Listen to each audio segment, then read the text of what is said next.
Hello.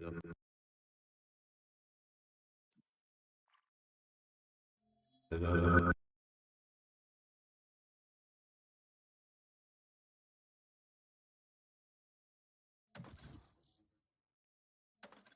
Hello. What? Why?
Hello, brother.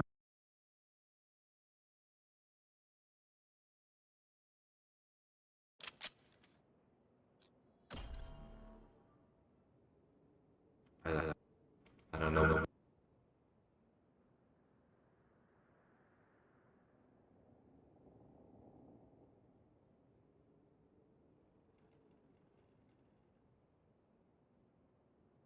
Hello, hello. Yo. Okay, there we go.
Match found.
Choose your agent.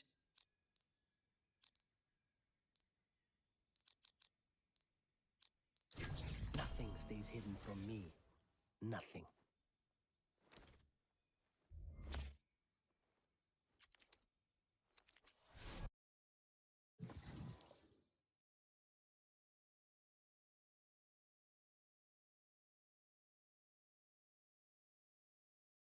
Match found.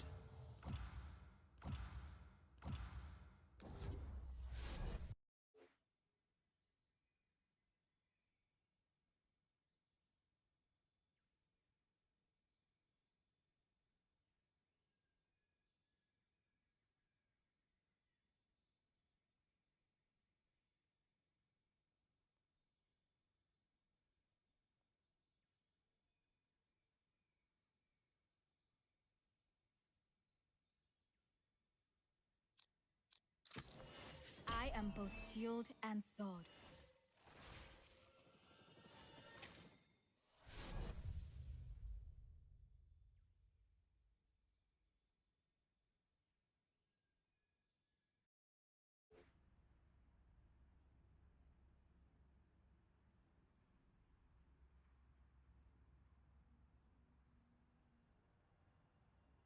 Jit, you're very talented. Aim for the neck. Easy kill.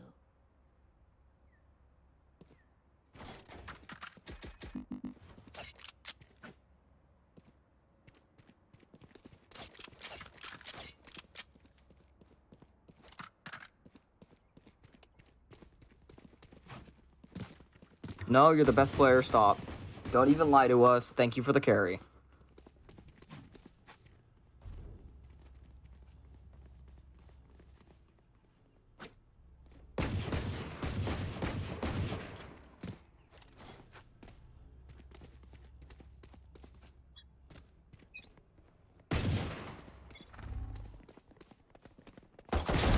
We turn to dust. Still in sight.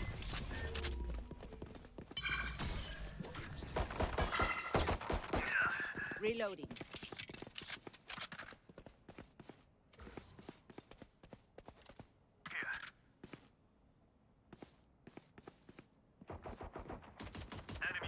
Enemy spotted B. Back off. Placing sentry.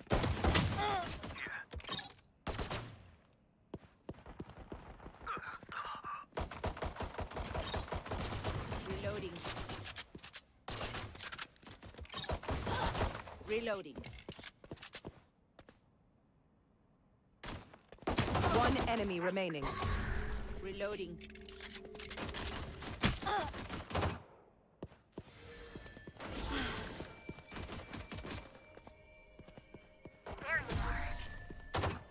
No charges left. They don't have a single life worth saving. Gun here.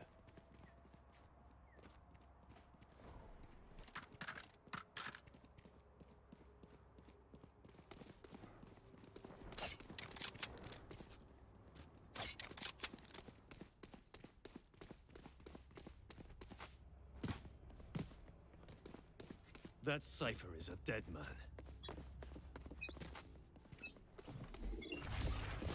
Time to jump. Opponents killed. Reloading. Placing sentry.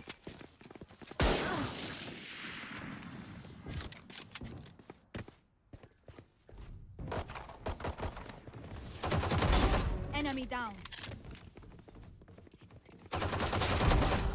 3 down.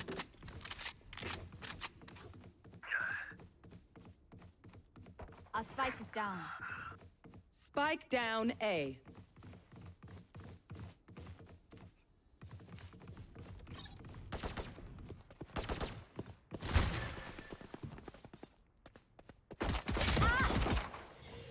Having their vision.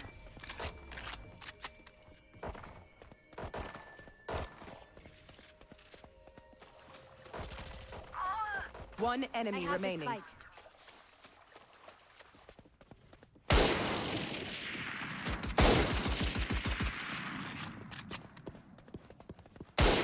No tactics loading.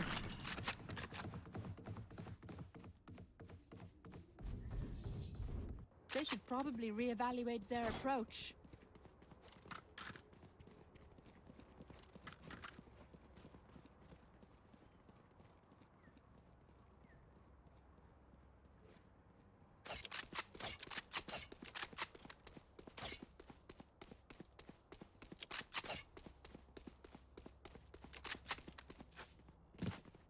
Quick peeks now.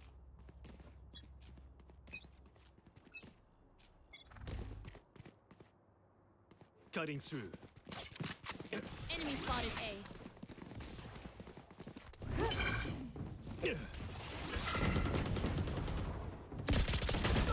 Zack. Reload. Turret out.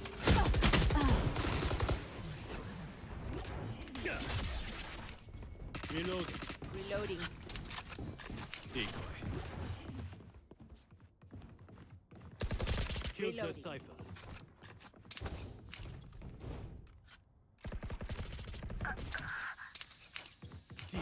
Turret down.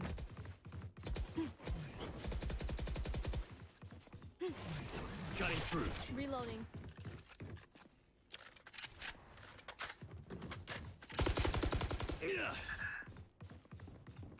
Out of charges. Our spike carrier is killed. Reloading. Spike down A. Last player standing. Terminate. One enemy remaining. 30 seconds left.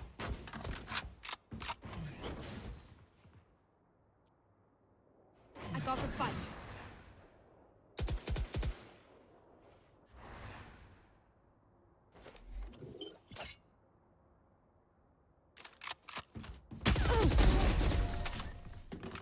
Nice job, nice job. Well, good job cleaning that up.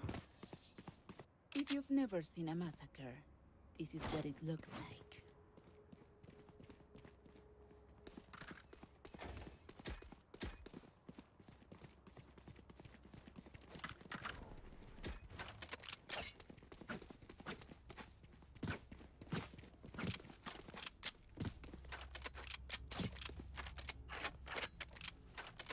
Continue to overwhelm them.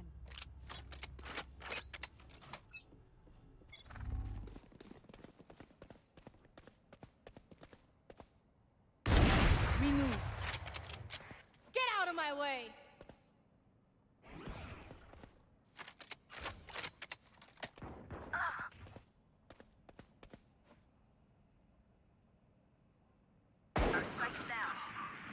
Spike down B.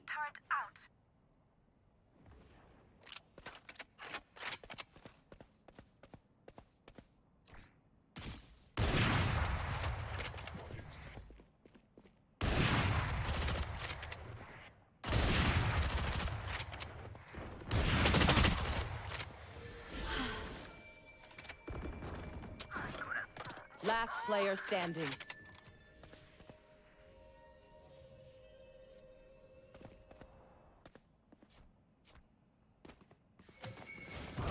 Barrier clear.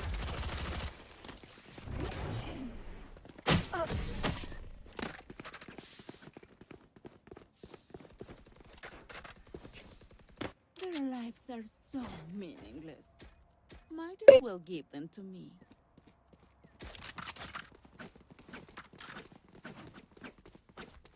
I need a drop. Thanks. Thank you.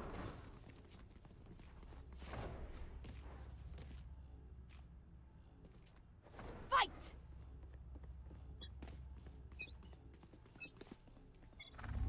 Time to jump. Enemy spotted mid.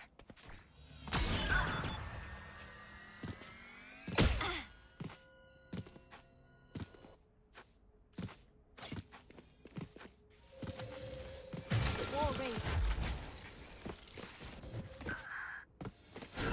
Joke's over! You're dead!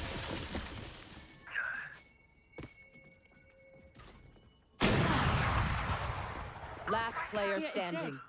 Spike down A.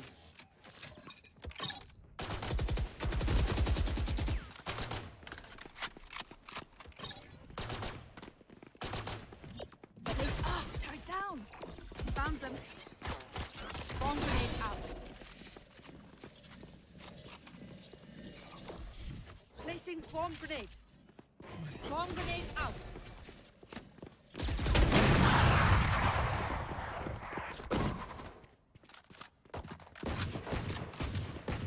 Where are we going this time?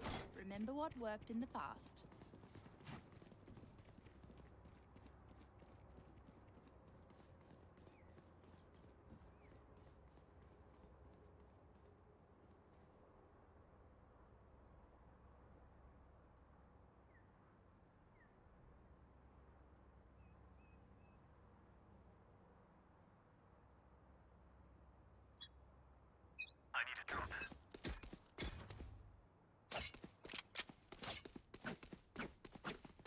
Enemy spotted A. They will cover.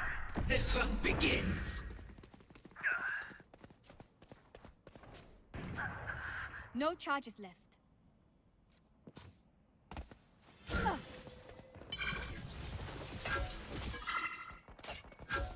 Enemy spotted A.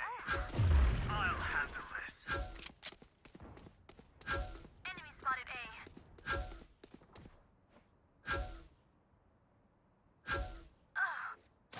Looking for me? Decoy. Spike carrier set. Spike down. Defender spawn.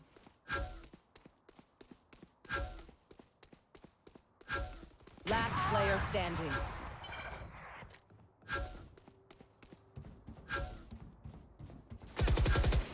No charges left. Last player standing.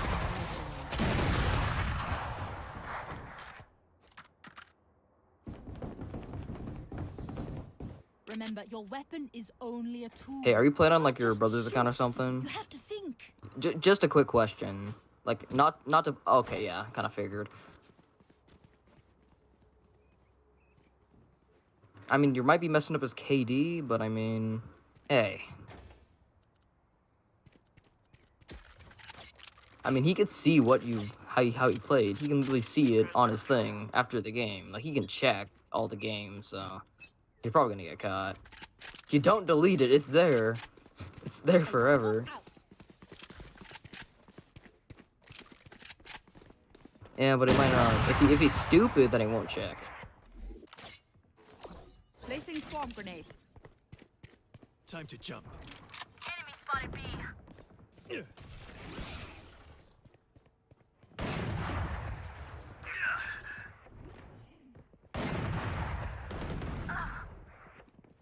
Get out of my way! Poor Rich. Decoy.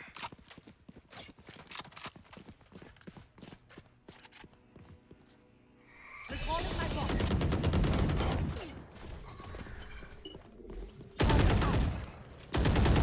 Destroyed. You will not kill my ally. Last player standing. Cutting through.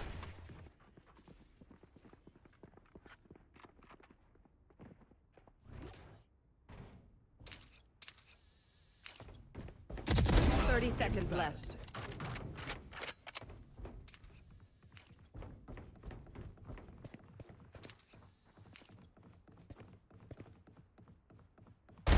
You're done.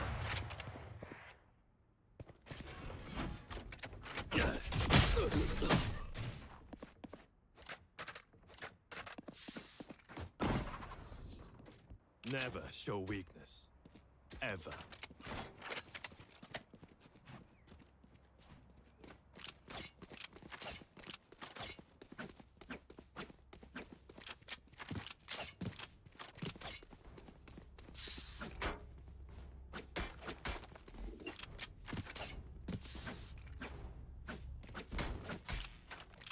Time for a field test.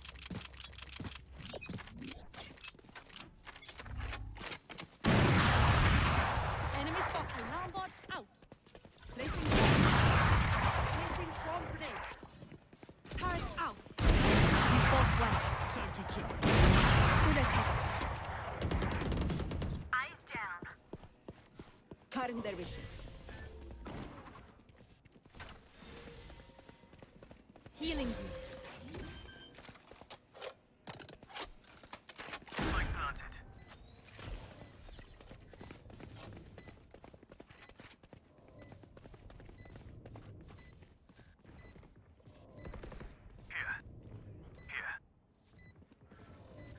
Joke's over! You're One dead! enemy remaining. Enemy spotted B.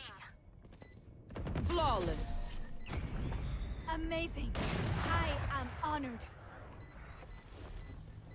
My power does not beg. Ask for aid, and you shall receive.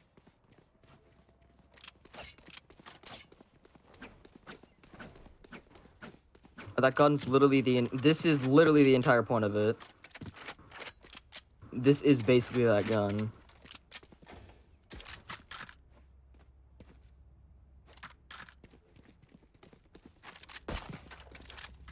Reloading.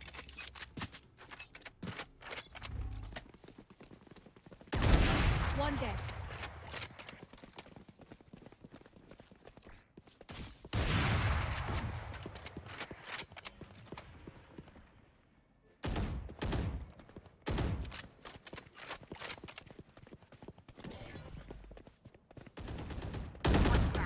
Placing alarm box.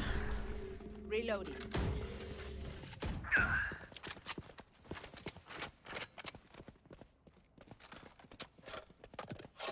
Enemy spotted B. Still in sight. One enemy remaining.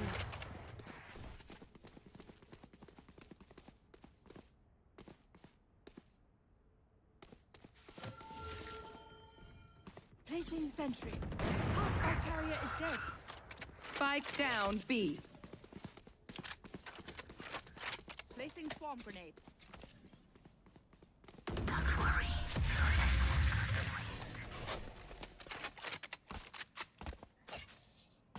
The dimensional fabric here is thin.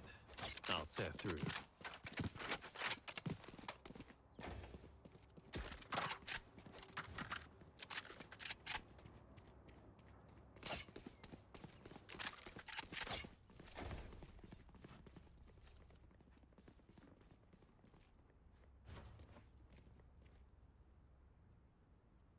Don't overthink it. That's my job.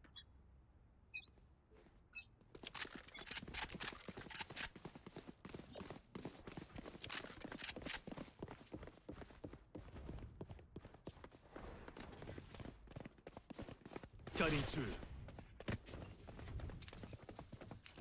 Placing alarm bomb. Our spike carrier is dead. Spike down mid. Turret out. Placing swarm grenade. Swarm grenade out. Placing swarm grenade. Turret destroyed. Swarm grenade. Last player standing.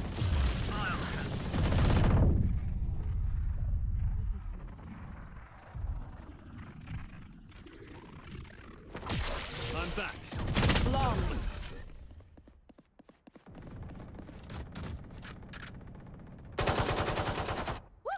We got this.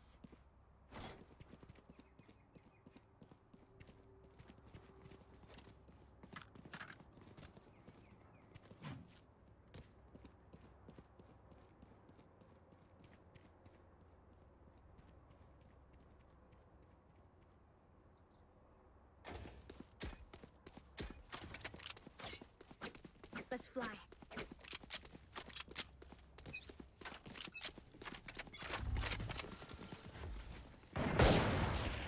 Enemy spotted mid. Alarm bot out.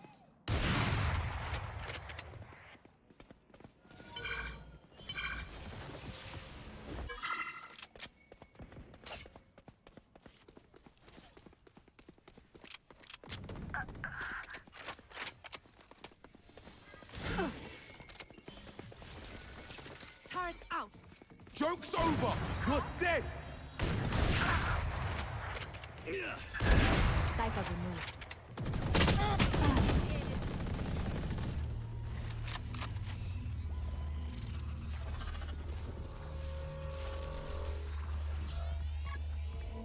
Decoy.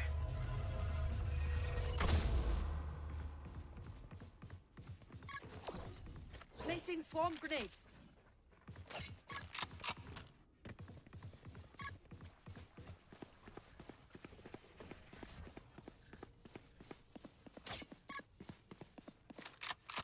Thirty Calling my seconds bot. left. Bot coming back.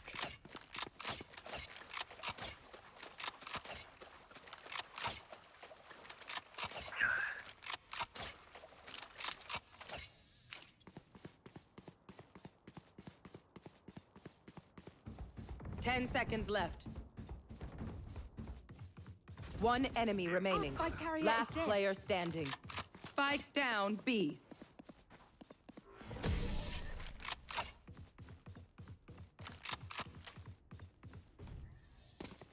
Last round in the half.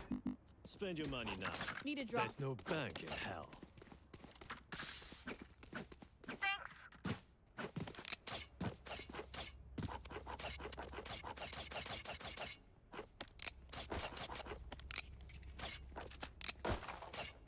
Reloading. Forward!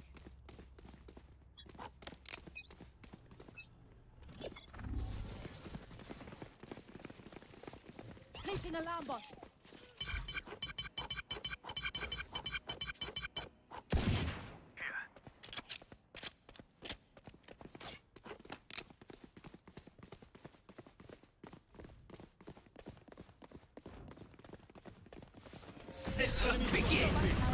Barrier created. Spike down mid. Blocking sight. Placing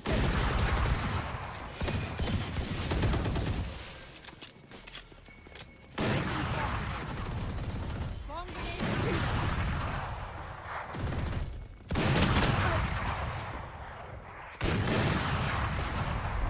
blocking sight. What thing? Last player standing.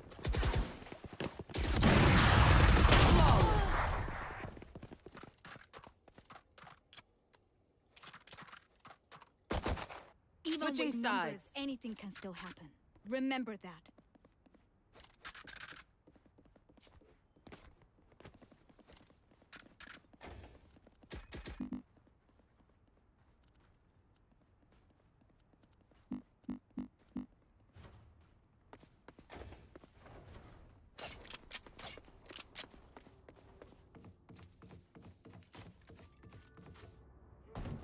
Turret out.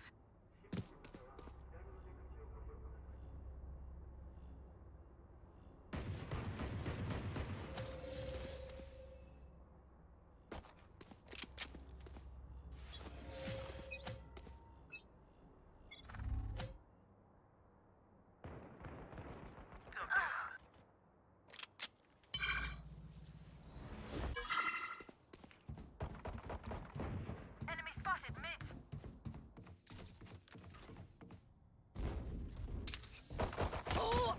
Reloading. Enemy spotted B.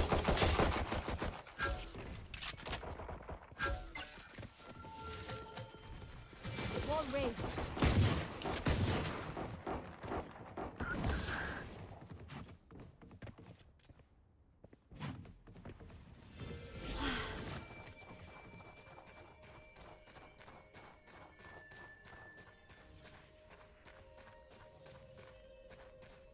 Back soon.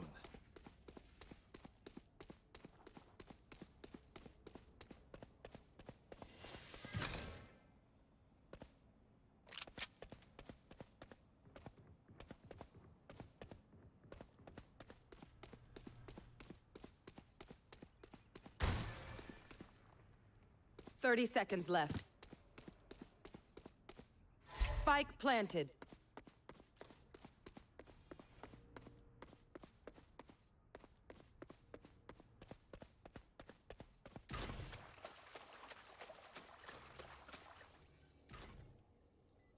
Last player standing.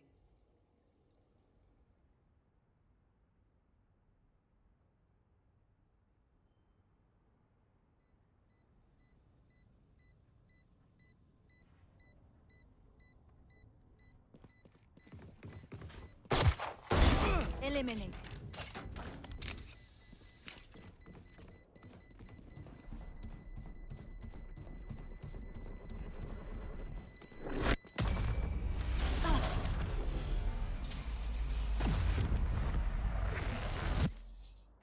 They're just batteries. And I need a recharge.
Last player standing.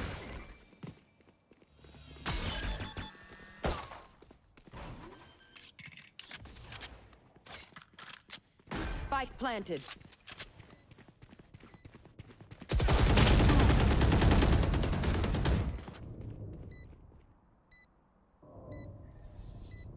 Don't stop fighting. You must keep going, even if you're the only one.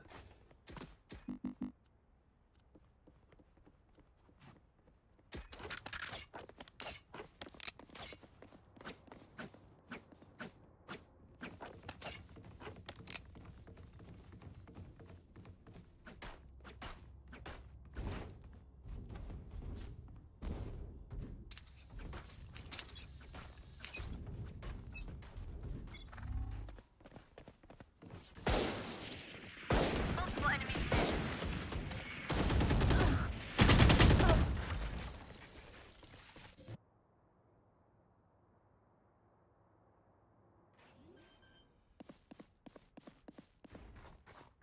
Spike planted.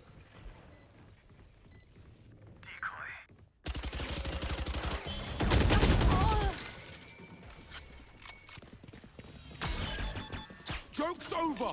You're dead! Last player standing.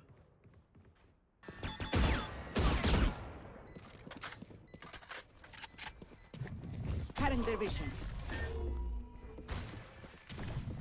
Still in sight. Hey!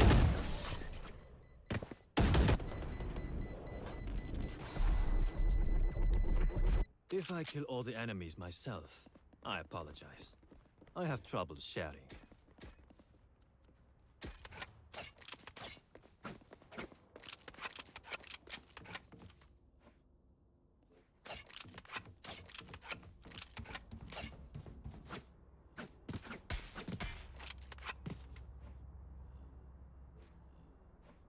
Let's go.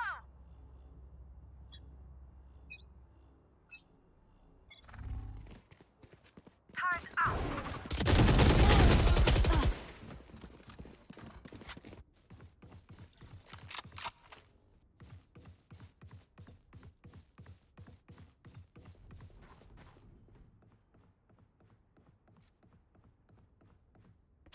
I'll handle this. Spike planted.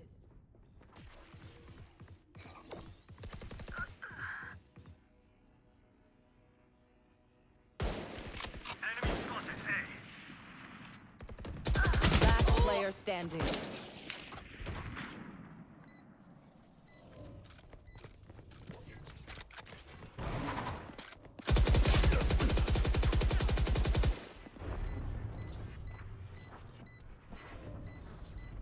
Let's get these idiots.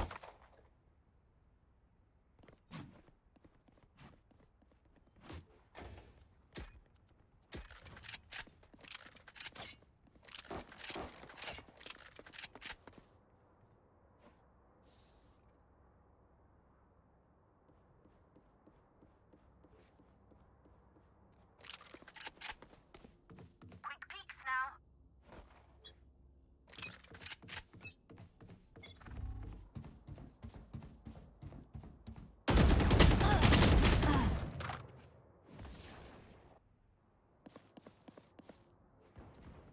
Stay down. Enemy spotted B. Placing swarm grenade.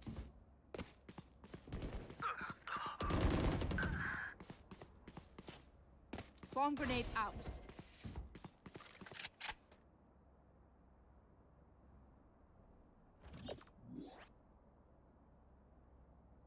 Alarm bot out.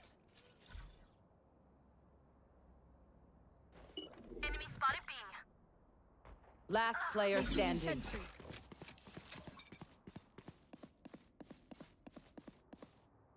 Spike planted. Swarm grenade out.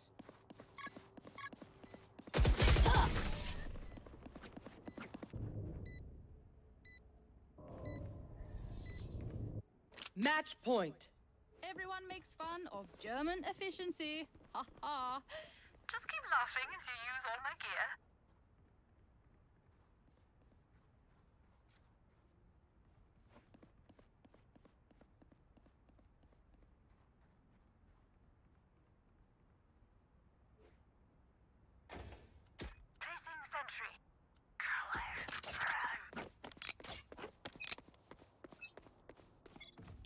my way. Joke's over! You're dead! Enemy spotted B. Enemy spotted B. Ugh. Enemy spotted B.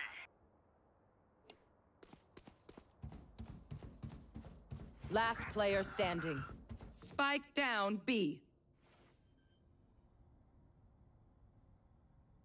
Spike planted.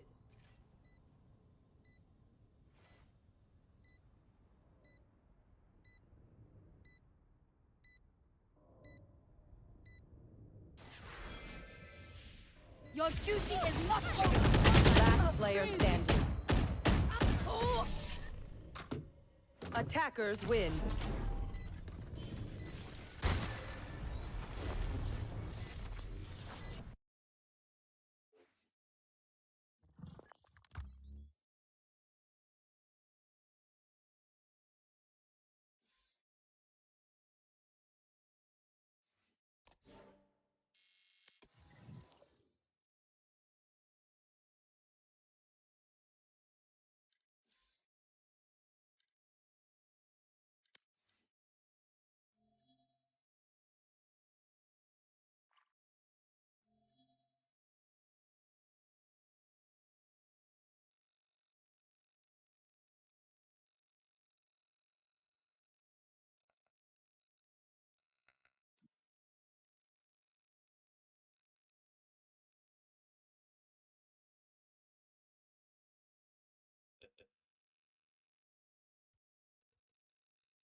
Match found.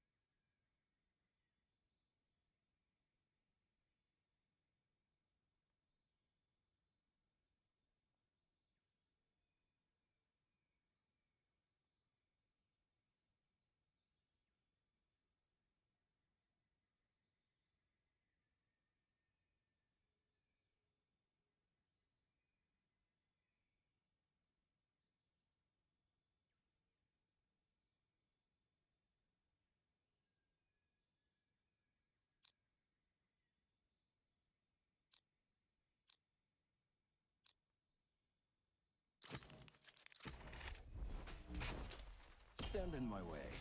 I dare you.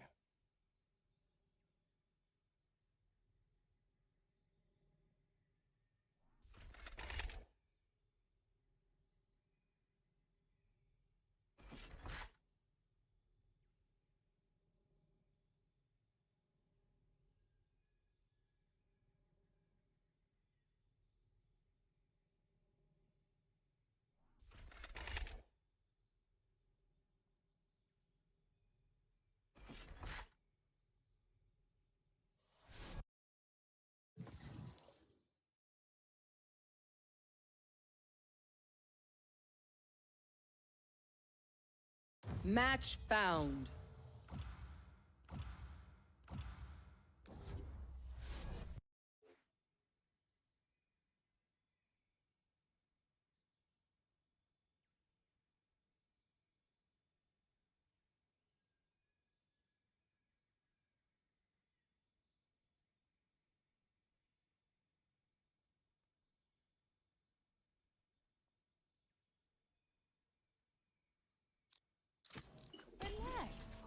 already thought of everything.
Match found.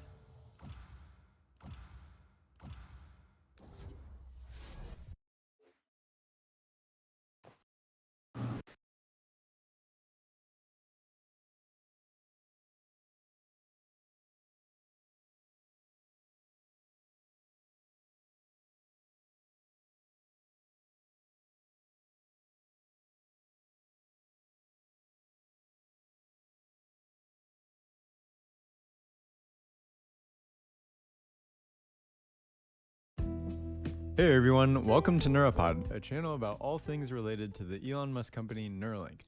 My name is Ryan Tanaka, and here's the outline for this update episode. First, are you wondering when Neuralink implants will be available for healthy humans? Fortunately, Siobhan Zillis, one of the main project directors at Neuralink, spoke at a Canadian conference on artificial intelligence and answered a bunch of questions. We'll share highlights of that talk. And then next, we'll discuss a company called Kernel. This is a company that Elon Musk was considering joining before deciding to start Neuralink. Then we have some great questions from an IEEE Spectrum interview with a Neuralink team leader. This talk with Siobhan Zillis is from earlier this year, but it's one of the most recent public conversations about Neuralink from an actual Neuralink employee. After going to Yale, Siobhan focused on artificial intelligence. She's worked on various AI projects at Tesla and is currently on the board of OpenAI. She also plays a big role in making progress at Neuralink. In this first clip, she comments on how her Neuralink work compares to other projects she's worked on. The thing I'm going to talk to you guys about today is Neuralink, which has been like kind of the most fascinating thing and complicated, but like also fascinating thing I've ever encountered in my life, which does fold into AI, AI unfolding in the best possible way in the world, but more from an existential perspective. So, back when I was at Bloomberg Beta, I was really focusing on like applications for good.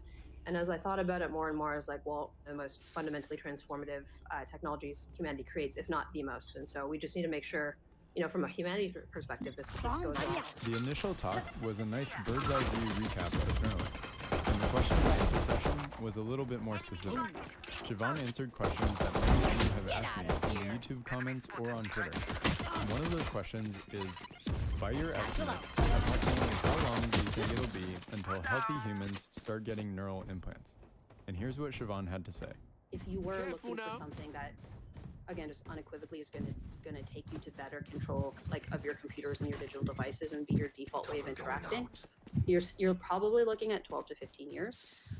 Again, pending FDA cycles and various other things like that. But if you're looking for something, I have a one enemy remaining. Some of the deeper brain implants will be desired by relatively healthy people on a shorter time scale. But again, on the earliest, you're looking at 7 to 10 years plus whatever additional regulatory cycle is required to make it just universally available. But I think the existence proof will exist in 7 to 10 years.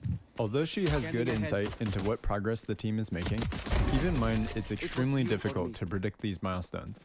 She also goes on to add that this timetable will change based on FDA trials. That being said, 12 to 15 years puts us in the years 2033 to 2036. How old will you be at that time? The next question of the session is, What protective measures are being put in place to avoid hacking this biomedical device? Of an IoT device, this is the one that, like, if you hack it, it's closest to home. There are definitely a whole bunch of things on the firmware software side that we're doing to ensure it doesn't get hacked. The reality of the situation is our attack surface doesn't look good for at least another few years. And so it's just one of those problems that's going to be very, very important. But it's kind of like, again, like putting the cart before the horse. We need a useful device that's going to go to humans. It's just a problem that we will put an extreme amount of energy in, starting 6 to 12 months. But we have a minimum viable solution now that, again, we've pre-cleared with, how other medical device companies have dealt with similar types of implants. But again, like, if there are millions of people that now have Neuralinks, you just need to ensure this thing is like ironclad. But it's just been too early to expend extreme resources on it. It's not in a person yet. There's never going to be a 100% guarantee of the device not being hacked. However, I want to reiterate that many members of the Neuralink team have personal motivation to make these devices as safe and effective as possible, because they themselves have loved ones or know close friends who have been affected by life-altering diseases. They know how impactful the technology they're developing can be, and therefore it makes sense that they'd work as hard as they possibly can to ensure that the implants are very safe and very secure. As always, if you're interested in listening to the entire talk, the link will be in the description. Next, Lex Friedman spoke with the founder of another exciting brain-machine interface company called Kernel. The founder's name is Brian Johnson, and I've recently began learning a lot more about Brian and his past experiences. He is fascinating. I admire how he thinks and believe it's inevitable that Kernel will be successful in some way if he's at the helm. During the interview, he discussed how he and Elon were in contact with each other, and they had conversations about brain-machine interfaces before Elon started Neuralink. So there's a guy named Elon Musk, and he has a company, one of the many companies called Neuralink, that's also excited about the brain. So it'd be interesting to hear your kind of opinions about a very different approach that's invasive, that requires surgery, that implants a data collection device in the brain. How do you think about the difference between Kernel and Neuralink in the approaches of getting that stream of brain data out? Elon and I spoke about this a lot early on. We met up, I had started Kernel, and he had an interest in brain interfaces as well, and he explored doing something. Ultimately, it wasn't the right move, and so he started Neuralink, and I continued building Kernel. But it was interesting because we were both at this very early time where it wasn't certain if there was a path to pursue, if now was the right time to do something, and then the technological choice of doing that. And so we were both, our starting point was looking at invasive technologies. And I was building invasive technology at the time. That's ultimately where he's gone. Here. A little less than a year after Elon and I were engaged, I shifted Kernel to do non-invasive. After going to the University of Chicago's Booth School of Business, Brian founded a company called Braintree. This company was focused on enabling companies to shift towards mobile commerce by processing payments. The company was acquired by Venmo in 2012 and was eventually bought by PayPal for $800 million. Getting to this point, however, was not easy. Brian had a wide variety of life experiences and struggles that led him to that point. Here's a clip of him discussing some of the challenges he faced. So over the next 14 years, fortunately, that happened when I sold Braintree, but not without going through a level of hell that is indescribable. I became chronically depressed for 10 years and just literally wanted to cease to exist. It was an absolute unbearable existence. And on the heels of that, I sold Braintree. I ended a 13-year marriage, had to re-architect myself as identity with 3 children. I left my church that I was born into and reconstructed myself from scratch and basically answered questions like, why do I exist? Is there anything out there? What's this whole thing about? After growing through these struggles and re-architecting himself from scratch, Brian decided to start focusing in on helping humanity thrive. His conclusion was to start Kernel. If you haven't checked out our company spotlight video on Kernel, make sure to check it out using the link here. Next, there's a newly released exclusive question and answer article from IEEE Spectrum. The interviewer asked Neuralink team lead Dr. O'Doherty a series of questions. The first of interest is about the trade-offs between the size and robustness of the electrode threads being inserted in the brain tissue. O'Doherty says there are other flexible and very cool neural interfaces out in the world that we read about in academic publications. But those demonstrations often only have to work for the 1 hour or 1 day that the experiment is done. Whereas we need to have this working for many, many, many, many days. It's a totally different solution space, unquote. One thing I take away from his response is that the team's constantly paying attention to the work being done in research labs around the world. The brain-machine interface space is still so young, and therefore any new breakthroughs are likely to be shared more openly than in most other industries. Also, the material science challenge of dealing with trade-offs of placing thinner threads versus thicker threads is one of the most critical components of Neuralink making more progress. Because Neuralink is aspiring to have implanted threads that stay in the brain for decades, they will need to use many different techniques to manufacture, shape, and coat the electrode. They'll have to make sure that the threads don't move around too much over time, and that the signal quality being recorded doesn't diminish too much over time. The article ended with this question: is there anything else you want to emphasize about the technology, the work you're doing, or how you're doing it? Dr. O'Doherty says, quote, I first started working on BMI in an academic environment. The concerns that we have at Neuralink are different from the concerns involved with making a BMI for an academic demonstration. We're really interested in the product, the experience of the user, the robustness, and having this device be useful across a long period of time. And those priorities necessarily lead to slightly different optimizations than I think we would choose if we were doing this for a one-off demonstration. We really enjoyed the Pung demo, but we're not here to make Pung demos. That's just a teaser for what will be possible when we bring our product to market, unquote.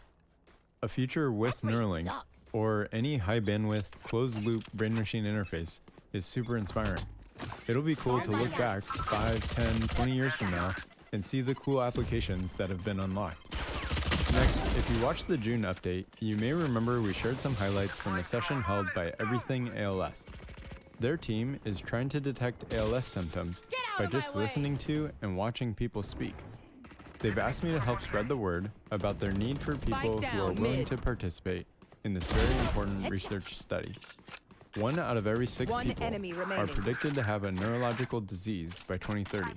So it's critical to find early diagnosis and treatments for brain diseases. Participation requires around 5 to 10 minutes per week, ideally for 12 months. Anyone can participate, even if you don't have ALS. Join me in this study, and please consider helping support this cause by going to everythingals.org/research or commenting your interest below the video. Lastly, I'll include my favorite clip from the talk given by Siobhan. One thing I think I didn't probably explain clearly enough is there are a lot of folks within the neuroscience community and research that are targeting very specific things. One of the things that we've been focused on is just there's literally a chicken and egg problem, right? Where like there is no fundamental brain platform that exists.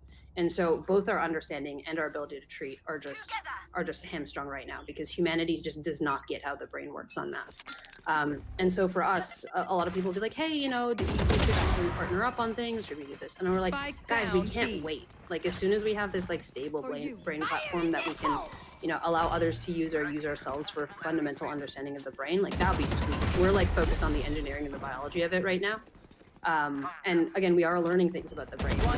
It's so early days compared to what things will look like in 5 to 10 years. So understanding the underpinnings of like what fundamentally governs more complex emotions, like we're just not there yet. Like I don't, we're like a little bit there as humanity by virtue of some fMRI and related experiments, but like it's been very humbling because the brain is the thing I think humanity understands least out of like, I think, for example, like the AI we've created is way, way, way in excess of how much we understand how much our own brains work, right? It's just super early. Thanks for listening. Since you've made it this far, we'd greatly appreciate you supporting by liking, subscribing, and following us on all the major social platforms like Twitter, Instagram, and TikTok.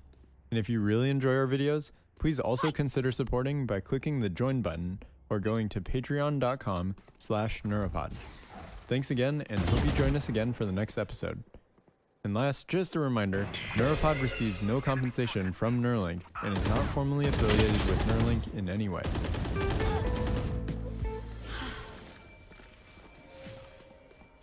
War race. Your duty is not over. So what I mean? I've got your trail. Run!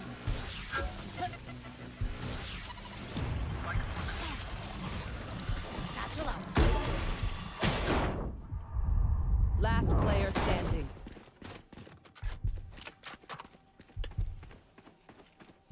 It's intensely contemplative. It is almost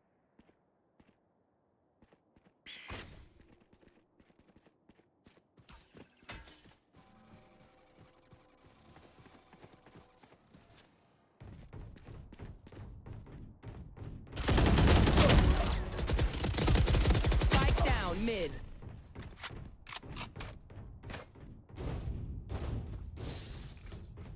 They want to dance? I'll lead.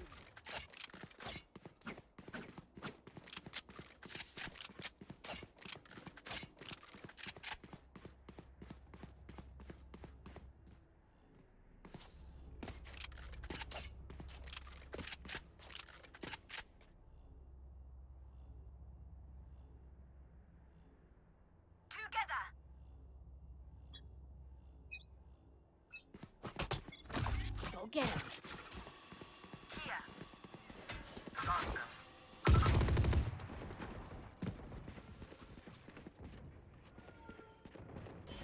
Here comes the party! Satchel out. I blew you up!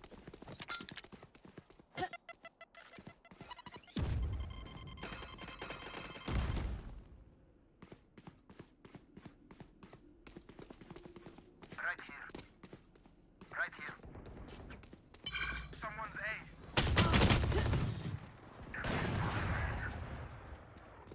Spike down A. We tend to dust. One enemy remaining.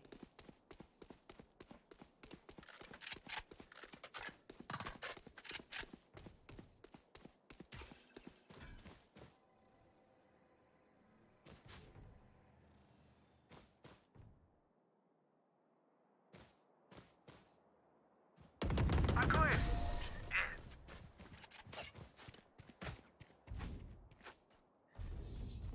This is crazy. It feels like we've been doing this forever. Anyone else feel like that? Just me? Anyone need anything?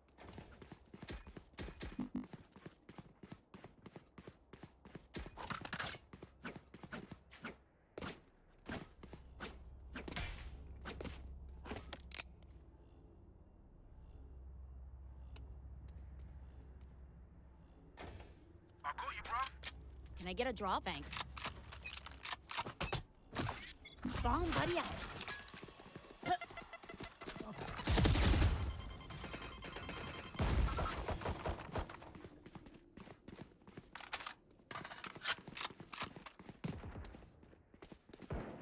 Right here. Hi! There's the hunter!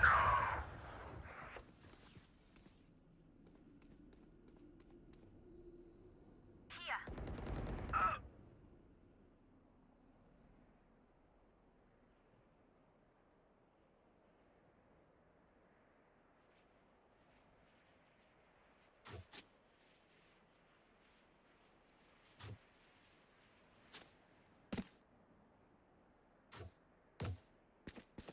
Spike down A. See ya!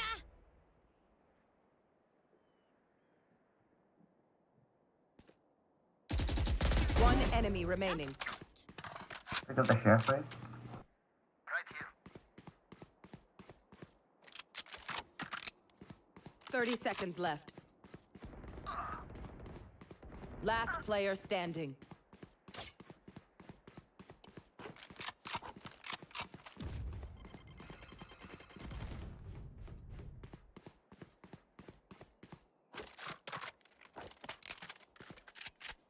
Ten seconds left.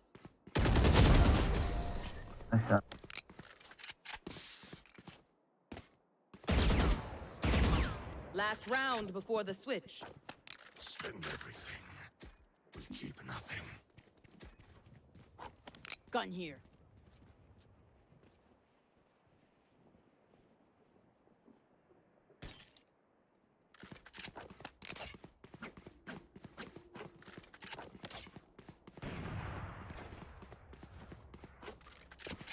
Track them down.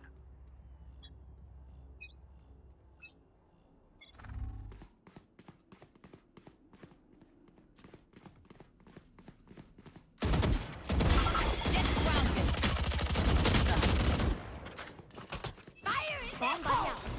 Satchel up.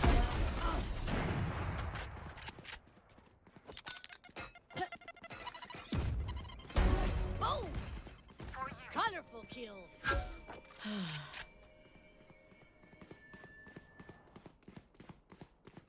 Satchel out.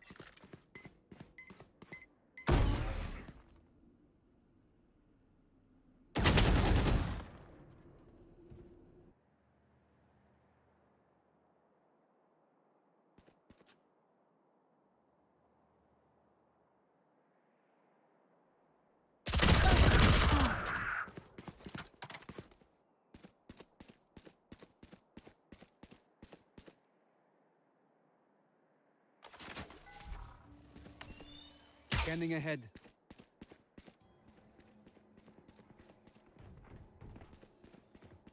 Thirty seconds left.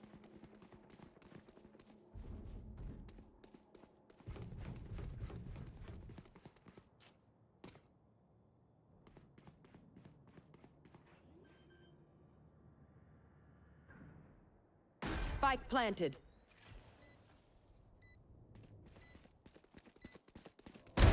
No, you don't. Come on, let's go! One enemy remaining.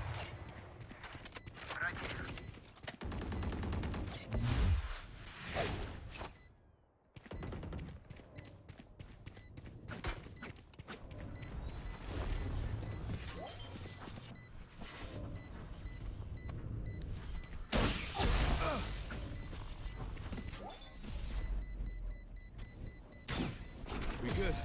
We good.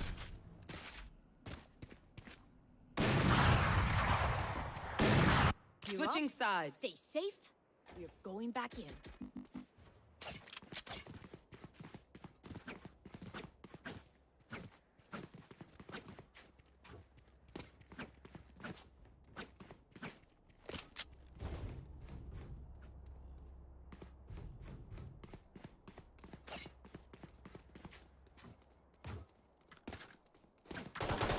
Reloading.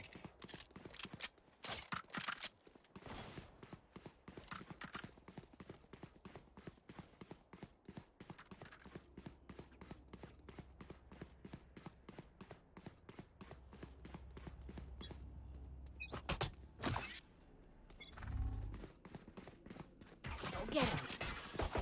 Reloading. Got one. Guys, coming from right. Satchel out. Yo, there's a guy playing. Watch it playing. Watch it playing. Reloading. 378. One enemy remaining. Satchel out. Reloading.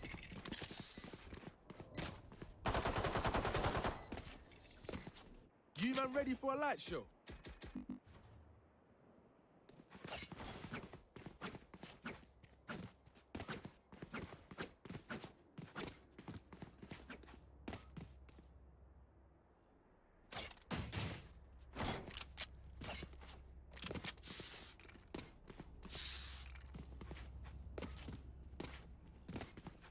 Let's go.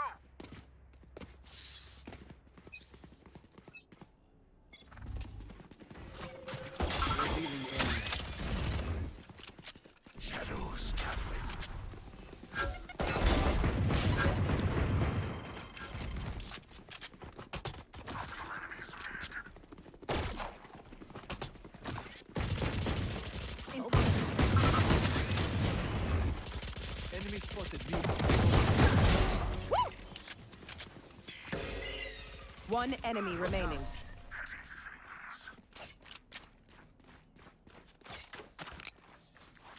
Once more into battle. I'm not tired. Are you?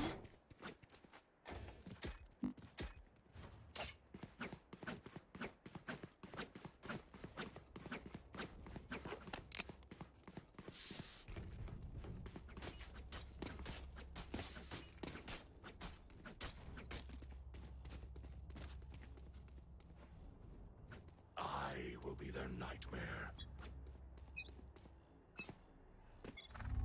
Shadows traveling. Scanning ahead.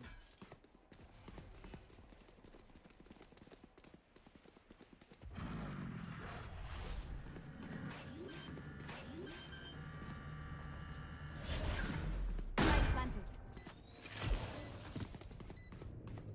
Barrier created. Enemy spotted A.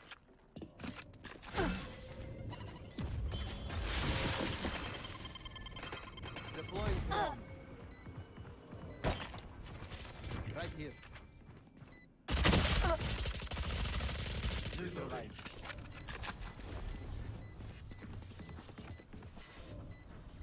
Cover going out.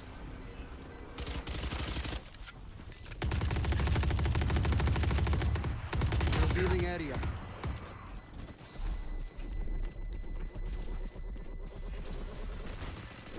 Embarrassing.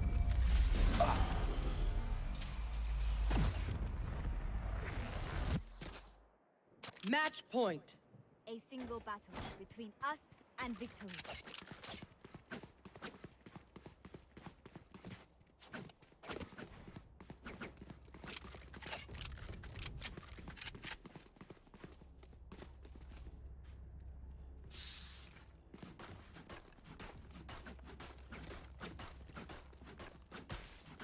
Let's flush them out.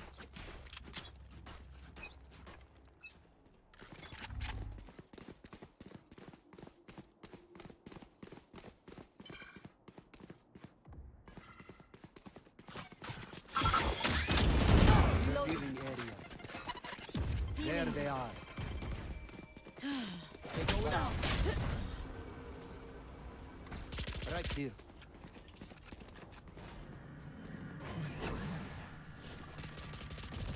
Someone's in. I'll spike it down. Spike down A.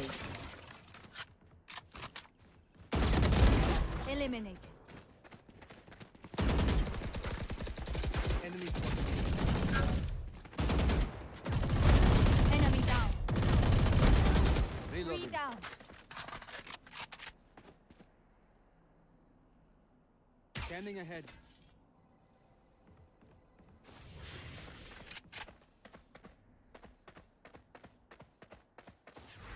Your duty is not over.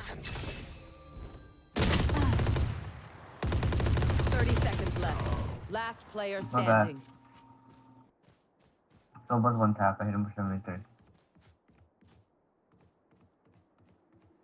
Positional or adverbial phrases to try to jump around the little habitual loop that I'm in. But I think this speaks to increasing intelligence, and 10 we all seconds will left. suffer from some form of dementia, and neuropathy occurs. There is a really wonderful, safe, and legal mushroom to use that leads to neurogenesis, and that's called lion's mane. And lion's mane is a cascading white icicle, edible and choice mushroom they sell in the stores. What stores? Well, grocery stores all Really? over, yeah. Lion's mane, they're called, they have various brand names. One that I love is called Pom Pom Blanc. It looks like pom-poms from cheerleaders. And lion's mane contains a unique group of compounds Beautiful. called arenacines and hericinones. And these regenerate myelin on the axons of nerves. And so this is a mushroom. Kawagishi discovered this in 1994, a Japanese researcher, and he postulated it as a potential preventative or treatment for Alzheimer's, muscular dystrophy, etc. But Do you take it? I take it every day. Every day? Every Do you day. take it in raw form? Or I take it in capsules. Oh, so you buy it?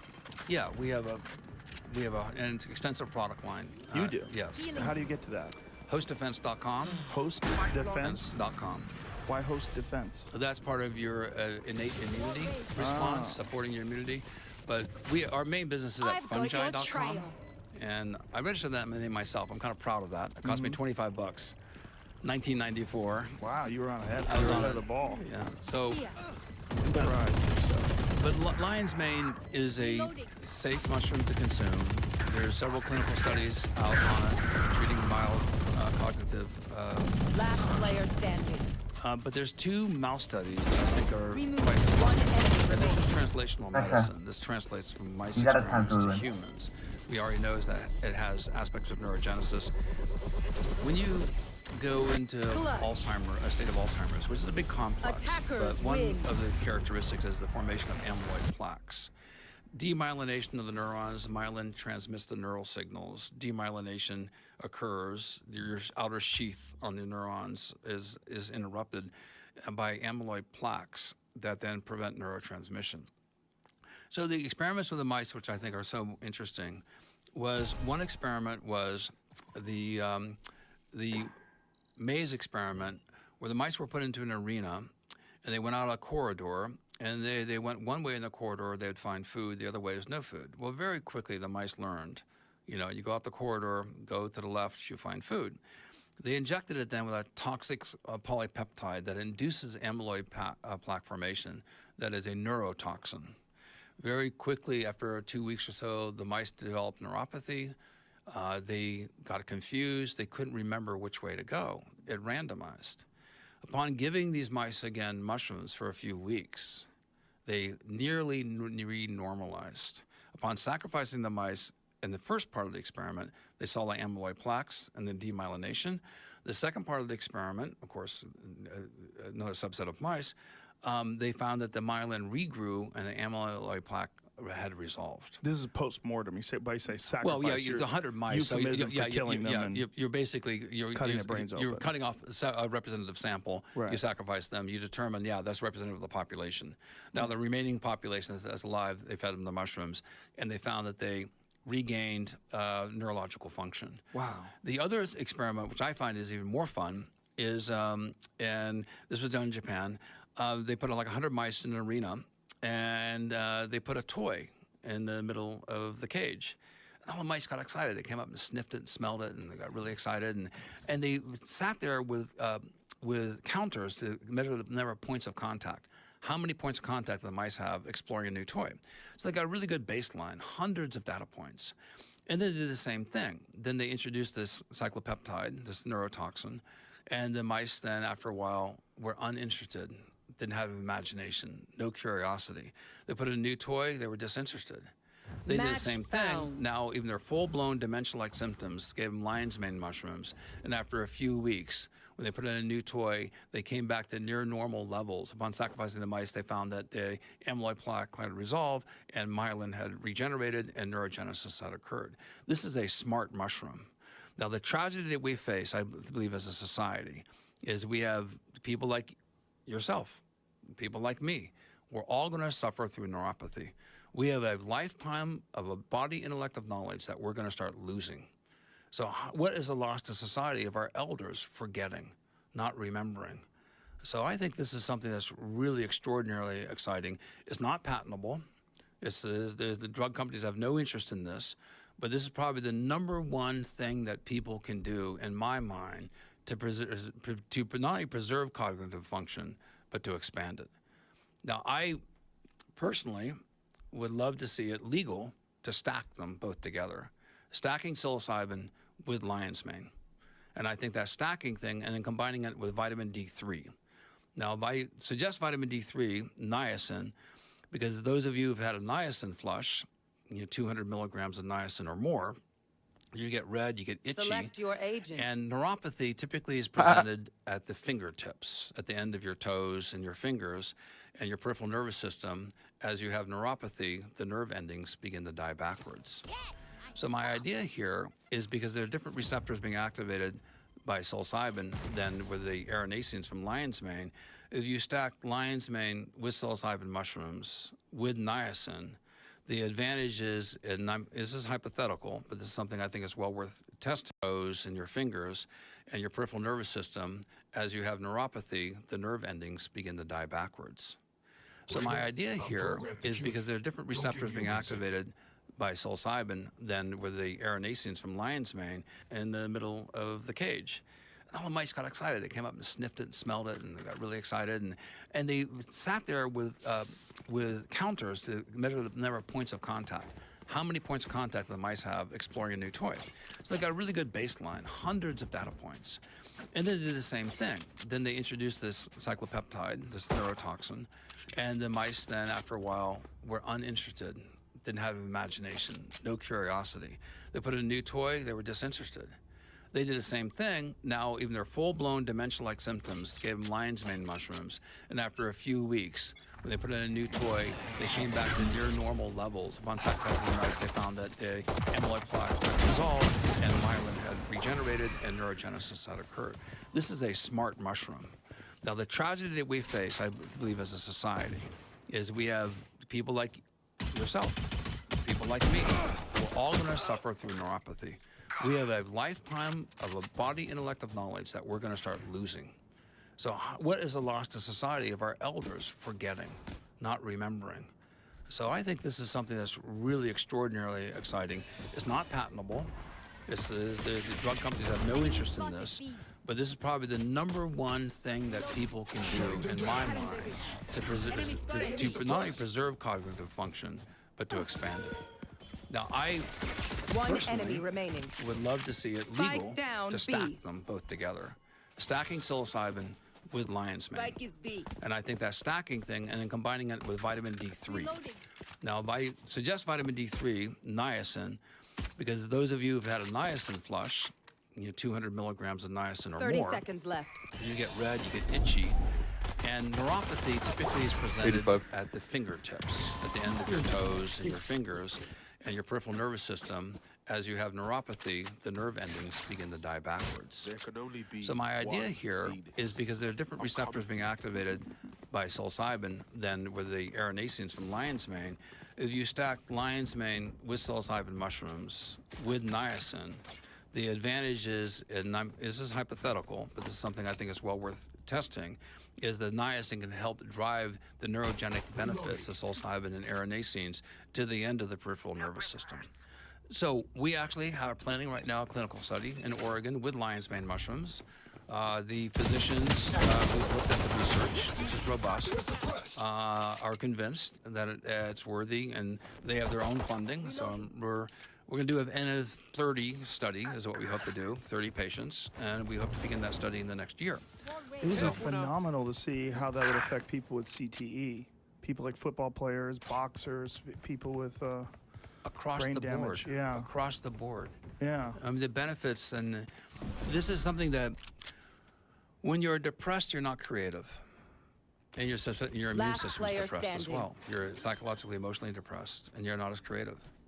When you are happy, you are creative, and your immune system is well. So this could be fundamental to disease mitigation across the board. So this is there are so many different examples like this, where mushrooms need to be advanced to the front stage of consideration by serious scientists, and give up your mycophobia, or even your what I call silophobia, the irrational fear of psilocybin. One enemy remaining. Look upon these with new eyes, and you drop your prejudices and just look at as a serious scientific analysis.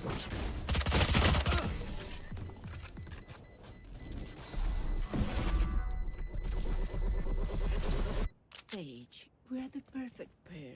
You give life. I take it.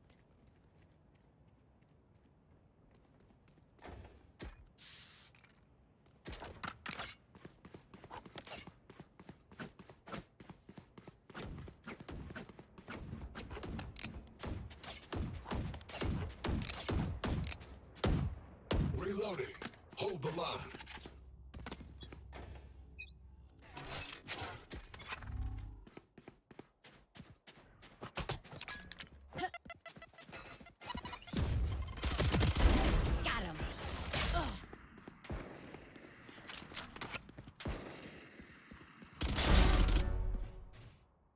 Spike down B.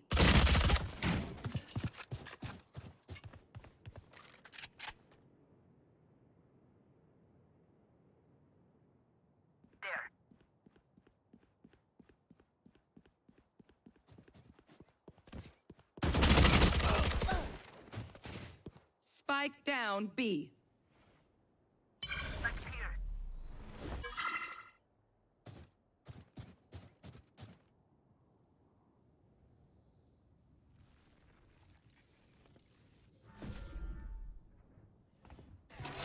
Suppressing. They're suppressed.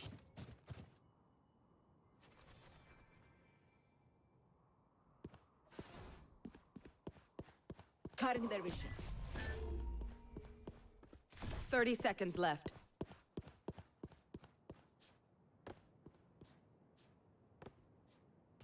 Enemy spotted B. Healing you. Still in sight. One enemy remaining. 10 seconds left. You were barely worth the effort. Their lives are so meaningless. Reloading. Might as well give them to me.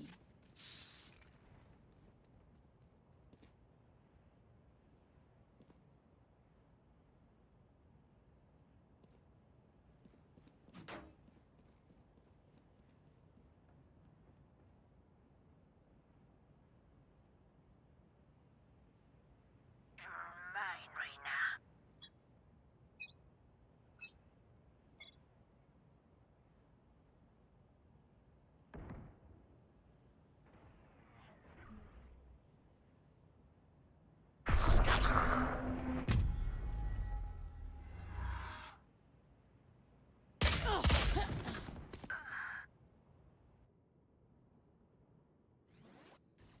Here.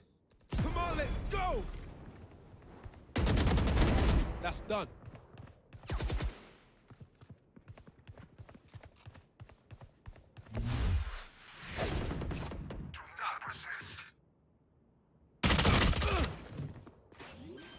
Hostile Punching KIA. it.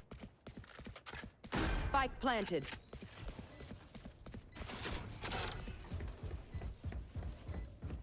Suppressing. For you.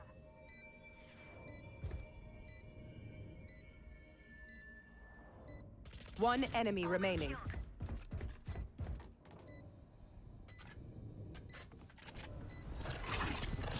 Grenade you. Oh.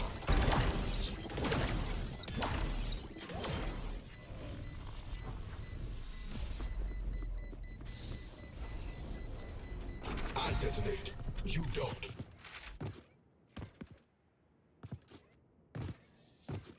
Y'all better keep up.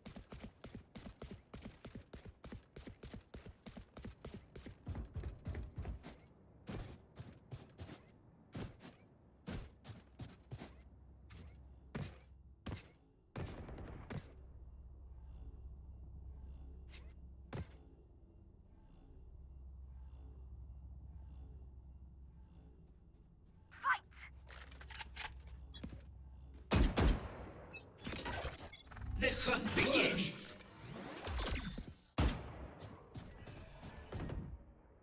Someone's A.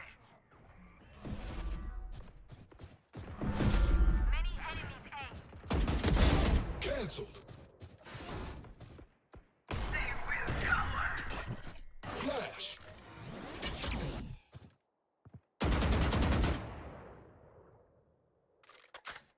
Enemy spotted A.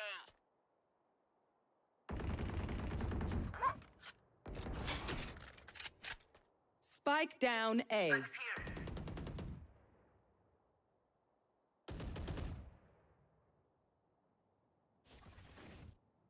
One enemy remaining. Spike is A.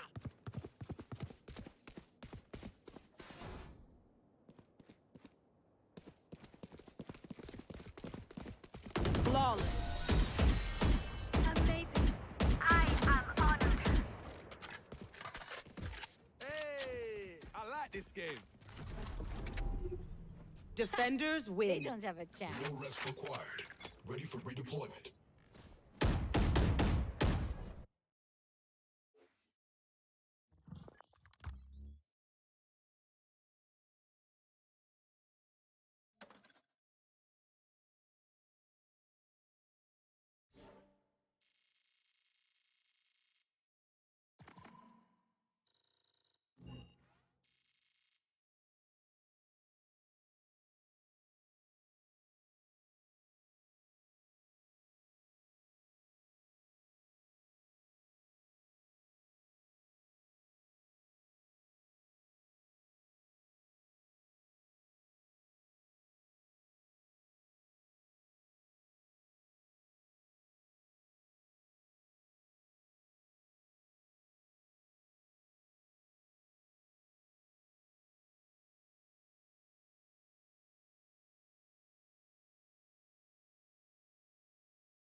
Who are the people that are paying me the money to take a hold of these shares? CL's at 27 bucks. I think it's worth 50, 45 or 50. Yeah. And the cool thing about this, I mean, you could have day traded this entire thing because it didn't really do anything overnight. It didn't do anything right this morning. Last year, and it's gone phenomenally well. I've made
Okay, here's the article right here. We found it. Inside Blizzard developers' infamous Cosby Suite. Okay, here we go. But the Cosby Suite was more than just a nickname or a joke. Based on images and comments after sessions made, Cosby Suite in effect. This group chat in the history. Sources like the Cosby Suite, despite it being publicly mentioned in California's current lawsuit. After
So a couple years ago, I hired some random guy on Fiverr to make me a whiteboard video and put it on my YouTube channel. Now fast forward to today and the results have been absolutely insane for that video. Check these out. So you can see here it kind of slowly grew over time until it settled down, and at this point it's brought in almost 3,000 subscribers, $1,500, and it's still bringing in 300 views every 48 hours. So that kind of got me wondering, I wonder if I could build a successful YouTube channel using only Fiverr gigs.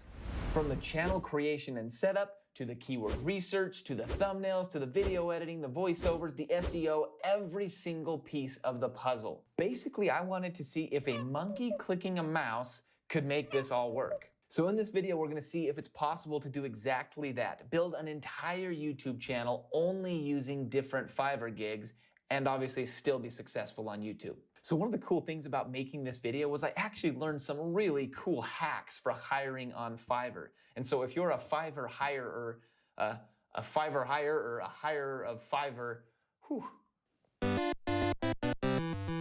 if you hire on Fiverr, you want to watch this video. So I wanted to find a category or a niche that actually made sense, one that a channel like mine could actually rank videos in, but then one that I could also make money in and not just from YouTube views. So what did I do?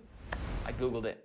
So thank you to socialvideoplaza.com for giving us a ton of niche ideas. I settled on the jobs niche. That's kind of an ironic niche considering that this YouTube channel teaches people how to quit their job, but let's roll with it. So I chose the niche, and that's literally the only decision that I plan on making in this business is choosing the niche. I just set my budget to $5, saying, hey, I only have $5 for this to work, and I get a whole new list of people here. And the beauty of this is, look, there's still people for $5 that can write scripts. They've got great reviews. You can see 94 good reviews process and ordered 4 different video editors.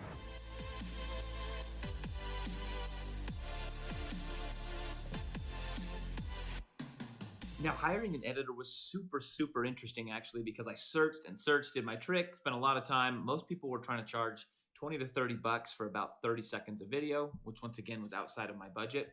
But you can see here, if you look at these 4 right here, I ended up finding most editors for about 40 bucks. But then when I went back to film this video, things had changed. You can see most of the editors will hop on here and look at one of these, for example.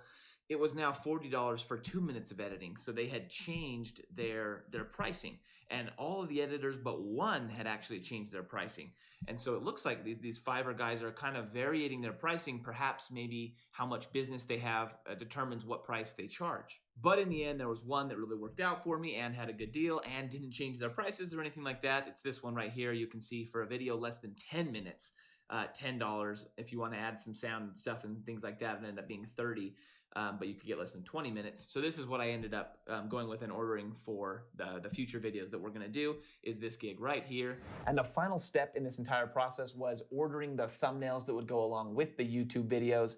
When I typed in thumbnails, tons and tons of results for $5. I was going to pay $5 per thumbnail because that seemed pretty standard, but on scrolling down, I found a couple sellers that were selling 3 thumbnails for $5 or 3 thumbnails for $10. I ended up buying from the 3 thumbnails for $10 because I feel like their thumbnails had a little more zing to them. I love it when a plan comes together. We did hit a slight hiccup when they asked me what color preference I had, and I said yellow and black and one more color of their choice. In the end, they gave me these 3 thumbnails, which didn't have any of my color preferences inside of them. But after I alerted him to the mistake, he promptly replied, said, "Sorry, fixing," and I said, "No worries, I appreciate the fast response," and we got some updated thumbnails. Check out these results. Guys, I'm paying like $2 or $3 for these thumbnails, and they are really, really good.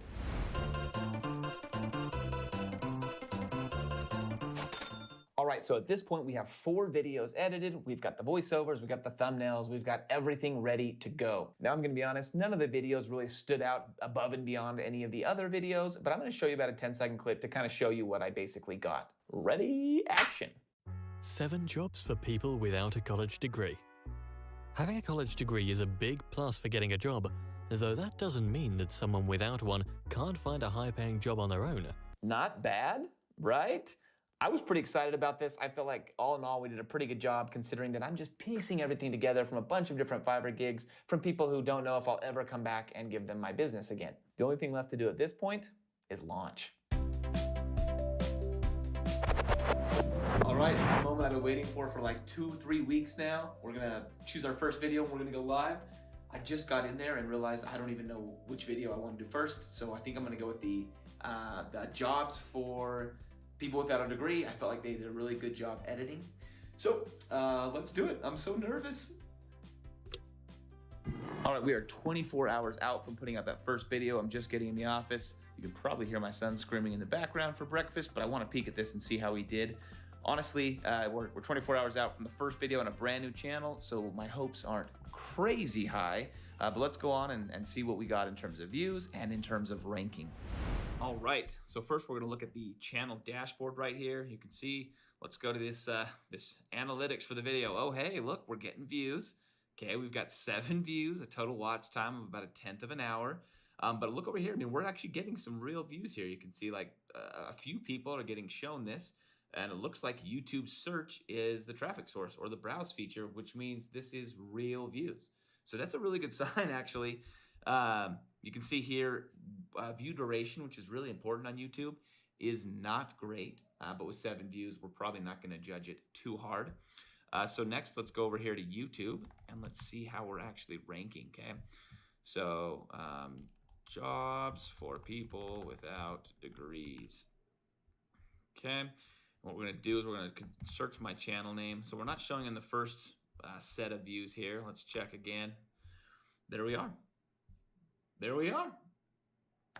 Okay, so we are ranking, looks like about, scroll all the way down. Look through our lens and see what we see. 20 right now. So ranking energy, on spot 20 determination, the day after with a and brand new channel. pertinacity. And she rises every let's see here. morning, Look, we're ranking frail, above other vulnerable, people, which is good no because way. these guys have real channels with actual She views on their bears videos the and strength things like that. of 10,000 My armies, original plan was to a upload locomotive 1 a week, driving but I decided forth, to speed that up a pulling bunch so because I many wanted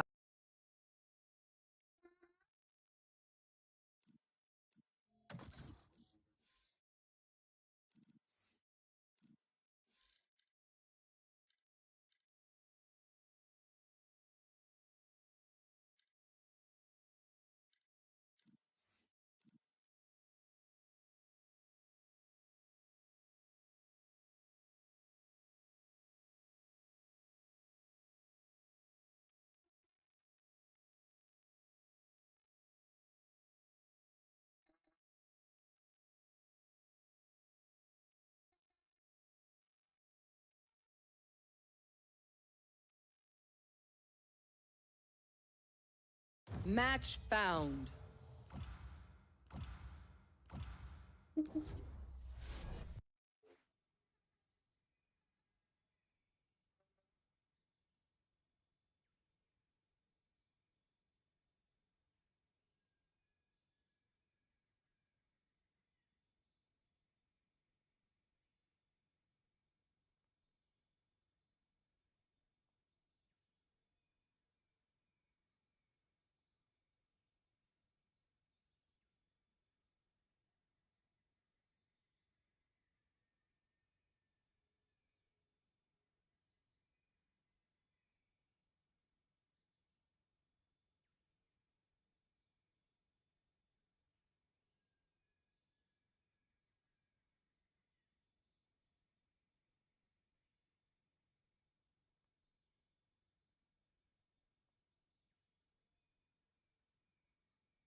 Stand in my way. I dare you.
Reload him.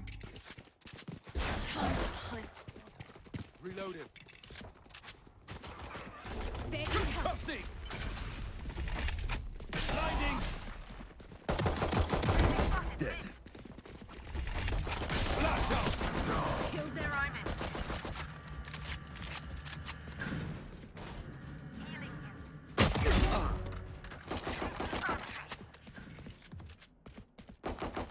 One enemy remaining. Re-out.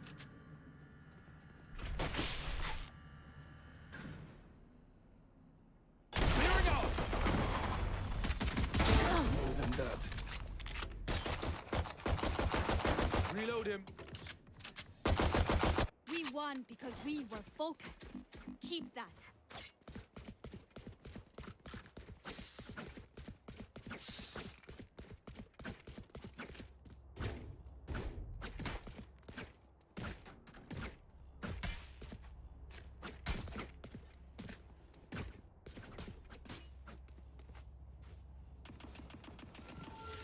Time for a field test.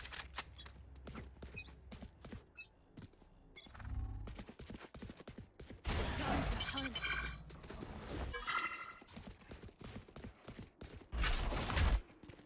Trevor. Gotcha. Hawk out.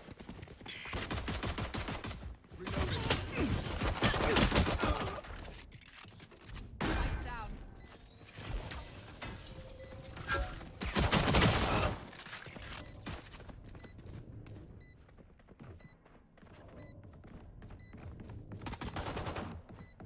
Last player standing.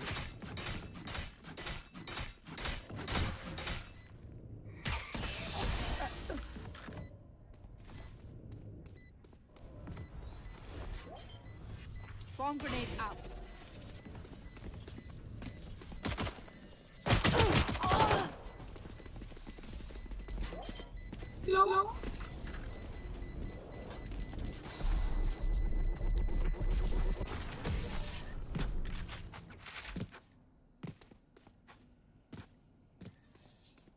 Okay, Sky. Get us to a good position, then I'll Reload lock it him. down. Reload him.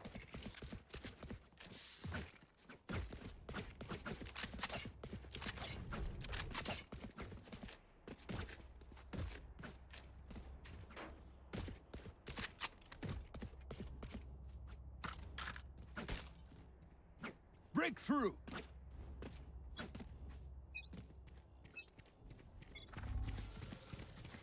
Got one. Healing you.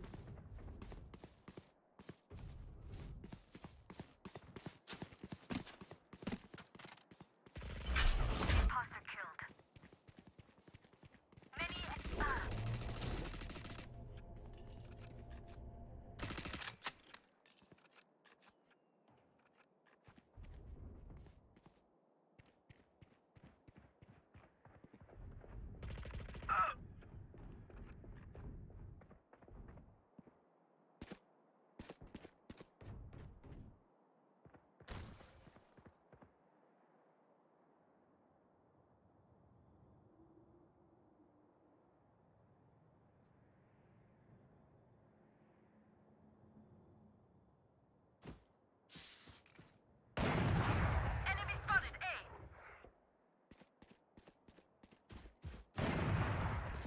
Multiple enemies B. Last player standing. Spike down B.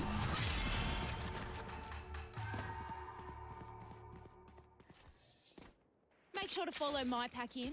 They'll lead us right to the enemy.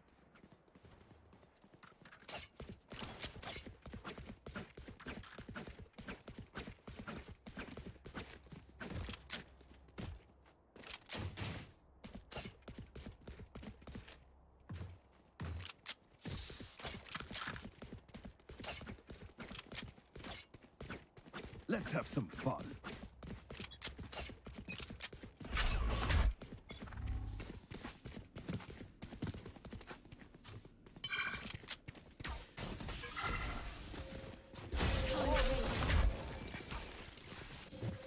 Skill destroyed. Reloading. Finished. Enemy in defender spawn. Last player standing. Spike down B.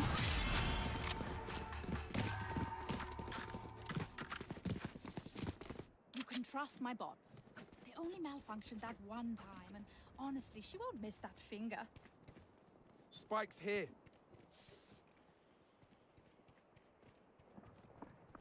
Here.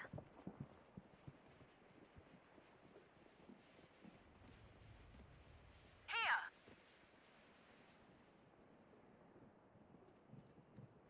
I'll destroy their sage.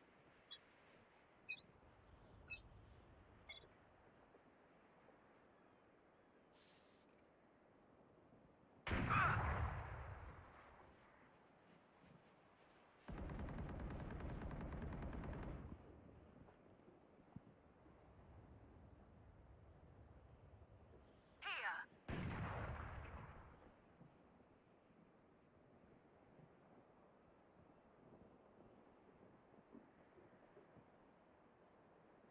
'The hunt begins! Knocked him.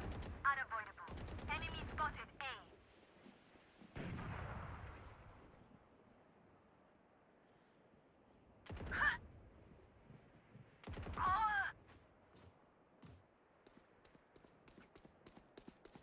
I have the spike.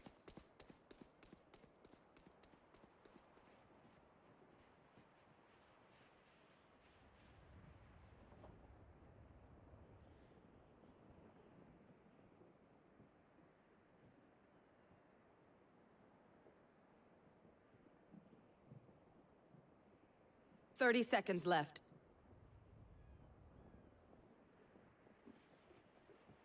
Spike planted.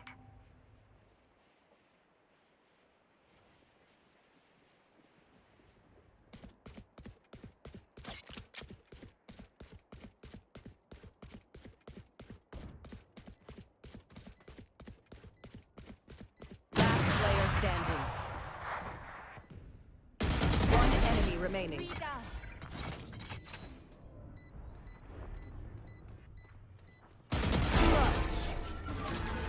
This is what I trained for. Everyone just learned what I already knew. You're wild, Sage.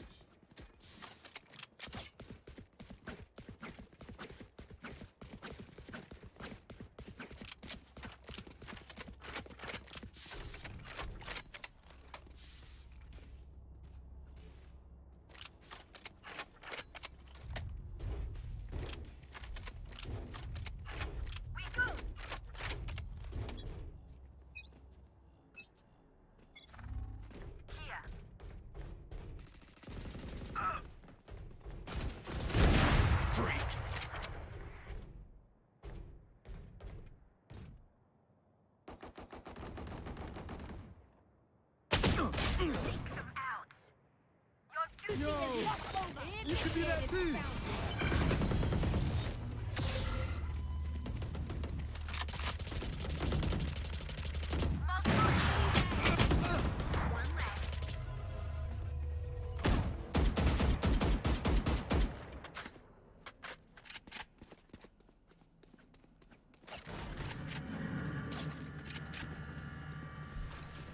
Hawk out! Hawk out! Reloaded.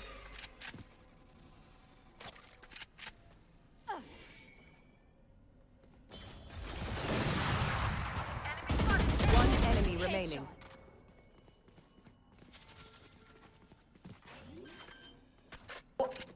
Collect income. 30 seconds Why wait for left. those stocks to get? Reloading. A Tesla promo shoot last Friday. It was squints and yoga sweat. If you're new to investing, if you have amount of money invested, you can learn the idea of setting covered calls, writing contracts on options. Paul, you got, oh my gosh, Paul. Can you mute my mic? Yes, let me mute that while you eat your Oreos. We will go over today all the ins and outs about how to do covered calls. Now, if it seems like this is over your head, I assure you it's not. Stay with us. This is a process. You can learn, you can learn, you can learn. Paul came to me about a month ago. I've said this before on the show. He said, I think you can make an extra $1,000 a month for your retirement account writing covered calls. And if you're a normal person like me, an extra $1,000 a month would be life-changing in terms of my savings, in terms of everything. And so we sit down, we look at our companies, we look at our strike prices, we use our 8-pillar knowledge to help our companies find the companies we like, and you can write contracts for them. And I called Fidelity, they approved me instantly. It's one phone call away.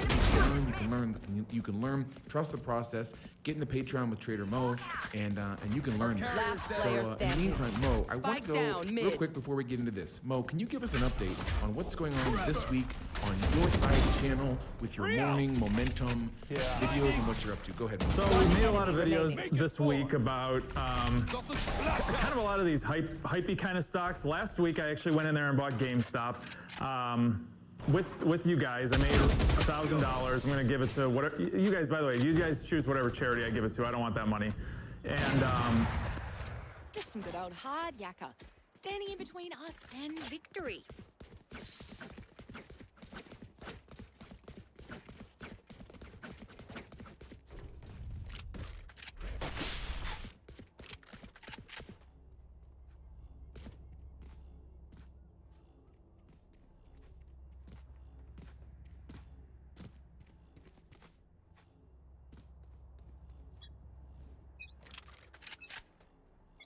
Get out of my way!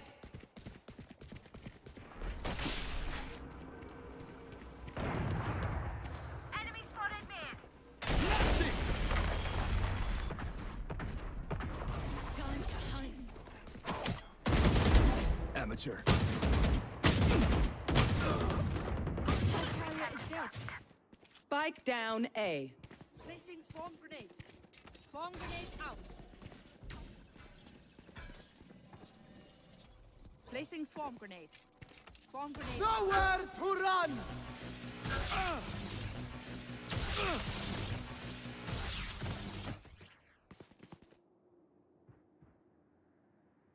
I got the spike.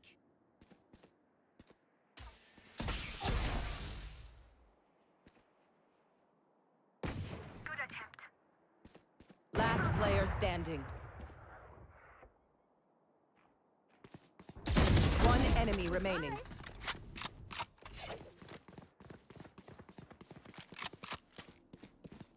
Clutch. My genius doesn't stop in the lab. Don't die. If you need help figuring out how, just ask.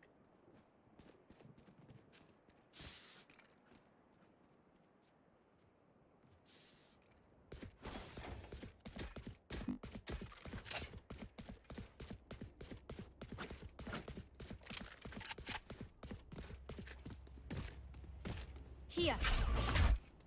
I got yous, okay?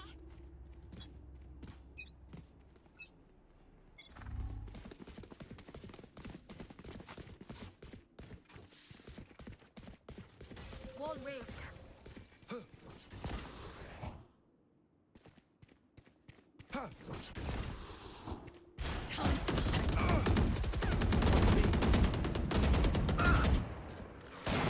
They're concussed. Enemy spotted B.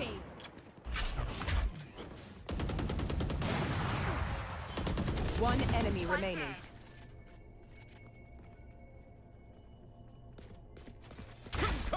Plants.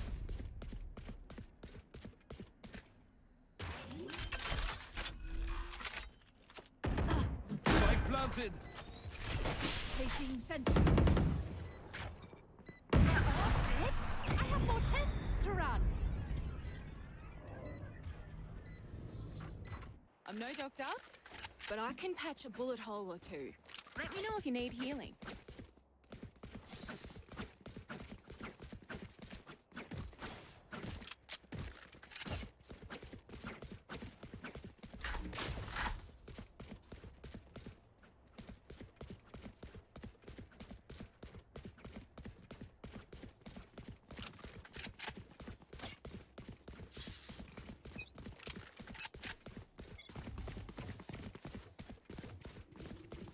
The hunt begins.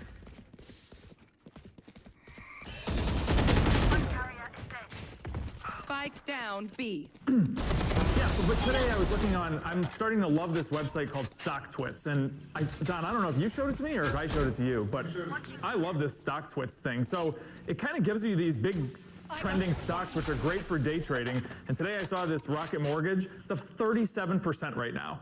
Cleveland company coming right through the sweet spot. Big, nice red or green engulfing candlestick. If you guys want to buy some of this, go for it. But let's look at it on a 15-minute chart. Down B. Because I would love to be able to trade something like this. One enemy remaining. And this is perfect setup right here. So we kind of had this morning, not too much going on. What I always say is we need to be over 80%, over 80 and, I'm sorry, between 80 and 100% like we are on our stochastics. This is all about 15 minutes. It's not between 32 and 80, it's between 80 and 100. We got this great influx of volume right here. I don't know why, maybe some announcement came out. But this is a perfect 15-minute trade. I'm sure there's guys that are in the Mo's Muscles that are going to trade this right now, like Zach Dar. I know he got burned a little bit today on AMCX, but this is something that you guys can go and practice with. What else is I know Neo's out there. It's moving very big today. Neo, ooh, it took a little bit of a hit to the downside. So I know that they had some kind of big announcement come out. I don't know if it was earnings. It was not. I don't know what the announcement was, but they got hit overnight. You can see in this gray area, just fell straight down. And today they've had a continuous downtrend, and they were under 20%. And you guys know that in my tier that when you're under 20% on our stochastic, on our 15-minute chart, that's when you can short on a day trade like crazy. And you could have made some pretty good money today. This thing is down over 10% right now, and you could have caught the entirety of that. So if you guys want to learn more about this, jump into the Mo's Muscles tier on Patreon. $49 a month right now. It's only going up from here. We talk about day trading. I'll make short videos. I'll answer your individual stock choice picks. And it's great. There's been a lot of people making a lot of money from this. So the only people that are not making money are those that are not following the rules to a T. Last and that's round just like in the anything half. in investing. That's great to hear, Mo. Yeah, so welcome everyone again. We're talking about options today, calls and puts. We appreciate your support as always. The Patreon channel is going absurd. 1,100 patrons, Paul. It's incredible. And Attackers win. things are rolling smoothly. Paul, how are you? You're fresh off your Oreos. What are your thoughts? What are you typing? Give us your thoughts on this week and moving forward. We need to ban Mason from the chat. Okay, Mason is our merch man. He said that he was going to get me his dermatologist's phone number. Yeah, she's hot. She is, yeah. She's a smoke. Yeah. Oh, you don't need. I need that. You don't need dermatologist work. You just need to. I just need her phone number. Okay, great. Yeah. We'll So you work can on screw that. this one up too? Yeah. Great. Okay, Too guys. soon? Paul, let's get into it. Give me your thought process. I didn't mean it like that. I meant like, oh, Mo's mad. I didn't screw anything up. I didn't mean it like that. I meant you tend to date women and then just like go, hey, I'm done with you. This one was not my fault. Can we? I am a little bit heartbroken. Are you really? Yeah. Heartbroken? Heartbroken. Heartbroken. Yes. He was saying before, Paul, that he was a little upset that he was a little upset that his last relationship just ended this weekend, right? So he's Mo? upset because somebody did to him what he does to others? That is 100% right. I mean, Mo is notorious for this. It's just like, what are we talking about here? That is 100% right. It's like pot calling the kettle black. I mean, this is unbelievable. That's 100% yes, right. I agree. Some people are saying, what in Lord's name is going on with this channel? Yeah, this is not Graham Stephan, folks, where we're sticking straight to the facts here. Sebastian said, thoughts on NNDM stock? We're a little off topic here, guys. Here we go. Paul, what are your thoughts? Oreos to relationships. Thanks, Juan. I appreciate that. Paul, what are your thoughts on options, covered calls, and puts? How can someone of my stature, who's very handsome and a mildly successful portfolio, get involved with covered calls? Go ahead. Well, give me your general thoughts. Why is this not working? Okay. With that said, I will do a smidge of guys. If you're watching at home, you know the setup we have for this podcast with multiple cameras, multiple digital boards, and we have a producer switching cameras. So ever so often we have a little bit of a delay in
Match found.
Stand in my way. I dare you.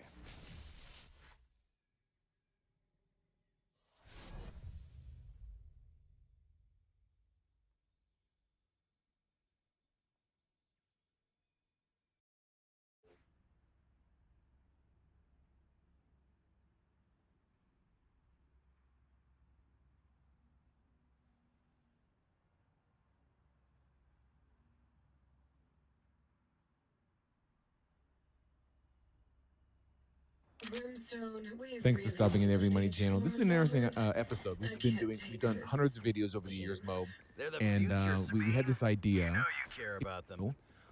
Thing I look at, and this is Walmart, for example. This is a stock that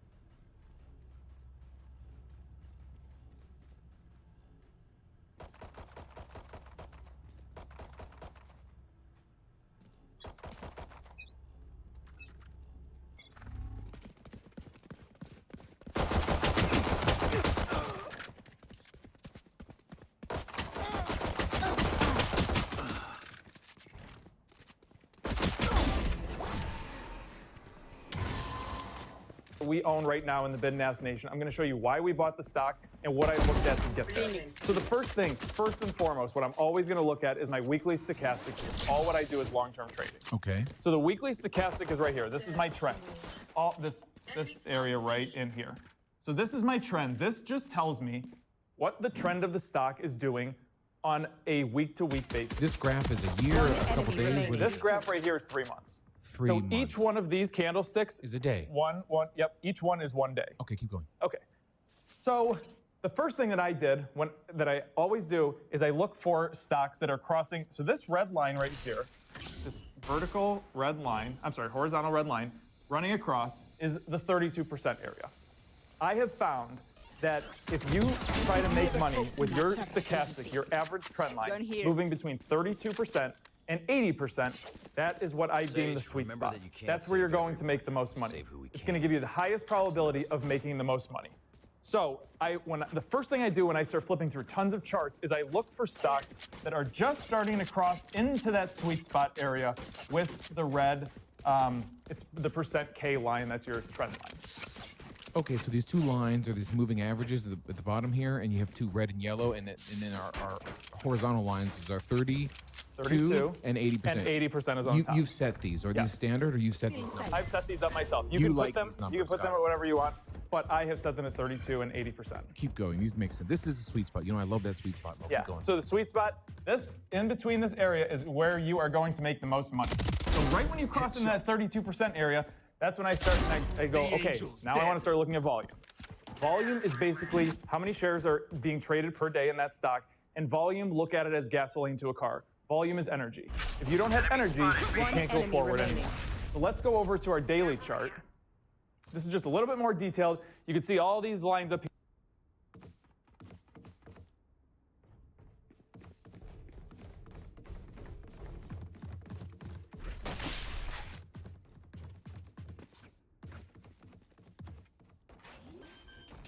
Flawless. They're outthought, outfought. We won because we were focused. Keep that. Anyone need anything?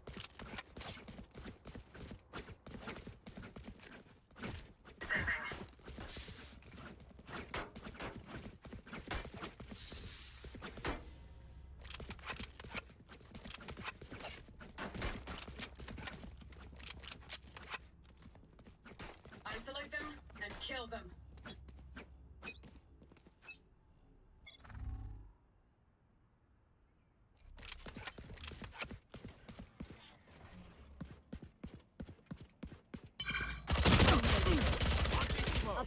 Here, these are moving averages. It's getting confusing now already. We're just gonna, for the purposes of this, and you're the employed investor, let's just ignore this right now. What I'm looking at right now is our volume down here. So let's go to April 5th. That's the day that we bought it as a Bid and Ask Nation. April 1, 2, 3, 4, 5. That is right. One enemy remaining. So this day is when we got this massive influx of volume. This yellow line that you can see, that's the average volume, and you can see that we broke average volume that day. Got the spike. So that means that there was a lot of energy coming into that stock. Something happened, some news. Maybe some news happened, maybe earnings did not happen, but maybe some news came out. Something happened that gave Walmart finally enough energy to break through that 32% area and just start moving up. So a bunch of people, to increase it, just went out and started buying Walmart. Correct. Okay, keep going. Something could have happened on CNBC, who knows? All right, now let's look at the next thing. Any resistance points. So when I look at a stock, there's always gonna be resistance and support points. I'm gonna zoom out here. So actually, let me tell you, when I bought this stock, I was looking at, I always go in with kind of an exit strategy. And I looked at this saying, okay, back in February, this was a big gap down for Walmart, okay?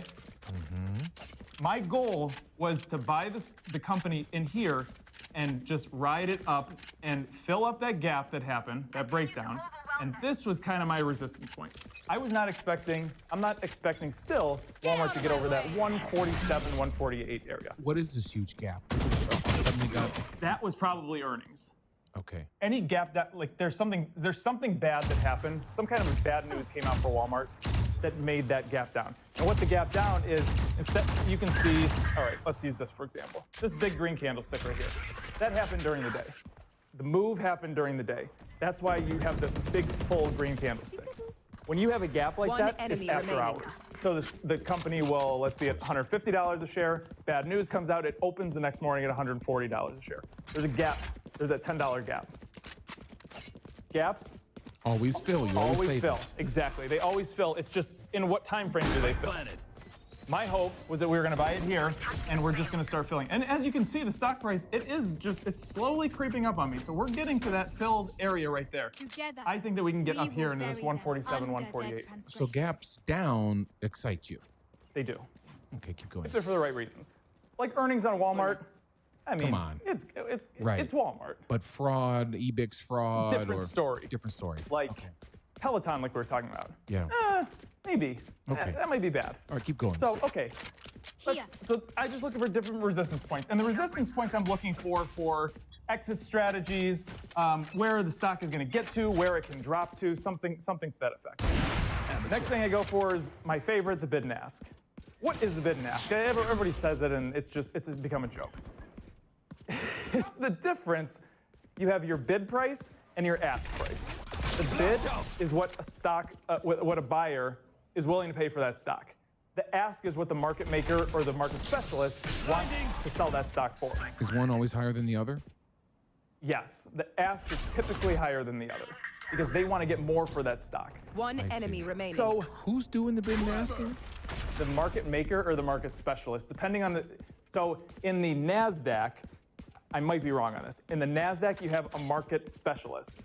It's one person that is kind of controlling what's happening. He works for my Fidelity count, or?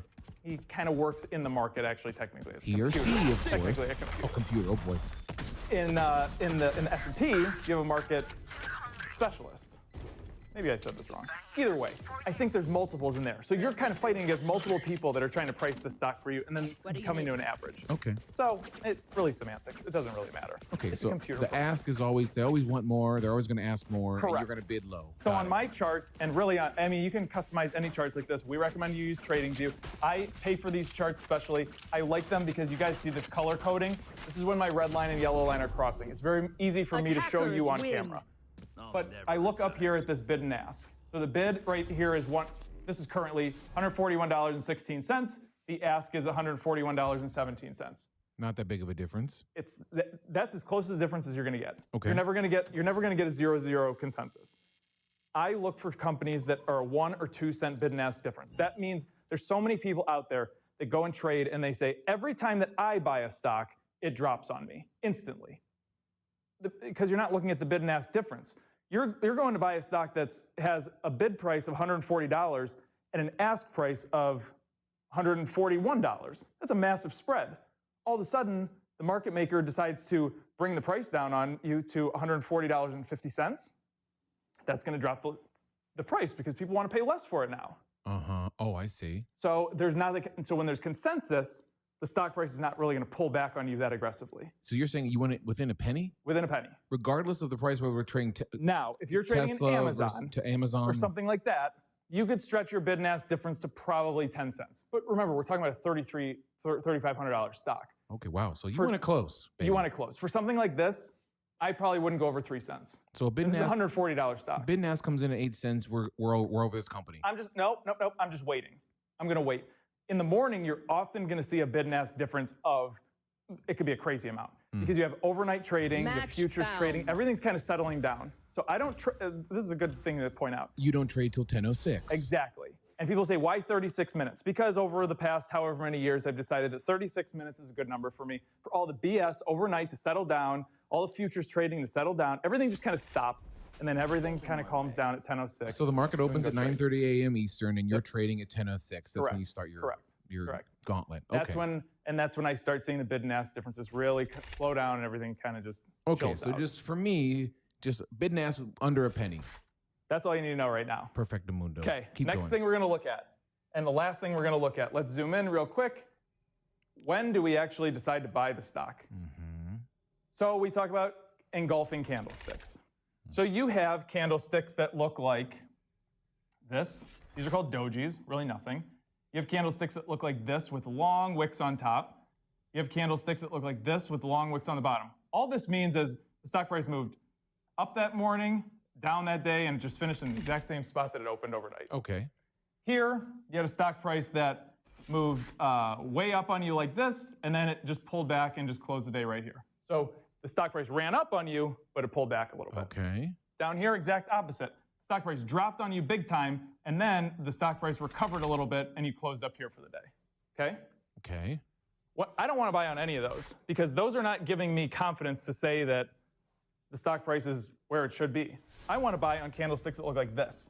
It is pretty much a full engulfing candlestick that's completely filled. There's consensus on the price. It moved up that day, and it didn't pull back on me, saying that everybody's basically saying, okay, the stock price should be up at this level. It's not, let's get to this level, and then at 3:30 that day, pull down and go back to what it was before. This is an indicator that I should have bought, or that I should be start getting interested. That you can buy.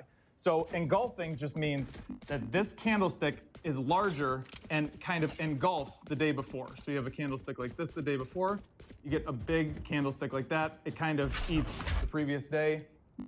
You get good consensus. Money's coming in. Volume is good. You have a good trend. There you go. And they're in Walmart. Wow. That was it. And then what did we do from there? Literally, you guys could see that we just have these candlesticks that are really doing nothing for a very, very, very long time.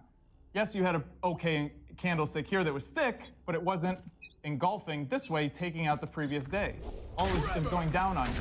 So we have literally waited, what is this, long period of time. I added right here again, because we got an engulfing candlestick that really took out all of these previous days, more or less. So you haven't made any money on this? We've made 140, a couple percent. Oh, well, okay. 1-2%. And your downside risk here is? My downside, that's a very good question. When do you sell? it all goes back to trend. When my red line is still on top of my yellow. I tell my guys in the Bid and Ask Nation every day, our trend is fine. The most important thing about trading is that the trend is your friend. Good Lord, this seems like it takes a lot of discipline and patience here. It does. I'm getting scared now. It does. It takes discipline, it takes patience, it takes repetition. But think about anything in life. Anything in life that you do just takes discipline and repetition. There's no way that Paul always says it. You're not just going to go out and just become Mike Trout. It ain't going to happen. How many times do you think that guy swung a bat in his life? Tens of hundreds of thousands. I mean, probably millions. Yeah, you're right. I mean, this is all repetition. And I always say to the new people, go in there and trade on paper. So what that means is just go and trade fake money. That's how I started. When I was 14, I was in the computer lab at school and I started trading fake money. Then I asked Dad for some real money and here we are. But just go and just do your reps over and over. And how do you get bigger if you want to go to the gym? You do reps. Yeah. Just keep doing them over and over and over. It's the same thing in this. Sounds scary. It's going to be okay. I will guide you through the whole way. I'll hold your hand. So you have some money in here, and what happens if you get? Is it possible that one of these big red scary guys? Oh yeah. So pops out tomorrow, and you lose a ton of money. How do you avoid that? Is this something where I got to be at my work, and after lunch I got to freak out, put down my tuna sandwich, and sell 10 grand in Walmart? Good question. So we can put what are called stops in place. Of course. It's a very good idea to do. So let's look at what, actually, let me go on here. Let me see what this level is. Let's say $135.83. That is the low of this candlestick right here. 135.83. One enemy You can put a stop at 135.83. So when you buy, you're putting the stop in, You can and put if the it ever stop in reaches place. it, it's going to sell off. Yep, exactly. You can go inside your brokerage account, and it's going to tell you what kind of order do you want to put in. Instead of putting a market order, you put a stop loss order. I always do the market. I'm an idiot. I always do the market too. I don't have a stop in place right now. Okay. I don't order. I always do the market. Ever Stop in reaches. place. 35.83. Very good idea to do. So let's look. So we can put what are called stops in place. Of course. It's a very good idea to do. So let's look at what. Actually, let me go on here. Let me see what this level is. Let's say $135.83. That is the low of this candlestick right here. 135.83. We can put a stop at 135.83. See what this level is. Let's say $135.83. That is the low of this candlestick right here. 135.83. We can put a stop at 135.83. So when you buy, you're putting the stop in, You can and put if the it ever stop in. reaches it, it's going to sell off. Yep, exactly. You can go inside your brokerage account, and it's going to tell you what kind of order do you want to put in. Instead of putting a market order, you put a stop loss order. I always do the market. I'm an idiot. I always do the market too. I don't have a stop in place right now. Okay. I don't think it's necessary to have a stop in place right now for a long-term trade like this, especially when my trend is very nice, still moving up, we still have good separation. Everything's looking perfectly fine with this. Now talk about. Oh, keep going. I'm sorry. No, go ahead. Go ahead. Talk about the cookies. What's the cookies all about? Aha, the cookies and you want to go back to the sweet spot. So that's what the sweet spot is. And I wish I would have pointed this out earlier in the video. This area in the sweet spot, I look at it like it's a cookie jar. So you have all your cookies inside of here, this and that. And when you're coming up from the bottom, you're just crossing over that 32%. Look at all these cookies that you get to eat on the way up. Sounds delicious. It's great. Now, when you get into this part up here, The top 20%, above the 80%. above 80%, that's what I call the overbought area. It means that the stock has had a pretty good run up, and now it's getting to the point where maybe there's a higher probability that they think the stock price is going to turn down on me. People always think that after you see a great run in a stock, oh, I want to get in because everybody else is making money. I want to go make money. Well, when you get into this area, you have that higher probability of the stock turning down on you. That's when I call it, that's when you're looking at the crumbs of the cookie jar. All you're trying to do is just grab what's left on top. So let's say that this run is over on Walmart. Instead of you making a run from $139 to, I hope, $147 eventually. Yeah. You're going to try to grab it from 147 to 148. With very high risk that it's going to fall back down on you. Crumbs. Crumbs. So the moral of the story is, when we look for stocks, look at the trend, find ones that are coming through 32%. That's the kind of stocks that you want to buy to make the most gains. At the end of this show, can we look at Peloton? This is something drastic, radical that just happened. Look at it tanked. This is just yesterday? Yesterday. So I would love to see and prove to me that these rules work, Mo. And when you would get it, oh Lord, look at that. So, man, okay, let's zoom out to, let's go here. And like Paul was saying, whenever you're viewing this, we analyzed Peloton a couple times. We talked about this massive drop in stock price due to a recall. And so this has been a long time coming, and this is just the last needle. What am I trying to say? Last needle the last straw that broke the camel's back. Yeah. So talk about what's going on this one. So yesterday Peloton fell 15%, and that's what you had here. Now, this is getting a little bit more detailed, and this is not something that we're going to do for the employed investor because we're not going to go short and stuff.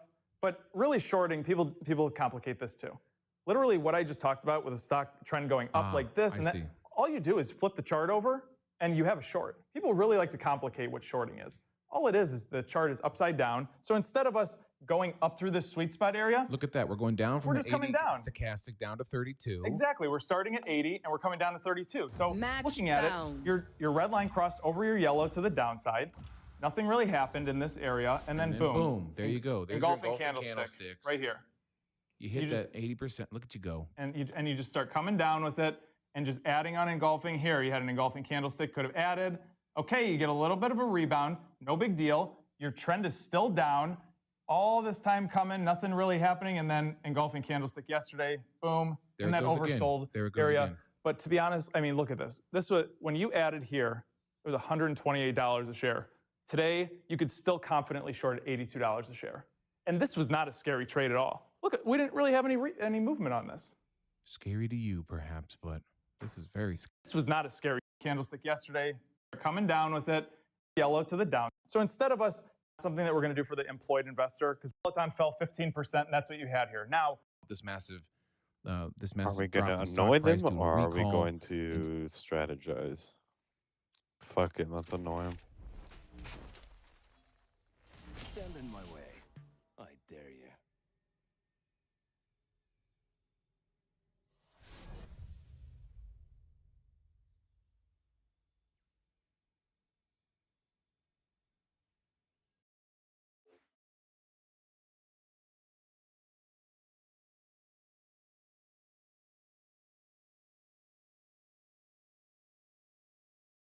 I know I am over there, but my mind rejects the thought. Does she feel the same?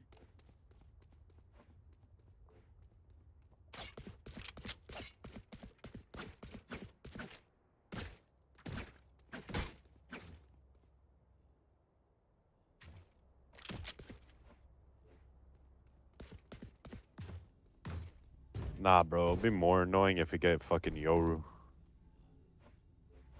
Yoru instead of Sage? Oh my god.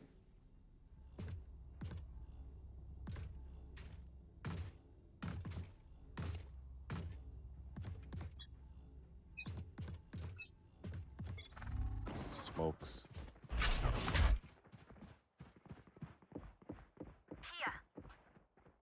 Hey. Hush.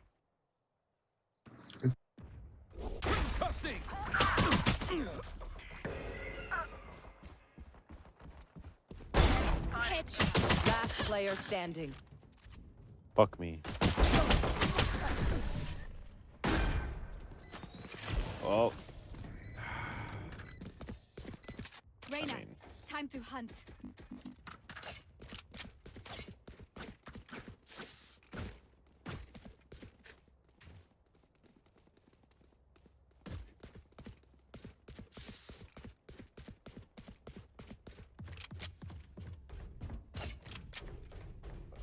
Three people lay long. I love it.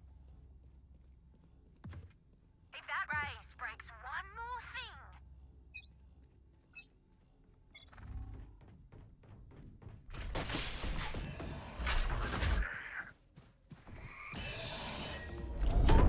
thing. Hey, push again. Rotate. Hawk out! Blinded.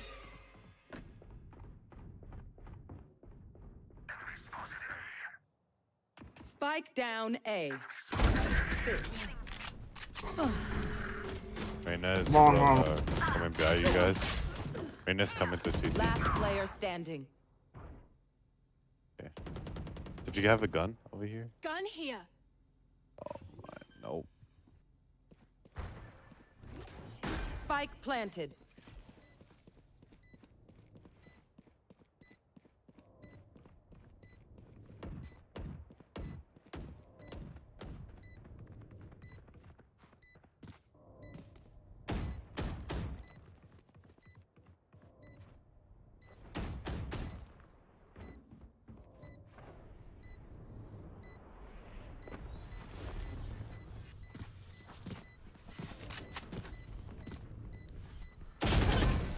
Bruh, all that for just to get one tap? Their sage is a coward hiding behind walls. Grow a spine already!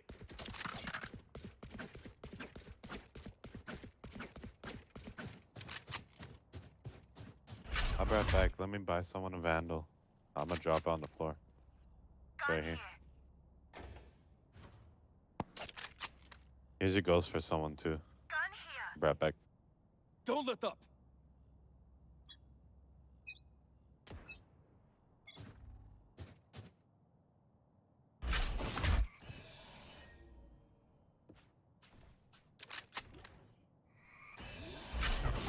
No, BBB maybe? Spike planted.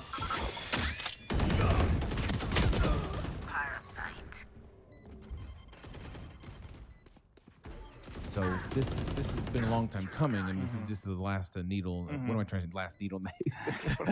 The last straw that broke the back. Yeah. So talk about what's going on this one. So yesterday we had Peloton fell 15%. That's what you Last have here. player Now, standing. Yeah, This that is was just getting a little unfortunate. bit For more all the detail. spots, man, I was not expecting that one. and this is not something that we're going to do for the employed investor because we're not going to go short and stuff. But really shorting, people complicate this too. Literally what I just talked about with a stock trend going up like this, and that, all you do is flip the chart over and you have a short. People really like to complicate what shorting is. All it is the chart is upside down. So instead of us going up through this sweet spot area, Look at that. We're going down from just coming 80 down. stochastic down to 32. Exactly. We're starting at 80 and we're coming down to 32. So looking at it, your red line crossed over your yellow to the downside. Nothing really happened in this area, and then boom. There you go. There's engulfing your candlesticks right here. You hit that 80%. Look at you go. And you just start coming down with it and just adding on engulfing here. You had an engulfing candlestick, could have added. Okay, you get a little bit of a rebound. No big deal. Your trend is still down.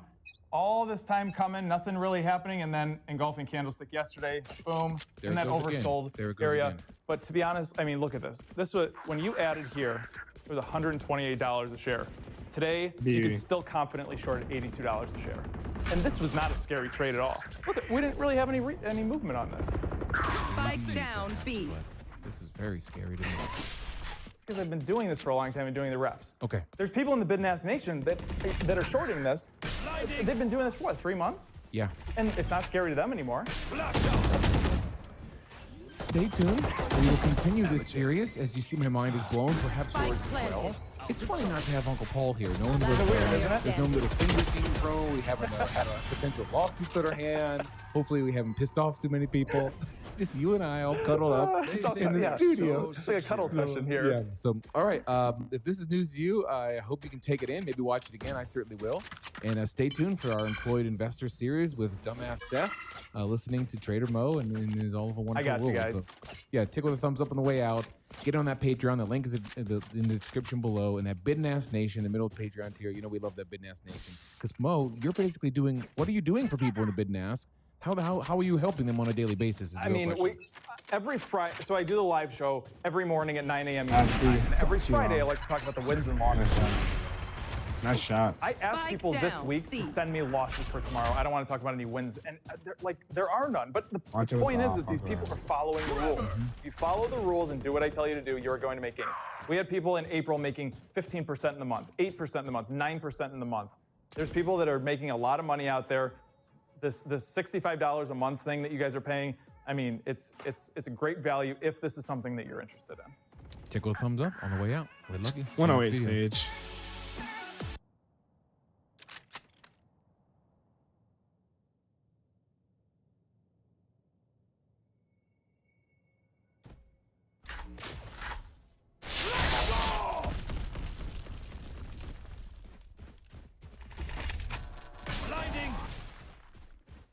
One enemy remaining. You have an Odin on your feet. Last player standing.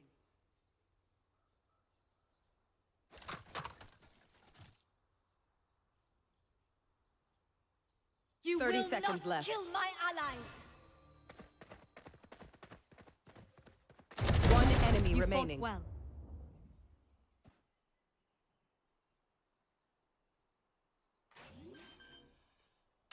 No more hunting.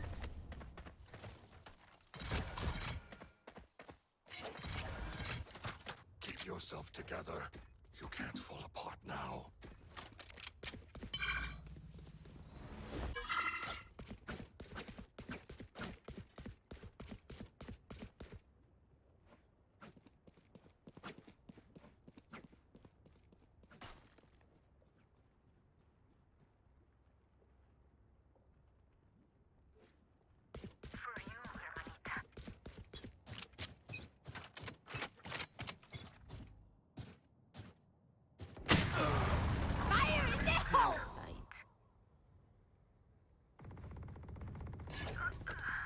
Spike down, C.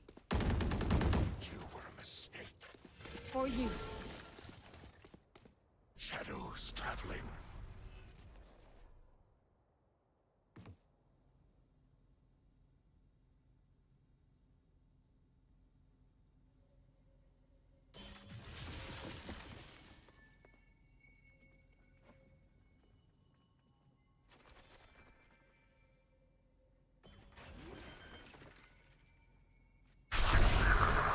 Spike planted.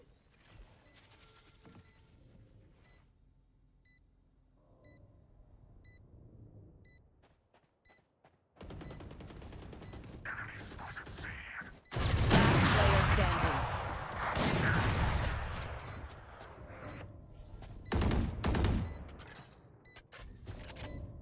I'm the last thing they'll see before they die. Lucky them.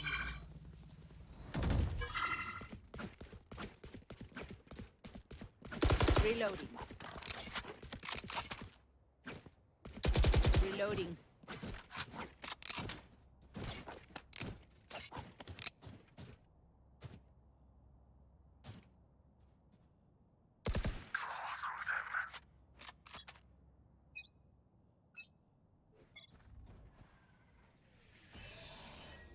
C long, one. Couple. Concussing!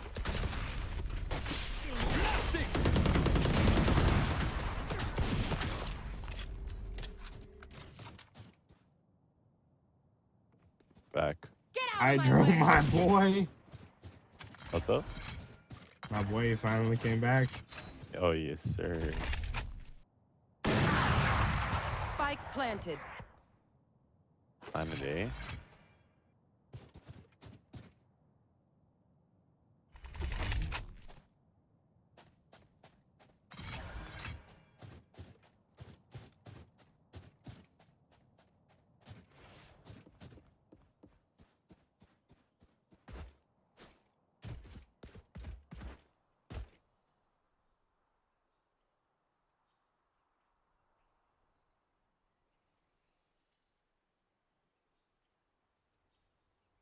Enemy spotted.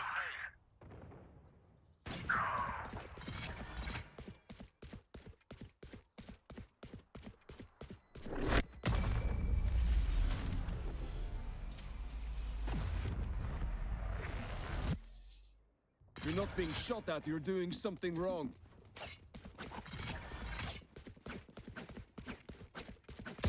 Reloading.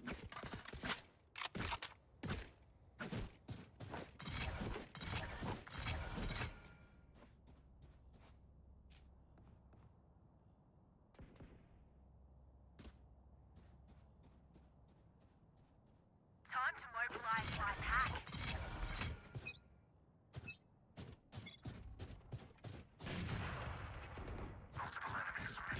Cutting their vision. Rotating. Go B, go B, go B, Siege. Spike down, C. Flash out!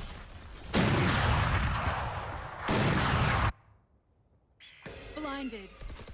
Hawk out! You will not kill my allies! One enemy remaining.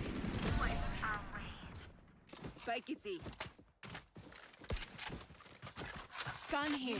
We doing this or what?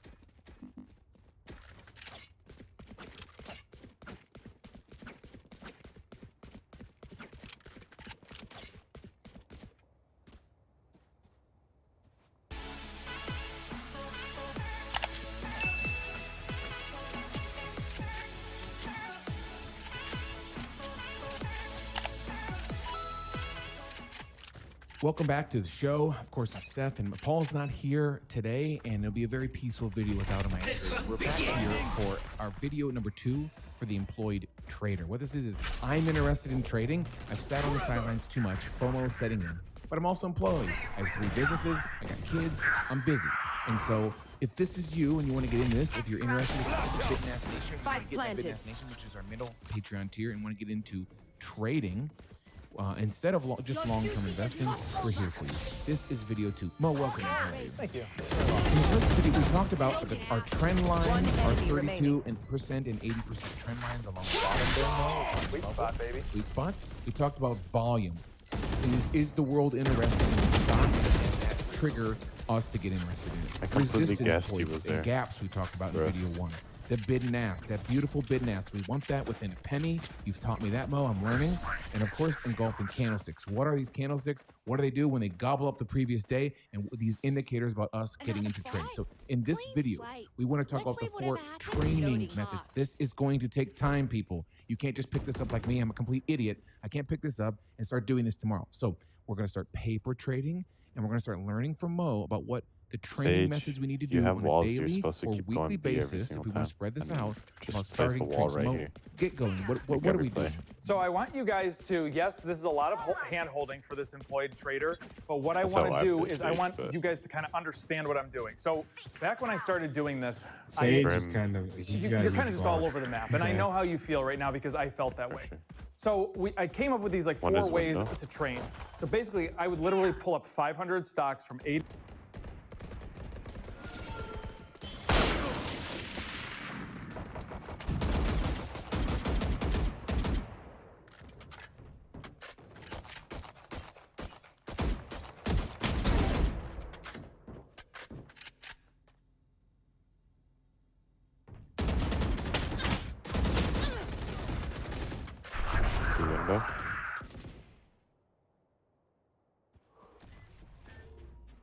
To window 1C. Prepare for hellfire. 120.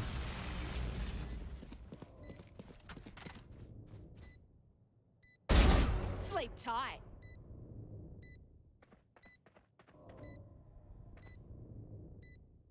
Last player standing. Bruh. 1 garage, 1 long, 1 on site. They're all on site by now.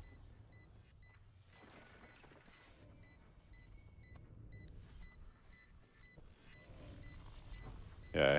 Just save. Don't even try. Run away.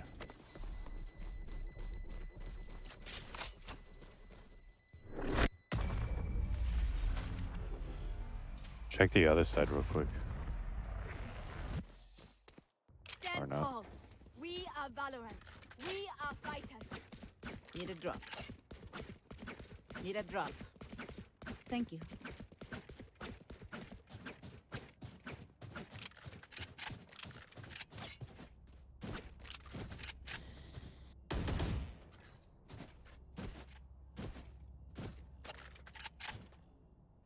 Take them.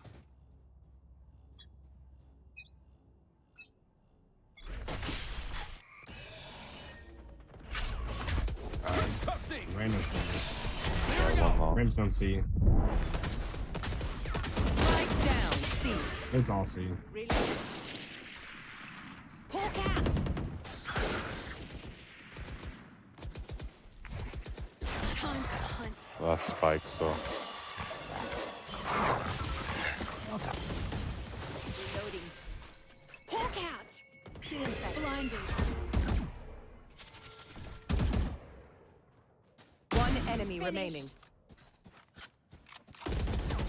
Enough of your technology. The future is radiant. Are you talking to me? Last round before the switch. Thanks, mate. Thank you. Cannot keep our goods after this. Spend all.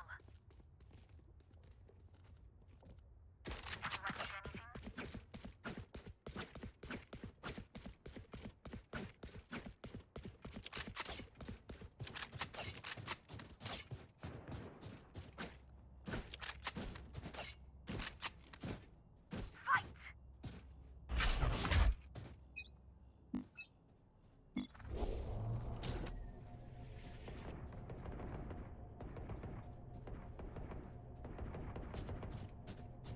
Rim B. Someone watch garage real quick.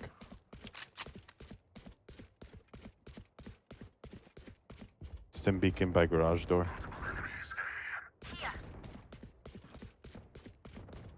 Coming.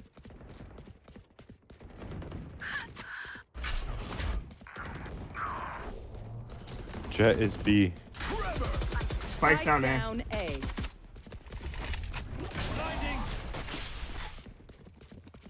Spike is here. Jet is B.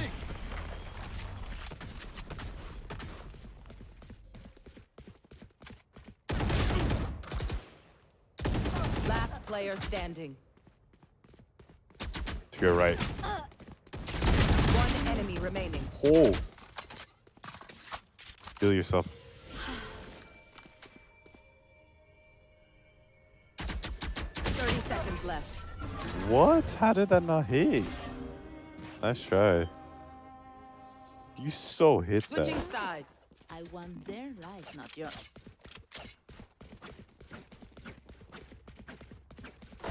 Reloading.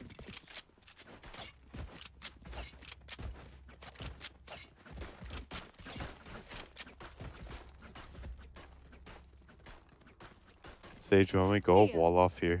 Here. Omen, smoke out, tower and Here. blocks. In the middle. I'll flash. Wait, sorry, this repeat that? Repeat that one more time? Smoke out tower and like on A side there's that long box thing. Here. Right there. When we get on site, Sage will wall CT.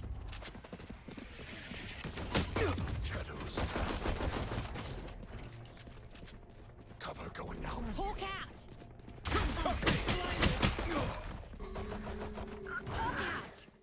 Blinded. Last player standing. Flank? Spike Okay. down A. That was unexpected. Hell of a push, boys. I don't know how that Sage got, Jet got this so fast, but. It's a good thing, all right? We'll figure out what they do eventually.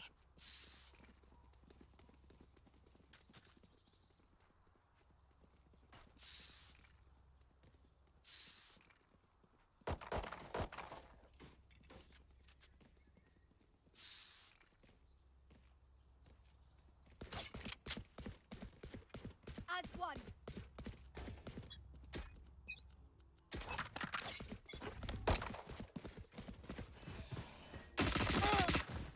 Enemy. Careful. Reloading.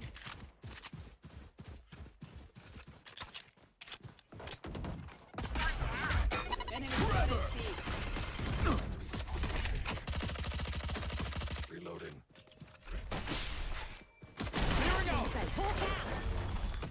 Blinded. Out of charges. Flash out. Blinding. Reloading. Here. Enemy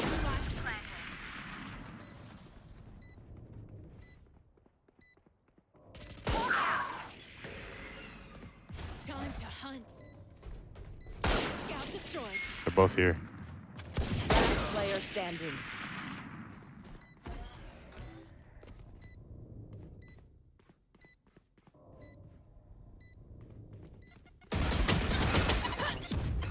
Well.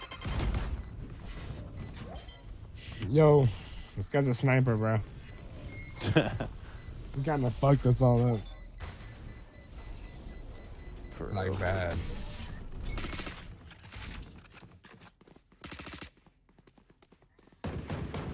Together, we will bury them under their transgressions.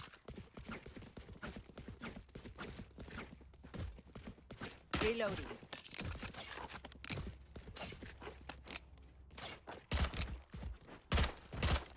Reloading.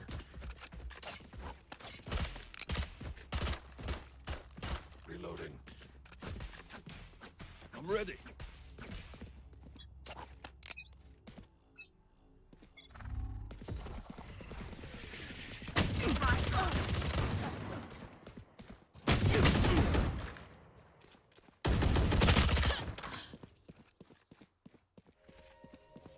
Last player standing. One dead.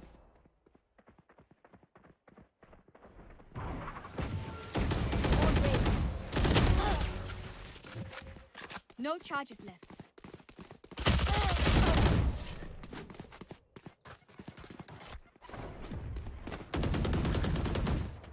Come on! Get me in the line of fire. GG's.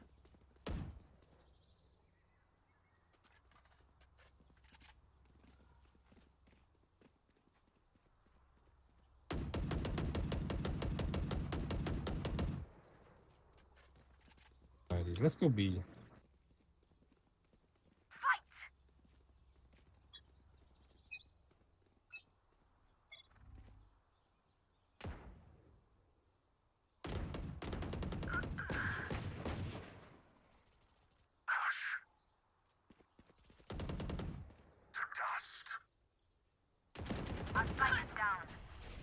Spike down A.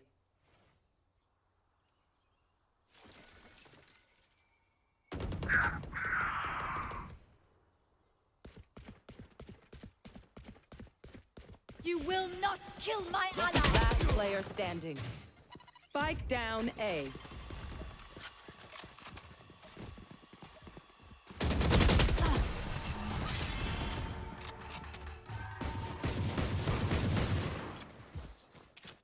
Match point.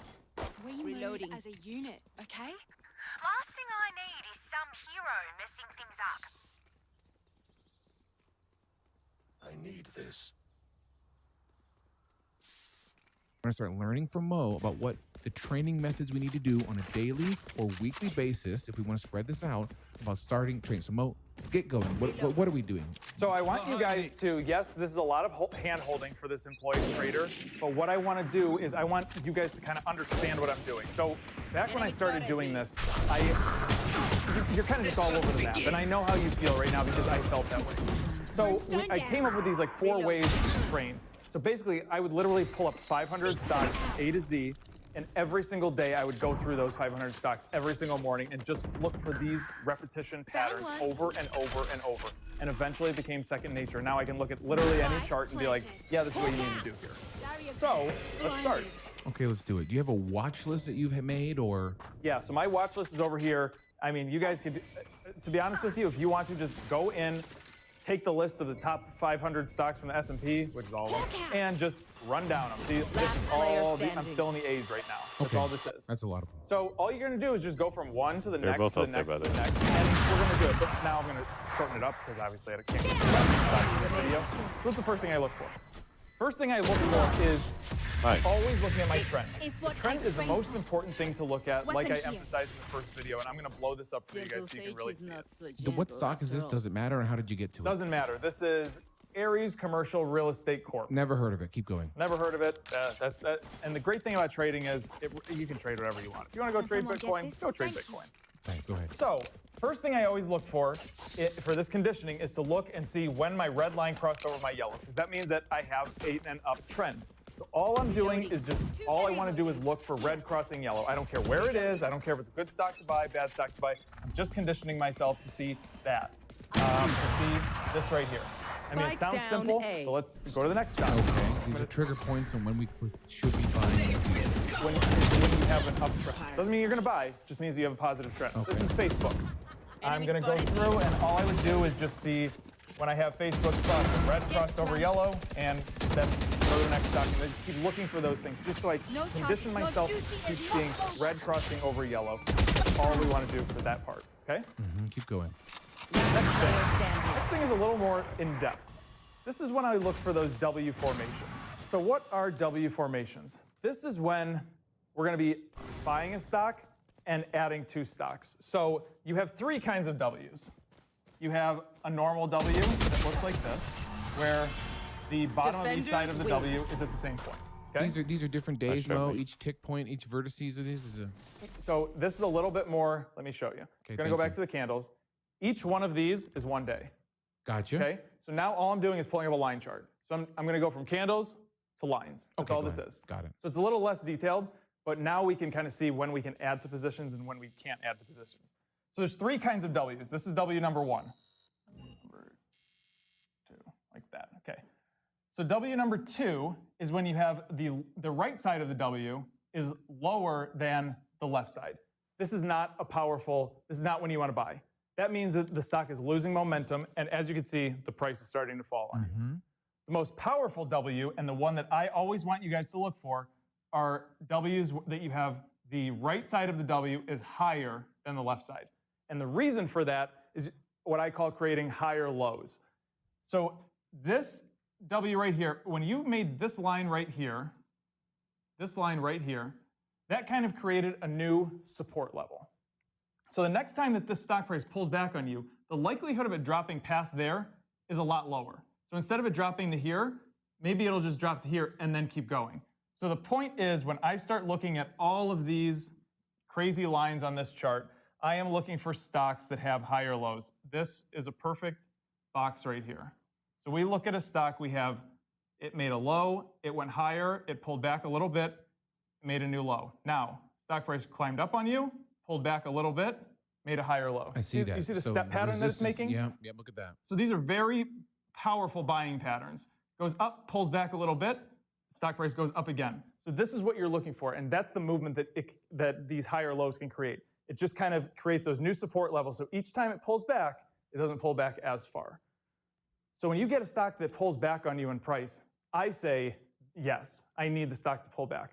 I don't want something that goes like this, like way up there, because there's no support in here. The stock price, this just as fast as and easy as it went up, it can come straight down. There's no support level in there. I see. So that's why when you get a stock price moving up on you, and you get a little pullback, I love it. I welcome it. Without that, I don't want to be in the stock. I'll be selling up here. And when I could have something that pulls back like this and then keeps going even higher, but I digress. So what do you call this right-handed sided W? Is it something magical you call it? I call them W's with higher lows. That means that the right side is higher than the left, so you're creating a higher low as you go up. Okay. Does that make sense? Yeah, so you want to look at some more stocks and look at some of these higher low W's? Oh, sure, let's do it. Let's just start pulling up different, let's pull up, okay. Okay, I see something in there, Mo. You see something right here, right? Yeah. So this is eBay. You had a big decline on the stock price, and then it started to climb on you. And each time it climbed, it pulled back a little bit. And there was this side was a little bit higher than that. Pulled back a little bit higher. And you could see the trajectory that the stock took because it had those support levels built in there. Does that make sense? Yeah, so even toward the right side of this box you're drawing is even with this massive sell-off right there, it still fell down lower than all the previous support levels. It still stayed right, look at that. It's right above that level. And then it pulled back and it continued to move forward. Now, when you got back here and you started to break down, this was your high, you drop below it a little bit and then goes bye-bye. Tried to recover and here we are. I see. Look so at you this. can see that these W formations, they do work. Everybody's probably pointing to, where am I seeing this? Right here. Right, oh, that's the one that I drew. So yeah, you can actually see that it didn't drop below there and it kept the trajectory. So let's go back down on the bottom here, folks, to our trend lines with our red crossing over the yellow. Yeah. And show me, let's see. So obviously, look at that. So right there in the middle, Mo, we'll circle that. Rear? Yeah, right there. That's where our red crossed over our yellow. That's where you're crossing over, right there. Now, there's not a lot of cookies in there, No, Mo. this is what we call a sweet spot reversal. Uh-oh. And you see this quite often in today's market. And all that means is that when you're inside of the sweet spot, you had a downtrend, and then all of a sudden in the sweet spot, it switched on you and changed to a different direction. As you can see over here, you were kind of in that overbought area, and it changed directions in the sweet spot. So that's all sweet spot reversal. This doesn't look as scary now. I mean, if we can I'd like to keep proving this, that these trend lines and W formations work. Let's keep going. Okay. Let's find some more. This is Intel. And you can actually see, let me erase this mess. Okay. Let's see how this climb happened, but yes. I mean, you really don't have that many, you used to have beautiful W formations. Used to. Now, I don't know, not so much. Let's look in here. You had the climb, you had higher lows, and it moved up on you. You know what? Let's type in Cardinal Health. This is a stock that we trade with the Bid and Ask Nation. Give it to me now. I think they're having a pretty rough day, but look at that. This is when we got into this. We traded this Cardinal Health. We got into it when right there. That's when we got into it. And look at these W formations. This was your base. Boom. And look at these W's that we rode all the way up.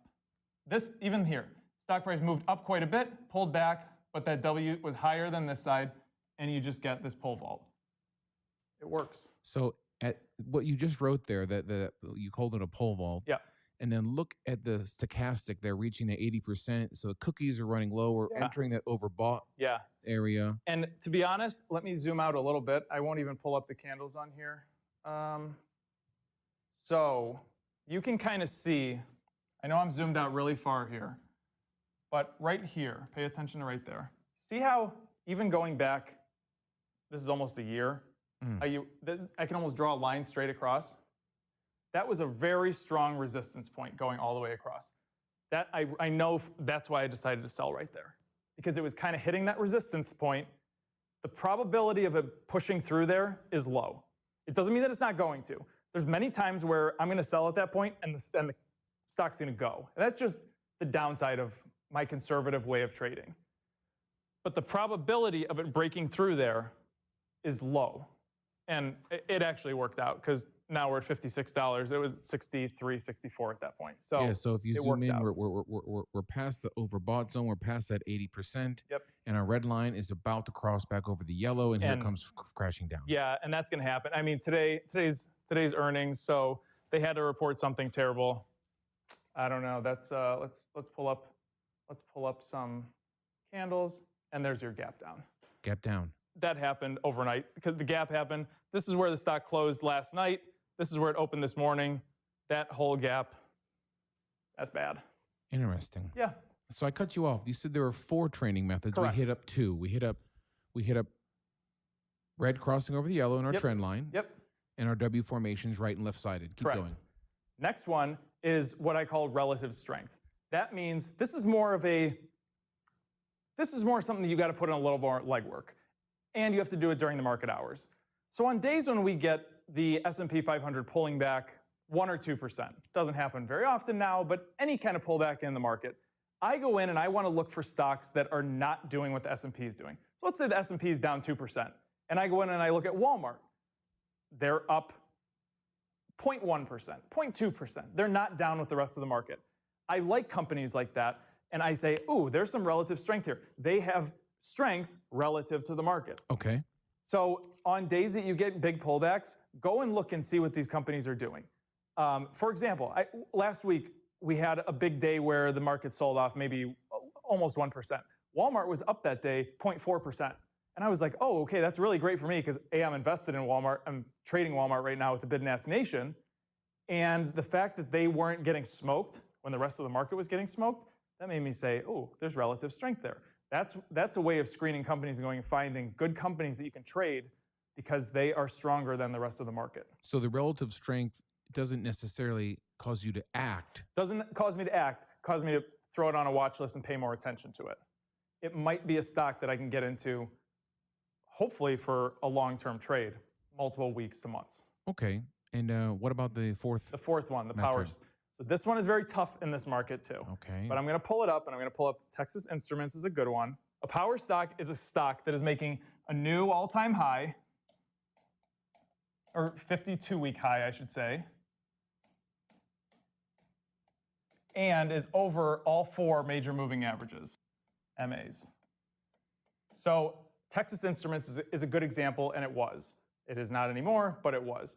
So you can see that the stock price was over all 4 of these major moving averages, and it was making these new all-time highs. It just kept climbing and climbing and climbing, okay? Those are power stocks. They just keep going, and let's assimilate it to our trend over here. Now, we're back here in April of 2019, moved through the sweet spot very nicely, and then it just kept going sideways. The stochastic trend line just kept going sideways for a very long time. And as that happened, the stock price just slowly trickled up. And going back to our old chart, we know that we're over all those major moving averages, just moving higher and higher and higher. So you're over all 4 major moving averages, and you're making new 52-week highs over and over. Every time. Every time. So what you'll do is you'll go to your long watch list of 500 stocks, and you'll just start looking for companies, zoom out a year, and look for companies that look like this. They're making new all-time highs, and they're over all 4 major moving averages. And these are kind of companies that you would love to grab down here, when you're crossing the sweet spot, going through and just go sideways for a very long time. Square was this. Apple was this. Microsoft was this. You can find these companies. It's hard to find it now, but in normal, regular markets, you can find these kind of companies. Can you walk me through another chart reading of another interesting company? Sure. Let's look at Microsoft. So let's look at our major moving averages here on Microsoft. So we know that we needed to cross this area right here to have any inkling at getting into a power stock. It didn't do that for a long time, and then it finally did it. Microsoft crossed. It was over all 4 of its major moving averages. It kind of fell back, but then it started making new 52-week highs again over all of its major moving averages. What is the power of calling it a power stock? What is this relative? What does this weigh into me getting involved or getting excited about maybe buying this? So the hope is that you find stocks. The idea is I want you guys to start recognizing, it still goes back to trend. Okay. I want you guys to recognize when you find stocks that are coming through the sweet spot like this, you can buy them, and hopefully over a long period of time, you can hold them and just make all that money going all the way up. You come through the sweet spot like this with your red line, and your red line literally stays up here for months and months and months. It never drops below 80%, with the yellow line just kind of rolling with it the whole time. It happens. This is a power stock. This would be a power stock. You get over that 80% area and you just go sideways for such a long time. Let's pull up Apple. I hope that I have, my charts go back 2 years. You came through the sweet spot with Apple. Look at that. Okay, so the red line crosses over the yellow. Red line crossed over yellow. We get over the 80% bought. Then you got over 80%. You were making new highs going all the way up, and you could see how we just stayed over 80% for, that was a solid, that was May through October. Look at that. That is a beautiful power stock. Stock price moved up on you. You were making new all-time highs as you moved up. You crossed over, came down, sell it right there. That's a hell of a trade. So it crosses over, you follow your rules, you sell, and yep, you sell it. You sell when your red line crosses under your yellow, and you drop into the sweet spot going in the negative direction. Who's doing this poorly and not following all this discipline rules? Who's doing this really poorly, and what are they doing? Yellow, and you drop into the sweet spot going in the negative direction. Who's doing this poorly and not following all this discipline rules? And you drop into the sweet spot going in the negative direction. That's a hell of a trade. So it crosses over, you follow your rules, you sell, and yep, you sell it. You sell when your red line crosses under your yellow, and you drop into the sweet spot going in the negative direction. Who's doing this poorly and not following all this discipline rules? Who's doing this really poorly, and what are they doing? Everybody out there. I don't think that people have a process, though. That's the thing. Yeah, watching the news and see what they talk about. Yeah, exactly. I mean, these are the downside is you're not going to make tons and tons of money very quickly. That's the hard part for people to understand in today's market. Everybody wants to get rich quick because it's so easy. Well, it seems so easy. Crypto and exactly. This is, I mean, for you to go and buy a stock and hold it for 3 months and make 15%, that sounds pretty lame today. Yeah. You know what I'm saying? Yeah. Like 15%, I could have made that in one morning on buying Dogecoin. Oh, absolutely.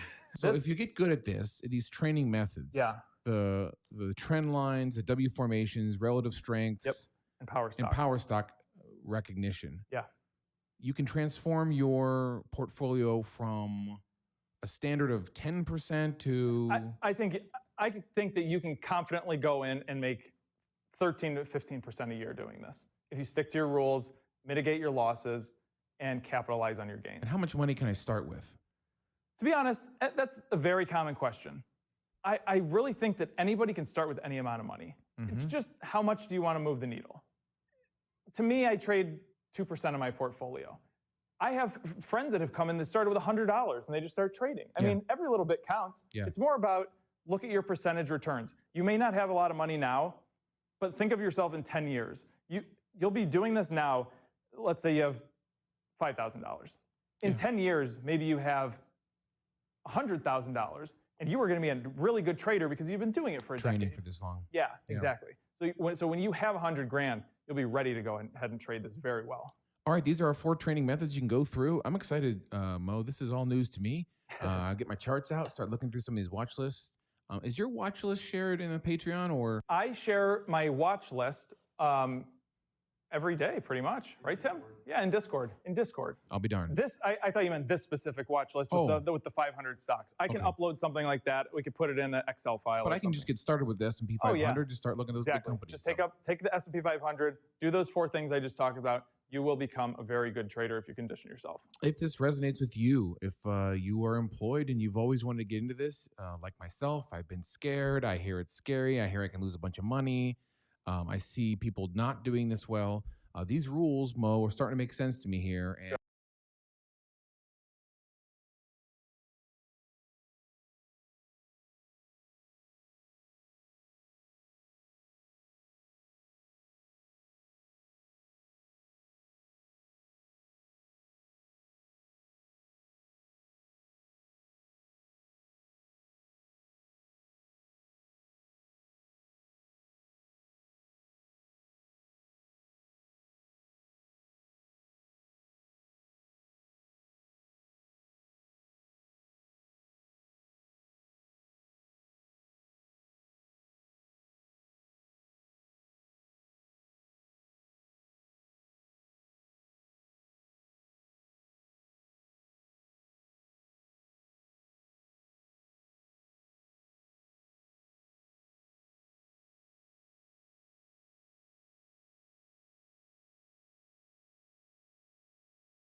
And this is exciting. So Good.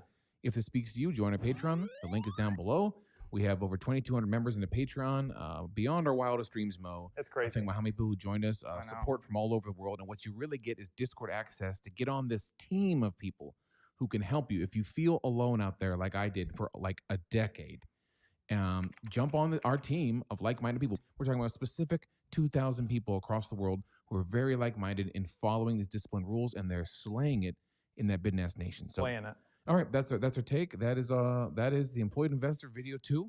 We will keep these coming, and soon I will be paper trading and real trading, and we'll update you on all of that. Of course, my portfolios are completely out there on Patreon and Discord, so you can follow along. And that's our video. Tickle a thumbs up on the way out, and you know we love you. Thanks, guys.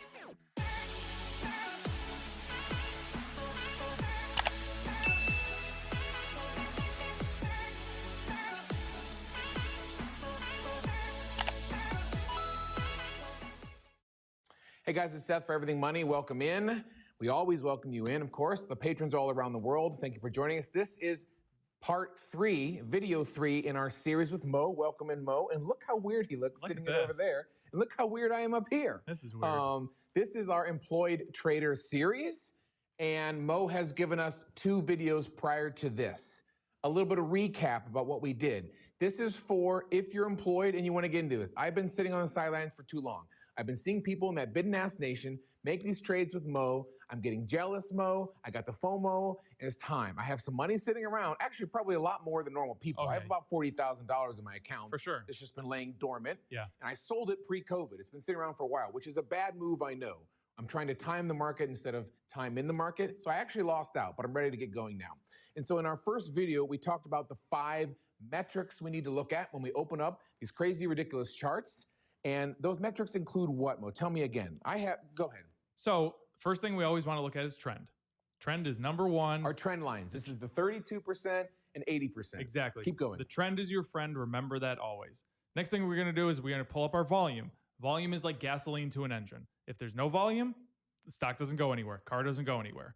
Number 3 is resistance points and gaps. What is that, Mo? Correct. So next when we look at resistance, we want to see basically when we get into a stock, is it okay? And we kind of want to have an exit strategy. So where are our next resistance points on that thing? When do we think that the stock is going to run out of steam and turn around on us, go back down? Of course, number 4 is that bid and ask, which you know I love that, Mo. I love you in that bid and ask nation. Bid and ask nation. No, so the bid and ask is the difference between the bid price and the ask price. We want that thing to be 1 cent, 2 cents, depending on stock price, of course, but we want that to be as little as possible. And then number 5 is we're looking at engulfing candlesticks, primarily the size, and Correct. do they take out the previous Correct. days? That's when we know when we can confidently add to a position, and that's a lot we're going to talk about today. Seth is at the board. Seth is going to be in the hot seat today. Let's see how he does. Okay, the second video we talked about was our training methods, and we're going to go over some of those now. Mo's going to help me train. So basically, Mo, what do we have pulled up here? What is this? So this is Lockheed Martin. I pulled up 3 stocks for Seth today to look at because I want to basically have him at the board, looking at the trend, looking at candlesticks. What he had a habit of saying, when the red line crossed the yellow, now what do we do? Is it buy just because red crossed yellow, or do we wait till it gets into the sweet spot? That's what I kind of want Seth, who's in your position, to go ahead and see how he does. Okay, so we're going to start with our trend lines here, Mo, which I'm a little new to this, but we're going to keep going. Yeah. I would say we talked about volume. So if we pull up volume, again, Mo, we want our average volume, which is this yellow line. What do we want? So looking at this chart right now, that faint yellow line that is just wiggling on there for months on end, that is basically the average volume of the company. Now, in my ideal world, I would be above average volume all the time. In this market, we have very low volume. That's just the reality of the situation. So instead, I pull myself back a little bit and I look at the charts and I say, okay, I'm going to kind of see if the volume is consistent on a day-to-day basis. I'm not getting these big dips and rises. Is it consistent daily? So that's what we look for. Okay, and we'll keep going on volume. That might be something trickier I need to work on. So then we start looking at resistance points. Oh no, trend lines. Here we go. So this is faint, Mo. Why is that? Yeah, so wiggle faint? that mouse a little bit. Oh, there we go. Sorry about that. It'll light up. There you go. There we go. So okay, I got it. This is our 32%. Stochastic, this is our 80%. We want to be in here. We want to be in there. So let's look at the trend line first. So where does the red line cross over the yellow? Right. Oh, this is great, Mo. It's down here. Perfect. Perfect. So that means that we are not in an uptrend yet. We're not in an uptrend until we cross over the 32%, remember? That's right. So this is too low. It's too low, but it's giving us there. So let's look at the We'll keep going on volume. That might be something trickier I need to work on. In my ideal world, I would be above average volume all the time. In this market, we have very low volume. That faint yellow line that is just wiggling on there for months on end, that is... So we're going to start with our trend lines here, Mo, which I'm a little new to this, but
we're going to keep going. Yeah. I would say, we talked about volume. So if we pull up volume, again, Mo, we want our... a habit of saying when the red line crossed the yellow, now is at the board. Seth is going to be in the hot seat today. Let's see how he does. Okay, the second video we talked about was our training methods, and we're going to go over some of those now. Mo's going to help me train. So basically, Mo, what do we have pulled up here? What is this? So this is Lockheed Martin. I pulled up 3 stocks for Seth today to look at because I want to basically have him at the board, looking at the trend, looking at candlesticks. He had a habit of saying when the red line crossed the yellow, now what do we do? Is it buy just because red crossed yellow, or do we wait till it gets into the sweet spot? That's what I kind of want Seth, who's in your position, to go ahead and see how he does. Okay, so we're going to start with our trend lines here, Mo, which I'm a little new to this, but we're going to keep going. Yeah. I would say we talked about volume. So if we pull up volume, again, Mo, we want our average volume, which is this yellow line. What do we want? So looking at this chart right now, that faint yellow line that is just wiggling on there for months on end, that is basically the average volume of the company. Now, in my ideal world, I would be above average volume all the time. In this market, we have very low volume. That's just the reality of the situation. So instead, I pull myself back a little bit and I look at the charts and I say, okay, I'm going to kind of see if the volume is consistent on a day-to-day basis. I'm not getting these big dips and rises. Is it consistent daily? So that's what we look for. Okay, and we'll keep going on volume. That might be something trickier I need to work on. So then we start looking at resistance points. Oh no, trend lines. Here we go. So this is faint, Mo. Why is that? Yeah, so wiggle faint? that mouse a little bit. Oh, there we go. Sorry about that. It'll light up. There we go. So okay, I got it. This is our 32%. Stochastic, this is our 80%. We want to be in here. We want to be in there. So let's look at the trend line first. So where does the red line cross over the yellow? Right. Oh, this is great, Mo. It's down here. Perfect. Perfect. So that means that we are not in an uptrend yet. We're not in an uptrend until we cross over the 32%, remember? That's right. So this is too low. It's too low, but it's saying, okay, the stock is starting to make a move on us. So let's it keep a watch waddles around on it. this way. We're still not interested. We're still not interested. And then right here, Mo, crosses the red line crosses into our 32% zone. So we finally have an uptrend. And on my charts, as you can see, my charts turn green. And the reason I like my charts, and I do not use TradingView, and when I come out with my own charts, we will all be on the same page. But I like these because it shows that color change, and it's easier for you guys to see on screen. So right here, we enter the 32% zone. Plenty of cookies left in our little cookie jar down here, which we love, Mo, which you've always said. That's our sweet So spot. now we want to get our hands on this puppy. Yes. You're saying, now, wait, I'm sorry. We have to look at the bid and ask, of course. So let's look at the bid and ask, but when we get an engulfing candlestick, because we don't need to know the bid and ask difference until we have an engulfing candlestick to say, can we buy this stock? Okay. Right? So we get interested around this point, and all of a sudden, I am not seeing engulfing candlesticks that are taking over the previous day. Exactly. So we're in the sweet spot. We're looking for, we need an engulfing candlestick to go ahead and add to this thing. So let's start looking for one on those green candles. So am I wrong? Is it this is the hot spot right here, Mo? So that is a thick candlestick, but is it big enough? Is it big in taking out the previous day and making a new high? No, it's not. It's this one. That's exactly right. This one right here. That's the one. So that is the one where we're finally getting an engulfing candlestick, and we're saying, okay, maybe there's a choice, maybe there's a chance there that we buy. However, Mo. However, what? The red line has crossed out of the sweet spot at the same time frame. That's correct. Over our 80% stochastic. Yes. So no more cookies left. Correct. So now it's getting into we're getting so high on the trend. We're getting almost into that overbought area. Now I start to say, okay, is the juice worth the squeeze? If I buy that engulfing candlestick right there, how much movement do I have to the top side? Am I going to be able to get it from, say, $350 to $400, or am I going from $350 to $355? Okay. I don't want to take the risk for $5 a share on a 300. You know what I'm saying? That so percentage automatically, is so you're low. sort of saying, I'm just I'm out. This is one where I look at it and going, yeah, I'm out. I'm going to go find something else. It had a nice run. The trend was very good. I just didn't get a chance to go in there and buy a company. And remember, guys, I'm a little bit more conservative than others. So I recognize there's 10,000 stocks out there. I'm going to go find another one. Let's look at Walmart. So Walmart. Oh, this is interesting. We'll look at this. Walmart's interesting because let's see. Where did it cross? Where did red cross over yellow? So trend lines is, wow, look, it's red is nowhere, red is nowhere, and it's down here, Mo. Boom. That's when you throw it on a watch list. This is a tracker share? That's when you throw a tracker share. And we actually did have a tracker share on Walmart. Come on. Yeah. So we're still under our 32% stochastic. Yep, stochastic. Stochastic. I got to work on that. So do you at home. You guys got to work on that. So we're still under, which means at the moment, I'm not buying. But Not I'm buying. Watching. We're watching. We're watching closely. Correct. And then all of a sudden we trolley along here and boom, we cross over to the sweet spot. Crossover, which is right around here. And you got nothing for those first 2 days of green. But right? look at this, Mo. Look right here. This little guy right here. That third day of green. This guy. Boom. That's when we actually added to the position. This is where we buy. That's where we bought. That's where Engulfing we buy. candlestick, which takes out the previous day. See ya, baby. Yep. And now we're going to ride this puppy through the sweet spot, as you would say. We're still in it. We're still in this? Oh, I'm still in this, yeah. And look at all this now. We went from 134 up to 140. Mm-hmm. And actually, in that, so our trend is still going up. Where did we get another engulfing candlestick? Where did we get our next engulfing candlestick where we added the position? Right here, Mo. Right there. That's actually, we added to Walmart. I think it was last week. And Maybe if we look again, Monday. am I wrong, Mo? This is that W formation where we went up, then down, then we went this right-sided W right here. Exactly right. Exactly right. So this right-sided, right higher W tells us to even buy more. Exactly right. So we got, that's why I say I really welcome pullbacks in stock. So a lot of people probably would see Walmart pull back in stock price and they'd say, oh my God, I gotta get out of this thing. To me, I looked at it as going, yes, I want this pullback. I don't want it to drop past a certain point. And then that right side of the W goes up and hopefully we can keep adding to this baby. So we didn't look at volume for this one. Is that, I mean, we should have, or? Yeah, let's pull up. So let's go to look at the volume and see what the volume was on Monday, April 5th.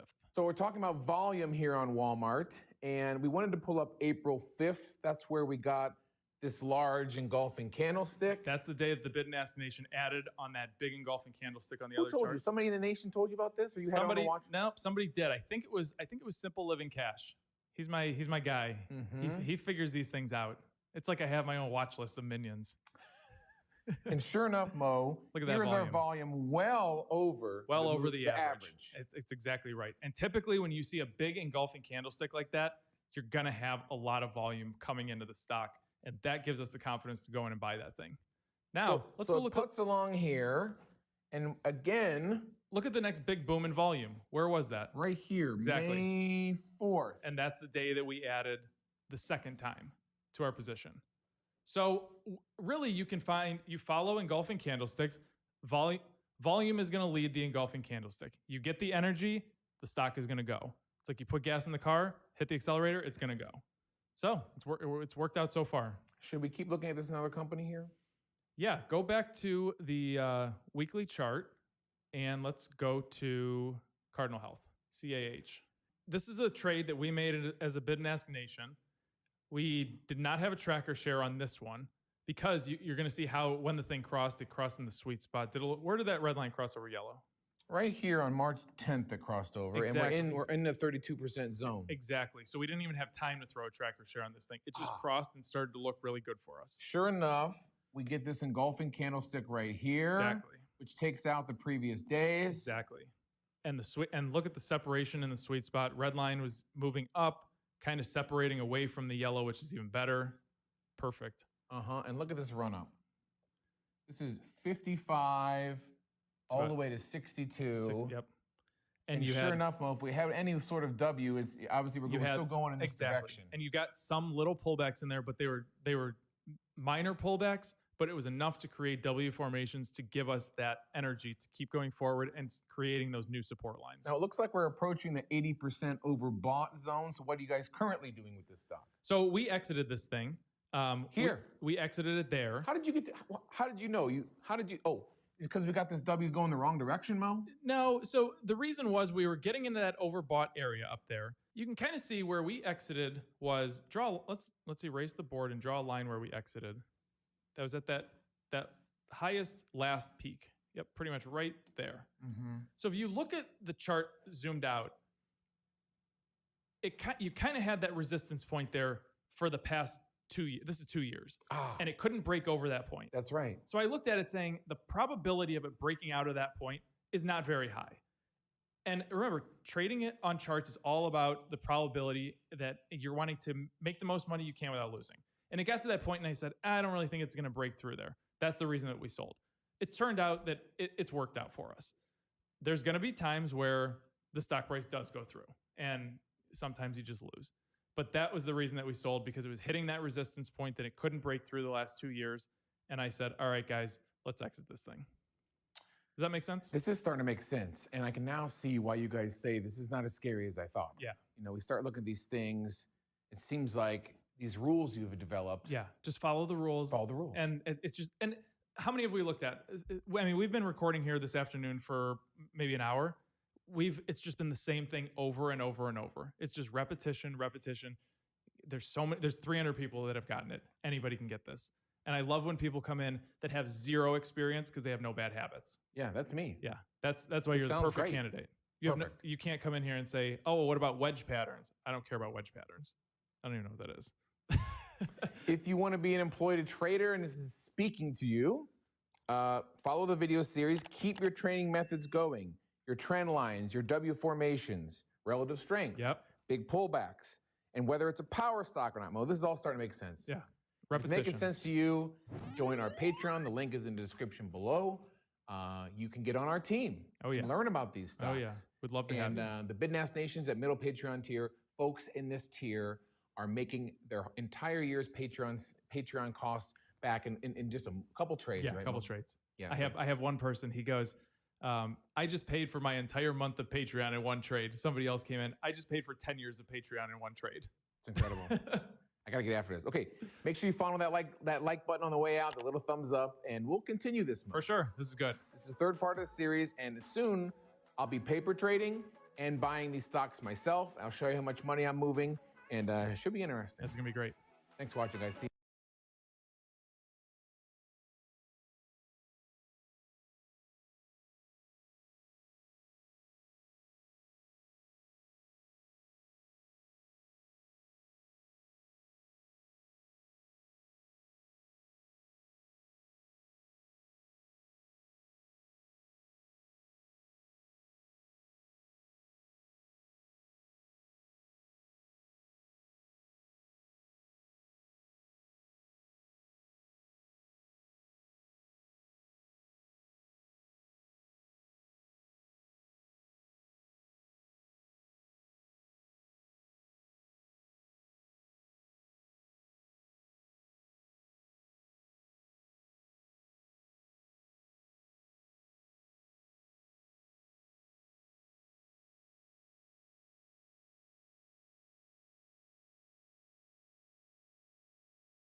forward and creating those new support lines. Now, it looks like we're approaching the 80% overbought zone. So what are you guys currently doing with this stock? So we exited this thing.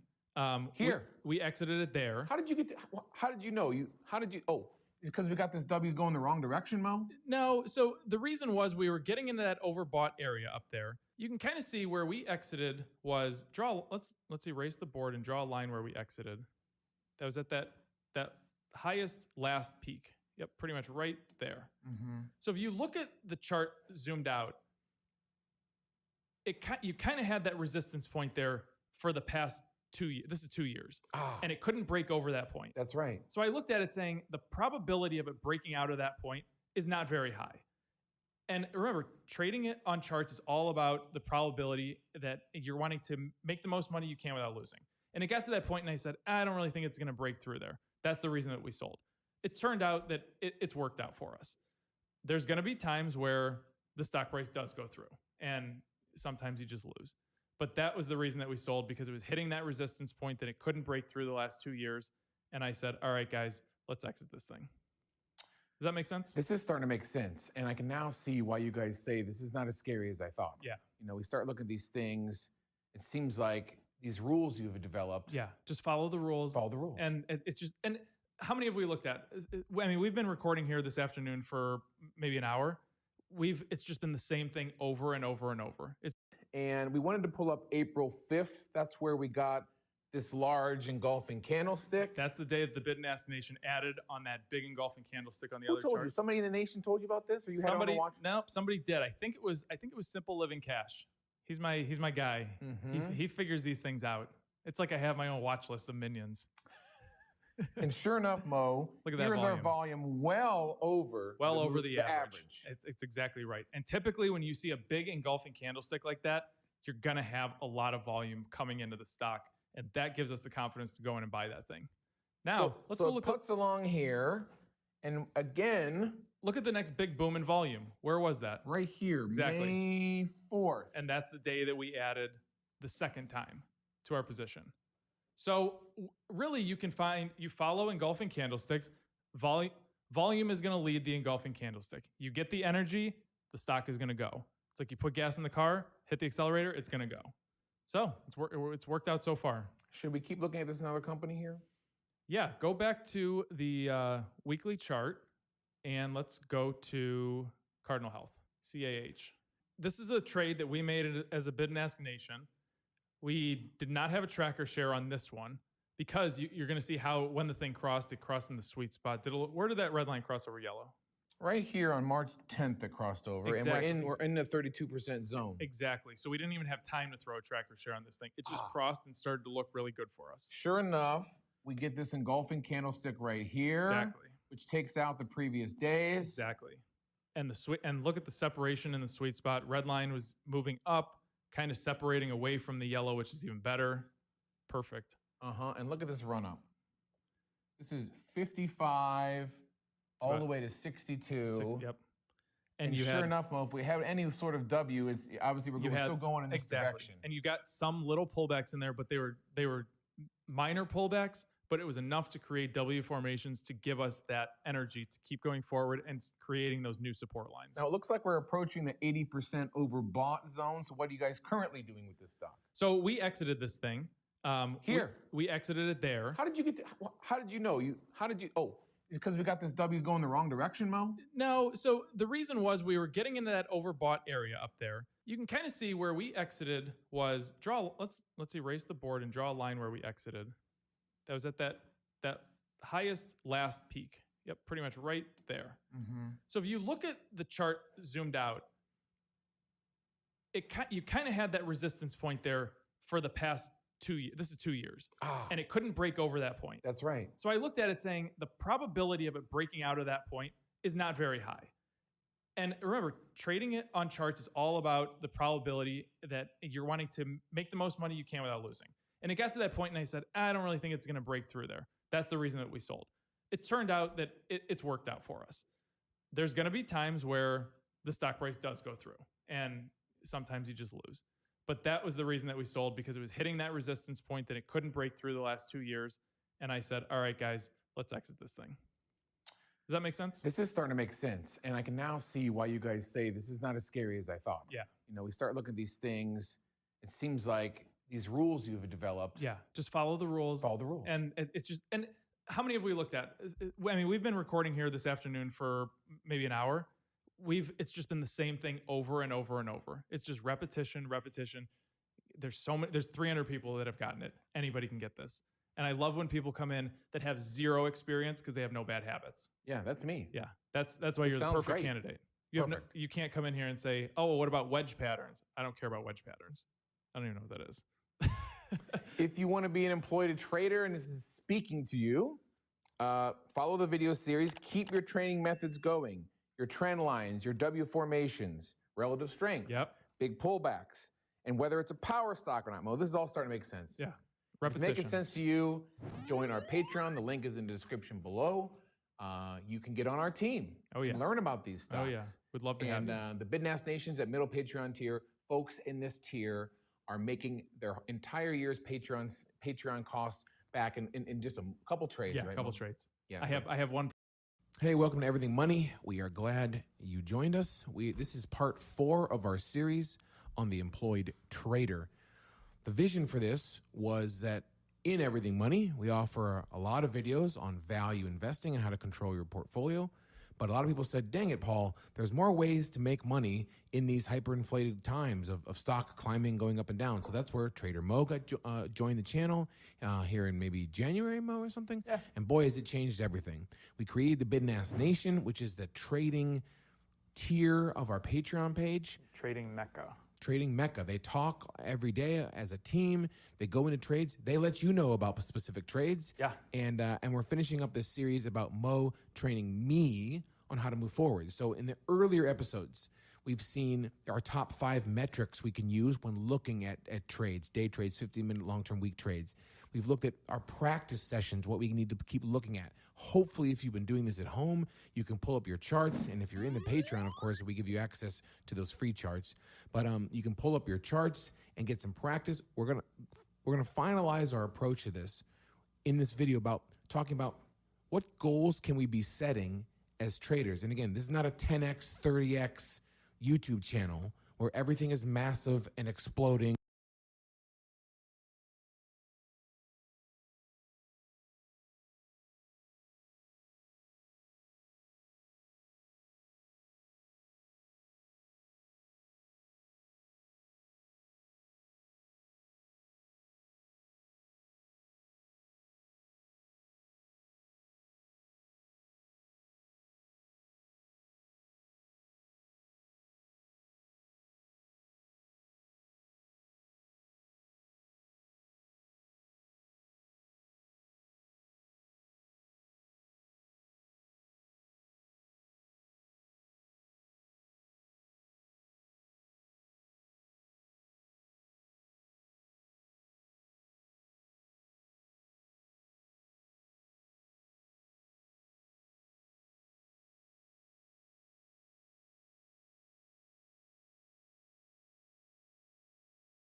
and we got our hot cakes, and this is incredible. This is very slow gains over a long life. The boring way, if this doesn't speak to you, just go away. But if it does,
Because you can stay on, fondle that thumbs up, get in our Patreon, join the Bid and Ask, and learn from Mo and his day trades every single day. A guy who's trading $100,000 a day, Mo, managing multi-million-dollar portfolio. And so let's go over this, Mo. Talk about, just in general, as an employed trader, I'm busy, I have kids, I coach baseball, and I want to get into trading. Talk about the time frame I should have, expectations on a day-week basis. Right, so that's the idea. The idea for you is to have that busy lifestyle and be able to trade, because people make it that it is so, you have to be doing it 24/7. With the long-term charts that I've taught you about and the way that we're going to go about this, you don't. My goal is to make you daily videos. We're going to pick 5 stocks. Maybe they will be Bank of America, Apple, Caterpillar, some boring stocks like that don't have crazy volatility, so that when we enter something, hopefully we can stay in it for multiple weeks and even ideally multiple months, which we don't see in this market very much. But the idea is for you to enter that stock, coming through that sweet spot, and just let it go. And every single day I'll just say, guys, Goldman Sachs today, it's fine, we're holding. Tuesday, Goldman Sachs, it did this today, we're holding.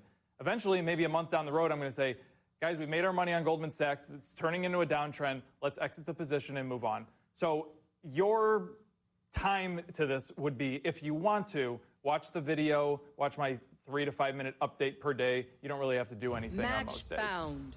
And what about general timing? Like, how would I say this? Is this a weekend thing? Can I do this when the market is closed in the evening? Do I start researching the night before and get ready for the bell? Give me your thoughts on that. So I kind of want to take that work out for you because I know you're busy. And I want these stocks to be kind of your stocks that you don't have to be doing the research and digging into and whatnot. And frankly, when it comes to trading, it doesn't matter what the asset is. It can be Bitcoin, it can be whatever you want it to be. All we're doing is looking at pattern recognition. That's what I'm teaching here. So what was the other Well, I part was of your going to question? say, like, is this something I can research in yes. the evening, or do I have to only make my moves during the market open? So you have to buy and sell during market open. I'm going to probably make the video update at 1 o'clock every day. Now, like I said, most days you're not going to be doing anything with the stock. So I do think that most days you can get away with watching my video after 4 o'clock Eastern time and saying, okay, at least we're doing this today. Especially when we're in the middle of a sweet spot and moving up. You're going to kind of know as you become more experienced, there's probably not going to be a lot of action on this today. The stock is not just going to plummet on me today or something to that effect. And then what about goals? What should we expect for just question. general goals? You've told me, we've mentioned it, but double down on it. Yeah, so returns, I've always averaged about 10 to 15% returns doing this trading. I'm never going to have the 30 to 50%. It's just not going to happen. Are you talking per trade, per year, per year? Oh, per year. Thank yeah, you. That's what I thought. Okay. So, I mean, for example, we just traded Walmart in the Bid and Ask Nation. We made 2%. To me, I consider that a loss because it was money sitting there for 6 weeks doing that. Now, we traded H&R Block. We made 19% on that trade. It was very safe, good trade. Cardinal Health, same deal with the 15% or something like that. So, on average, you're going to probably be looking around 10 to 15%. Now, there's going to be some years where you're going to be making 6%, and this year might be one of those years because this is a very difficult market to trade in because we cannot get a good consistent trend going up. Example, Walmart. 6 weeks to make 2%. That's terrible. Too long having your money tied up. Exactly. Amgen, I think we made 1% in 4 weeks. I mean, it's just, the trends are very difficult right now. It's just part of the cycle. Remember, you're doing this very long term. Over multiple years, you're going to do very well for yourself if you just stick to the process and stick to the rules that you're supposed to follow. Talk about some of the wins in Patreon. Who is doing this well in the Bid and Ask Nation? What does their schedule look like? How much money are they investing? And what does their daily commitment to this look like? So we have people investing from $5 to $80,000 into certain trades. They are really just, we kind of have a employed trader going on right now with my personal trades and most trades that's in the Discord. I tell you to buy something, like today, for example, I said go buy Eli Lilly because I saw something on the chart. Now, it's going to be more specific, it's just going to be 5 stocks, but they are doing kind of that same thing. They're just kind of following my guidance. When I make a new video, maybe once or twice a week to give them an update. You guys will get a video once a day for an update. And people are making, I mean, they're making some very good money in the Bid and Ask Nation right now. It's actually blowing me away. They're making better returns than I am this year. So Mo, moving forward, if you've tickled me enough, what are my expectations about the next coming weeks and months? How do I get started with all this? I've practiced. I got my charts set up. where do I go next? So my recommendation to anybody that joins the Bidnast Nation for day trading, for swing trading, for long-term trading, for the employed trader. Remember, everything money, we're here to teach you guys, and we don't want to be feeding you guys the fish. We want you guys to learn how to go and fish. So my ideal world would be that you join and you start doing the employed trader with us, trading those 5 stocks, but using a paper trading system. So that means entering the trades in Excel that I make and just letting it go and seeing what happens and seeing the returns over time. Getting more comfortable with charting and entering trades in your brokerage platform if you've never done it before. Do that for 4 to 6 weeks, 4 to 8 weeks, whatever you're comfortable with. And then jump in with real money and start getting involved, because I want you guys to have a clue of what you're doing, not just blindly following this random guy on YouTube and saying he's going to make me 10 to 15 extra % per year. I think I still feel this way. You know, I have been practicing. I'm practicing with my son. I wanted to bring my son on this series to show you that an 11-year-old can grasp sort of these numbers. But I feel a little hesitant. Yeah. And I think being in the Bidnast might help me. You Correct. know, obviously having that team. So if you feel a little lonely out there and you're investing, you're watching this probably on a phone or a computer out, maybe you're in the middle of nowhere, you've never had a partner to invest with. This is how I felt for a very, very long time. I got a lot of bad advice from people at work, from my parents, just people who probably didn't know what they were talking about. And so our Patreon is specifically developed so that you can get on a team of people, the Bidnast Nation, and get that support you may be looking for. I was looking for a long, long time. And I finally have it with our Everything Money team and our wonderful patrons. But you can get on a team, you can bounce ideas back and forth, and hopefully feel less alone in your investing process. And again, we're not talking about huge, massive growth like every other YouTube. Just short, disciplined things you can use for the rest of your life. And we're talking about investing in things like Eli Lilly, Walmart, Cardinal Health. We're not looking at, I mean, you can absolutely go and trade and learn how to trade and swing trade these crazy companies like Palantir and Plug and Tesla and all that. But that's not the goal of what this is. This is to get you guys getting consistent returns over time. And that is where you will make the most money in the long term. So if you'd like to join our Patreon, the link is in the description below. We have multiple different tiers. You can start on a lower tier. There's a Discord-only tier where you can talk. The second tier that started at $8 is now $23. And maybe by the time you view this video, it's upwards of that. You will get the Everything Money software, the same software you're looking at for like Google, Yahoo Finance, Y charts. You get all the numbers, the free cash flow, look at all the fundamentals. And then if you're finally ready to take the plunge, you can join the Bidnast Nation, our middle Patreon tier. You'll get access to Mo on a daily basis. And Mo, I guess what I mean to say is, you really do put your money where your mouth is. You're making these trades, and then you're telling people about them. So it's not like you're just. I think there's a lot of YouTubers who are talking about this, that they're I'm gonna put money in this. No, they never actually show anything. The second that I click enter trade or buy or sell or whatever, it goes in most trades, and you guys know exactly. You don't know the dollar amount, but you know the percentage of my trade that I put in. So if I go in yesterday and I wanted to put in, I put in 25% in Eli Lilly. So I said I went in and put in 25% of the total position that I want in Eli Lilly. And when it goes to the Discord, I think we have over 400 people in the Discord, ranging from people that have never seen a chart in their life to very experienced chartists who have been with me for 5 months. And that is the so if you are an absolute beginner and you're hesitant and you feel like you're by yourself and you're like, this is too overwhelming for me, jump in there, because pretty much everybody in there was in your position just 5 months ago at the most. That's a take on this. That's in the employed trader. I'm gonna get after it. I have some money. I'm ready to get going. And I need to commit to you. And so I'm gonna start this. We'll keep updating our patrons only with some updates about what I'm doing. And yeah, this is exciting. So if you're new to our channel, follow along. We've been doing this for a long time and will be for sure. And thanks for your support, patrons. You know I love you. Click a thumbs up on the way out. Thank you, Mo, for all your insight and trading. And stay with us, guys. This is a long process. It's gonna take some time to learn, but it's very rewarding. So. Hey, welcome back to Everything Money. Today it's just Mo and I for our Employed Trader series. This is episode number 5. We've hit you with 4 videos prior to this, and this is the gist. You're working, you're busy, you don't have time to sit at a computer and make day trades. Fantastic. I am you. I have 2 businesses outside of Everything Money. I'm a wedding photographer. I sell a dry graphite spray to Boeing race car teams. That's what I do in my spare time. But when I'm not doing that, my new hobby, Mo, is looking at the charts. If you are in our Patreon and in the Bidnast Nation, you love this handsome Egyptian to my right and what he's taught you about trading.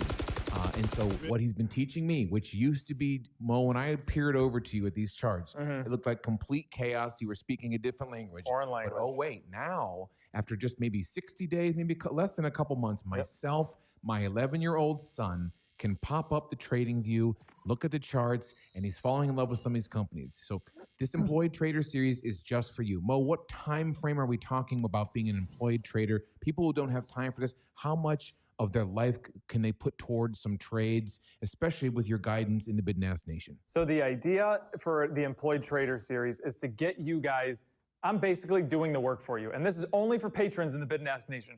If you are a working person, you don't have time, you can literally come, I give you a video update every single day between 1 and 2 o'clock, and I tell you exactly what to do with these 5 stocks on this board right now. These are my 5 stocks, and then I'm gonna tell you kind of the time frame of buying that stock and riding it out and making profits and then moving on to the next one. So first we have Apple. Who doesn't like Apple? They have a great chart. They consistently have a great chart. They could become a power stock. If you don't know what that is, join the Bid-Nas Nation. You'll figure out what that is. Next is AbbVie, pharmaceutical company, a little bit of diversity. This is the big one for me, Bank of America. Banks lead markets. So wherever the banks go, the market is gonna go. So right now, the market's flying high. Bank of America, we're not doing much with it. Eventually, there will be a great time to short Bank of America. And if you're in the employed trader, I will tell you when to make that short and when to capitalize on that. Caterpillar, another American staple. Lots of people are in it. Has great ups and downs. That's the reason we chose that one. And of course, Walmart. Well, I mean, it's Walmart. They crush it. Yeah, so what I've been doing is I've set aside a little extra money in my retirement account. I'm listening to Trader Mo. I've listened to Mo on some live streams, talk about some other companies. He has us in some companies beyond this. And if you want access to this in the Patreon, or you're already a patron, you want to bump up, we'll go into that as well. But Mo, you got me into the first couple trades. I traded some of PayPal for my son, and for an 11-year-old, an extra $30. Just $30, Mo, on a couple clicks, on a couple trades. He's gonna be very, very excited when I tell him this afternoon. But yeah, so moving forward, like I'm now understanding the charts, but really your guidance is really what I need. So what are you bringing forth on a daily basis to the patrons? So really what I'm doing is I'm looking at my charts like this. As soon as this is our sweet spot. This is where you make the most money. Then you just go sideways for a long time. This is PayPal.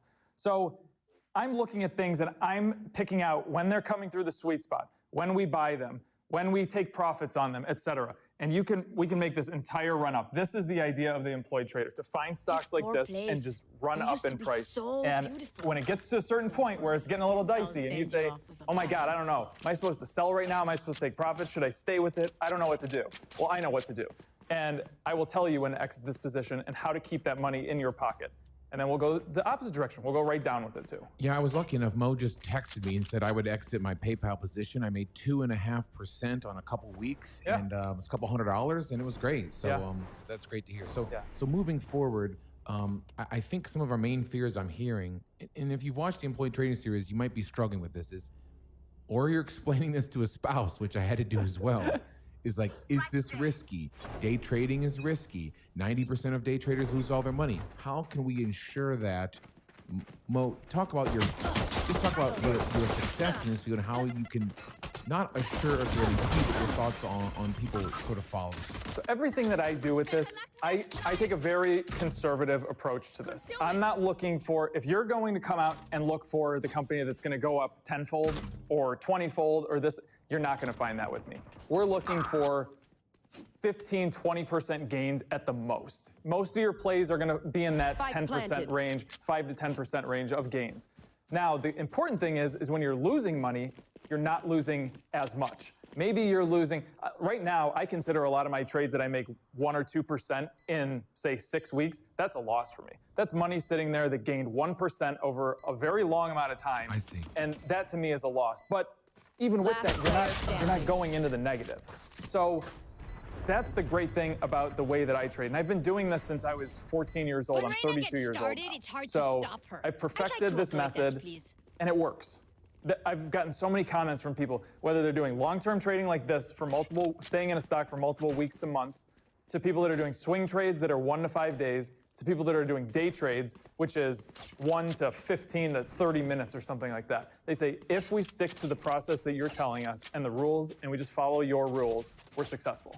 And that's really all it is. Stick to the rules, and I'm gonna teach you guys those rules, especially on the Employed Trader series. Okay, Mo, so what we want to show is if you're not on our Patreon page, and listen, but once you jump in, you'll get access to our Discord channel. This is our community where you can have these conversations about these stocks. And folks, my eyes are down. Well, we love, you and I love doing these videos. Yeah. We're really calm about the fall. I'm sure you know that, you can see it, but as much as we love it, I love working with you, Mo. And I would say is like, you've really guided me. And the idea is, I try as best as I can to represent you, a normal guy, from a working class family, rich dudes, how to invest my money. And I felt very alone in my investing process. We talked about it on the show for 3 years. I said this, right? It just was my mindset. I listened to friends who I thought they knew what they were investing. They told me to get into companies that I really, really liked. That was the premise, Mo, for me entering and exiting companies if I liked them.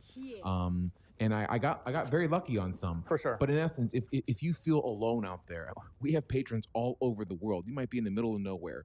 You can get on the Discord and start talking with like-minded people, not wackadoos from all over the world screaming hype stocks. Like-minded people with this stuff resonates with, and you can talk about your investing style, trading, what company, and they help you do the research. So introduce us to what the Discord looks like and how people can mill around it. So this is the Discord, and this over here is the entire Bid and Ask Nation chat. You can see how much it's broken down. You have the general chat, stocks chat, individual stocks chat, where you can say to me, like, Mo, teach me about Apple. So I will answer your question exactly what to do on Apple. Chart reading questions. If you're saying, I don't understand what this stochastic means, I'll come in and I'll just say, I'll just answer your question on the stochastic. So there's options, swing trading, shorting, there's tons of stuff in here. But this is the important one that we want to learn for the Employed Trader series. Every single day, this is the update that I do.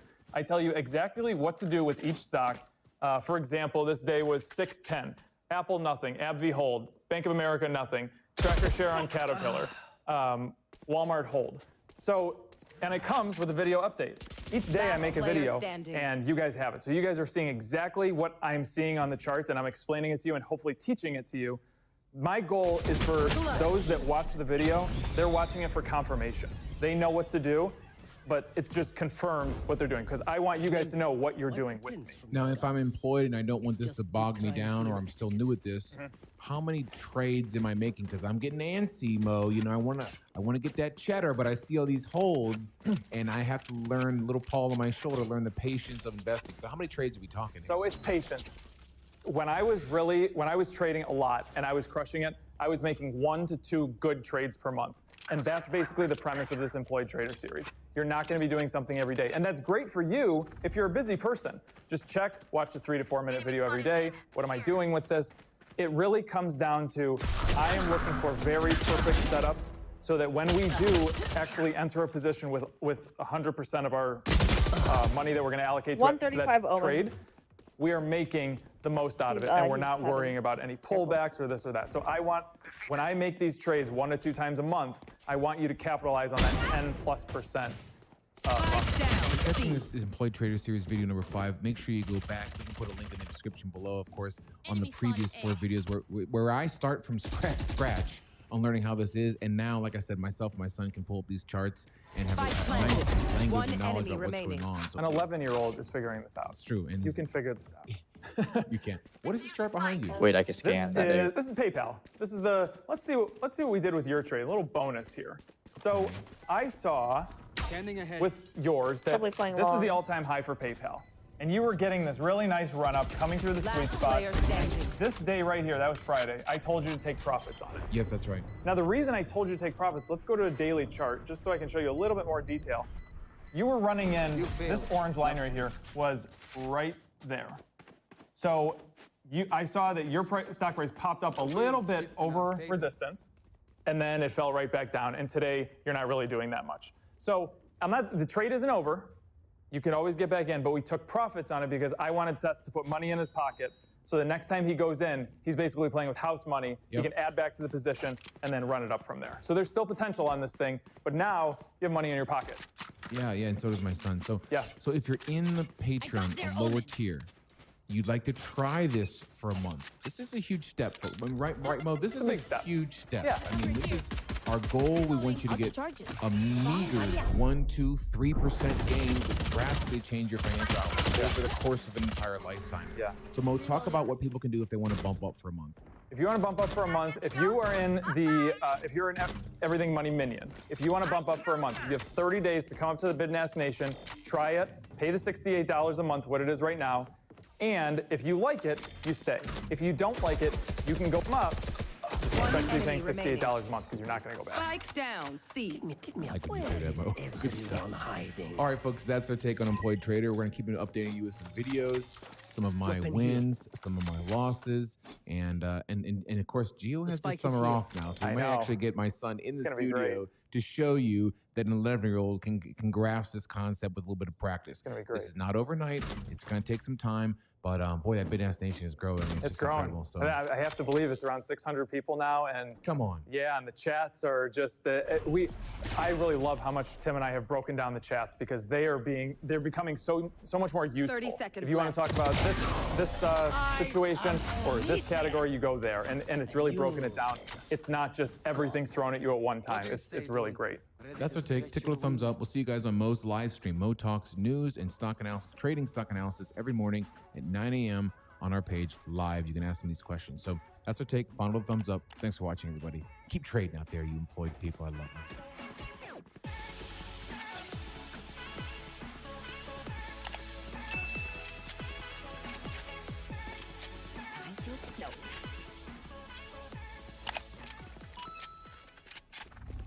Hey, welcome back to Everything Money. We're here with the Employed Trader Series, Episode 6. What is the premises if you're just catching on? I'm an employed person. 2 businesses outside of YouTube, my wedding photography business, my DGF spray business, a graphite spray. I'm busy, just like you. I'm a parent. I coach baseball. I got a lot of things to do. However, I'm drawn to Mo and his handsomeness and his trading, day trading. We've all heard how terrible day traders are. They're scheme artists, they're used car salesmen. You're going to lose a lot of money. And I want you to explain what you are showing our viewers and our patrons on a daily basis to overcome some of the fears. I'll bring up plenty. Give our new viewers your take on how you overcame this idea that this is overly risky and you're going to lose all your money in a single trade, because you have lost tens of thousands of dollars in a single trade. So intro with that, Mo, is what is the general sense of what you're teaching our patrons? So yeah, if you do not have a process or a system, you are going to get burned. It's going to happen. I have friends that have done it. I still see them doing it, even with me teaching them. The unique thing about the system that I've kind of come up with is there are rules, and you stick to them based on your stochastics, which you'll learn what that is. Candlesticks, engulfing candlesticks, this and that. You're not just focusing on, actually, you're not even looking at price. You're not really looking at tickers. You're learning about patterns, and you're identifying these patterns over and over and over. And they're just going to get ingrained into your mind, and you're going to start seeing them, and you're going to be like, oh, this is that pattern. I can enter this. I have to exit this. I can be patient and stay with this. So it's really that over and over repetition that's going to give you the confidence and kind of eliminate some of those fears. Yeah, so what I've seen, Mo, unfortunately, I talk to people about trading and they say, well, my mom, dad, spouse did this for a while and they just sat and watched the news and then made trades. Right. How is that dangerous? So that's not trading. That's taking some pundit's opinion that's maybe being paid to say something because they have to generate ad revenue from commercials and telling you what you want to hear. That's not trading. Looking at a chart and seeing a candlestick go up and down, that's also not trading. It's a little bit more, but it's not. There's things that you have to put together. You have to start following trends. You have to start looking at patterns, or you're going to lose a ton of money. You have to start using stops when you're day trading. For example, I didn't use stops one time, 2015.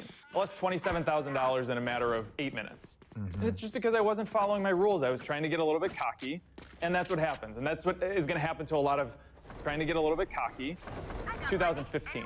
Less following trends. You have to start looking at patterns, or you're going to lose a ton of money. You have to start using stops when you're day trading, but it's not. There's things that you have to put together. You have to start following trends. You have to start looking at patterns, or you're going to lose a ton of money. You have to start using stops when you're day trading. For example, I didn't use stops one time, 2015. I lost $27,000 in a matter of 8 minutes. And it's just because I wasn't following my rules. I was trying to get a little bit cocky, And that's what happens. And that's what is going to happen to a lot of you out there, or maybe those of you that have been following other YouTubers and they're showing you, they're pulling up their Apple chart on the Apple stocks thing and showing you what this is. That's useless.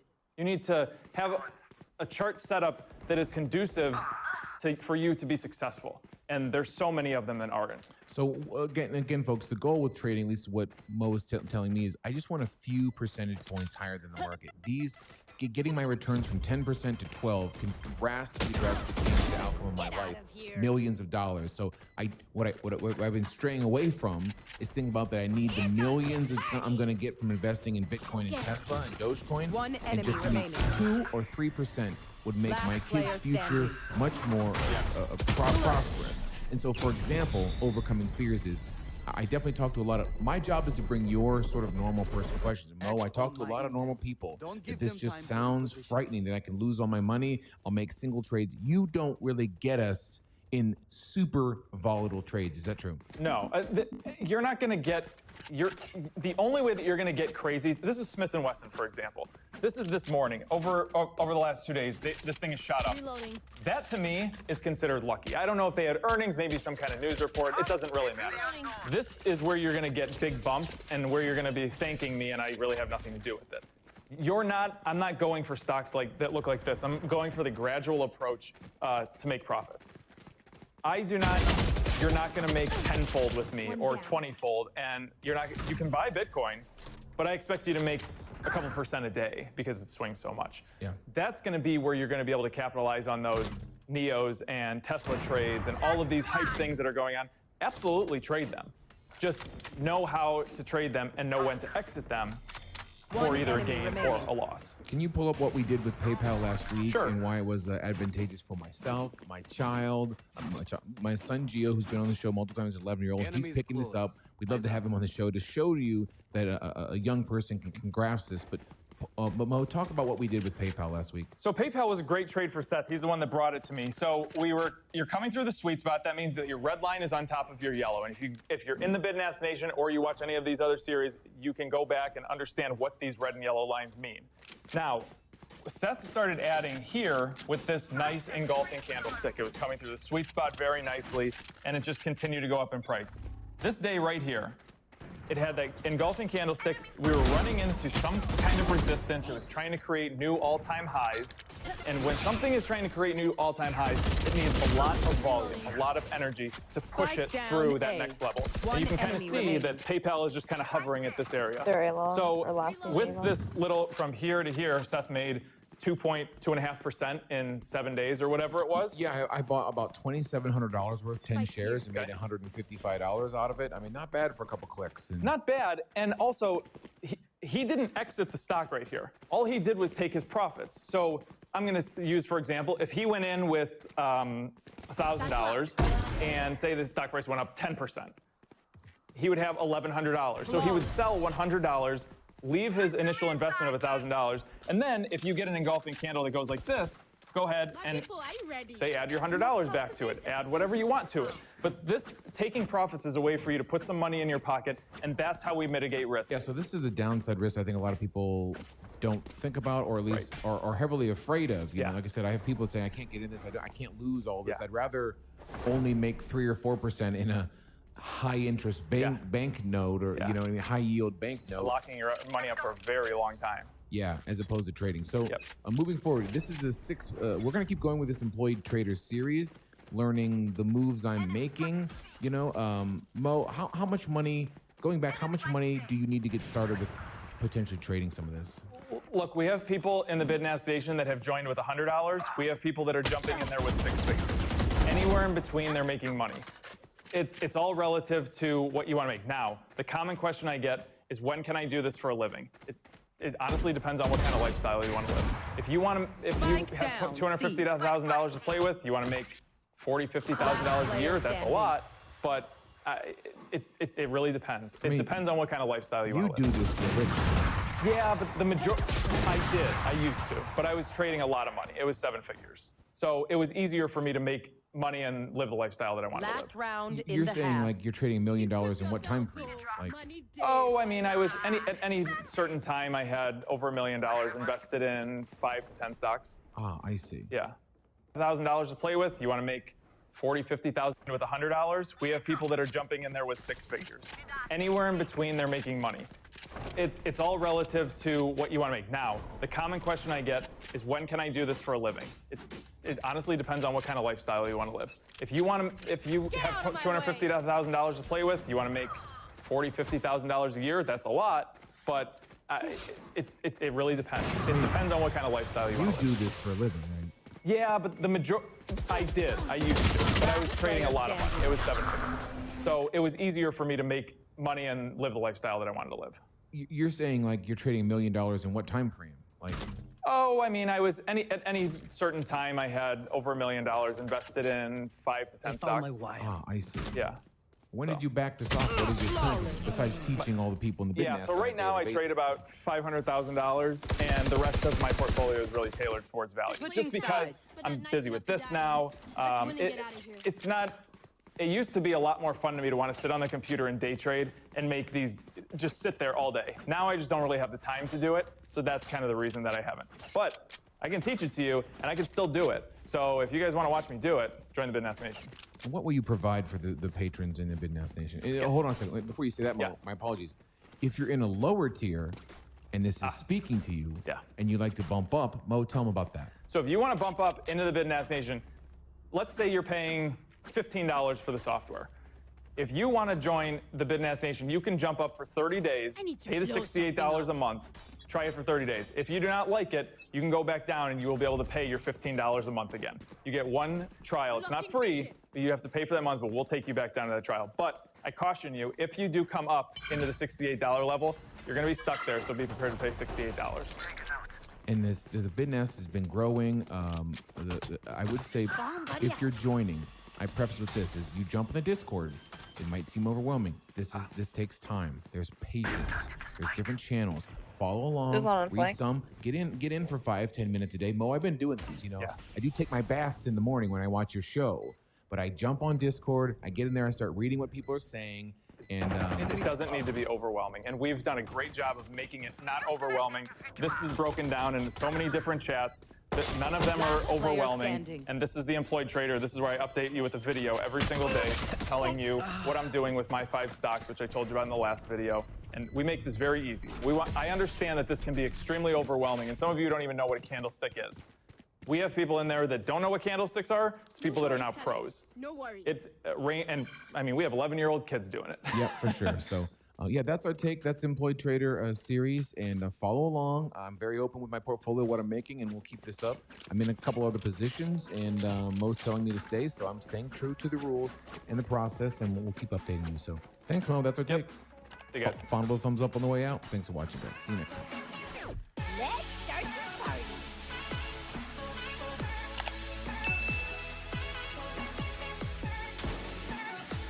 Multiple enemy C found. Shut down. Reloading. Cage triggered. Taking that back. That is doubtful. Bye-bye.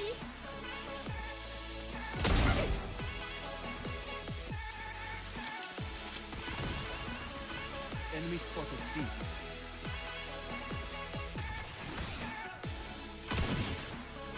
Last player standing.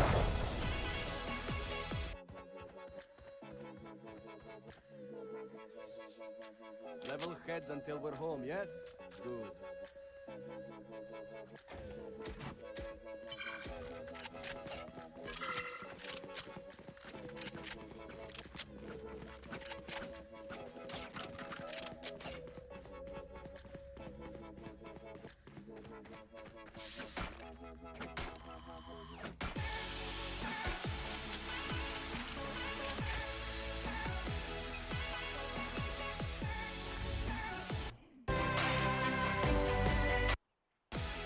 Cars than expected. They're expected to deliver 900,000 cars this year.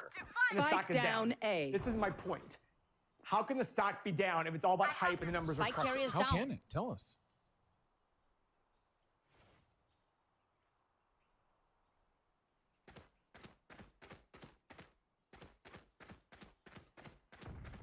Last player standing.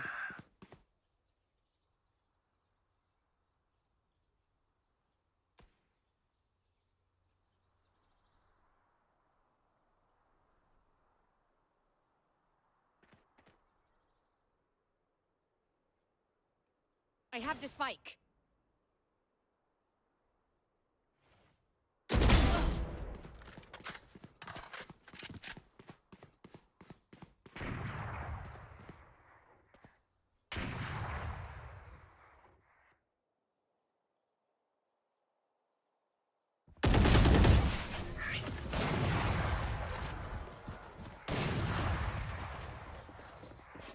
We know more than we did before. Let's use that.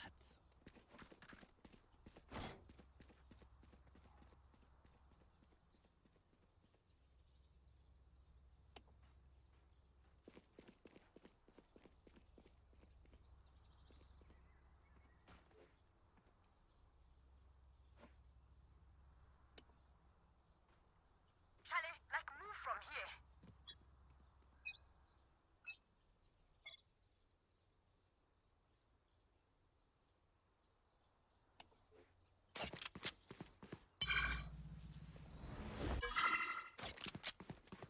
Our spike's down.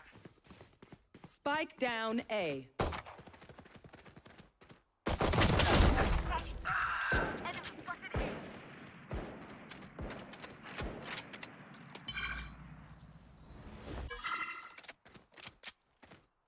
Enemy spotted mid. So shot. Last player standing.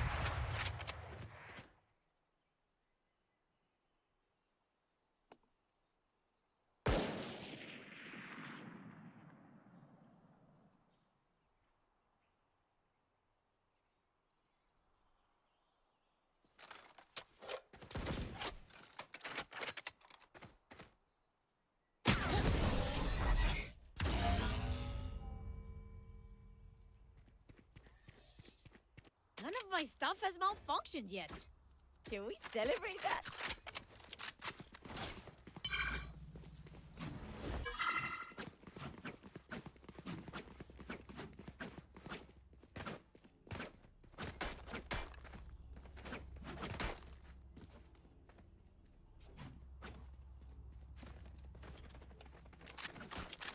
Deep breath.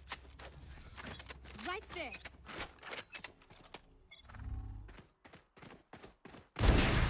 Revealing area. Pulling them in.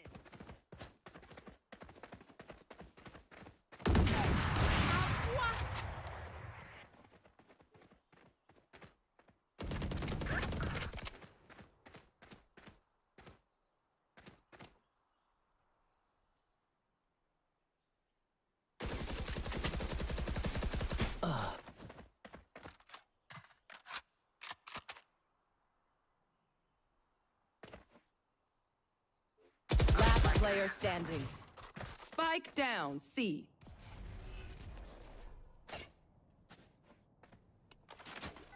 Scanning ahead.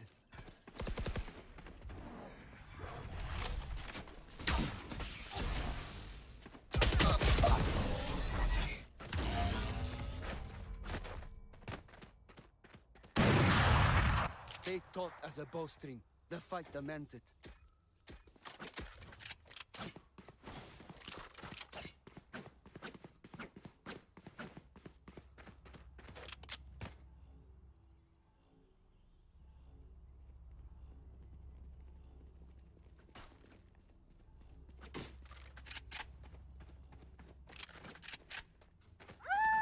Let's start.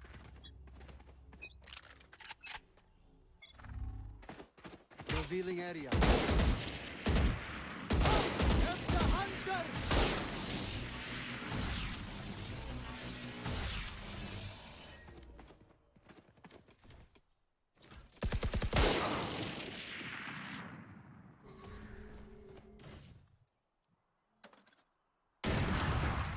Someone is C. Last player standing.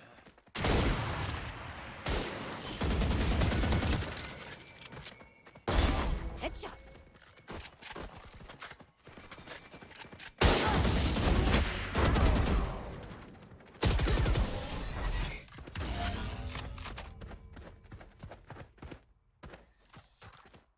Match point. We're here because we're the best. Don't any of you forget that.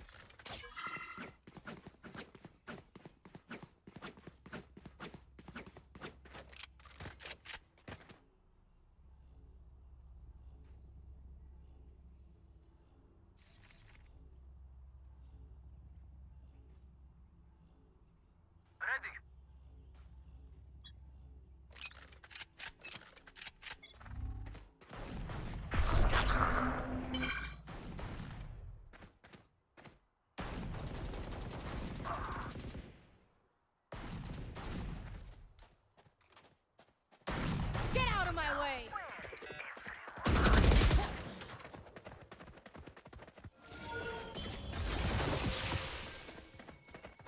Last player standing.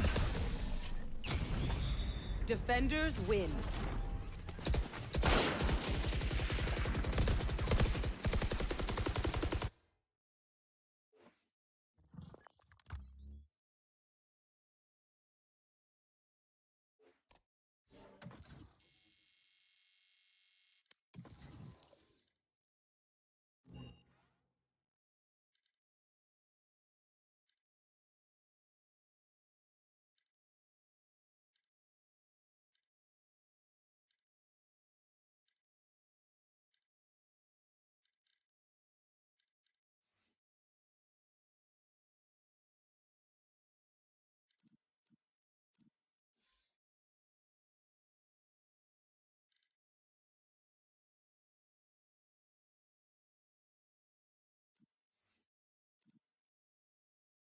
Paul's working on that right now.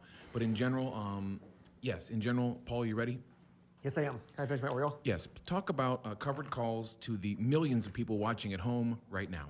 All right, guys.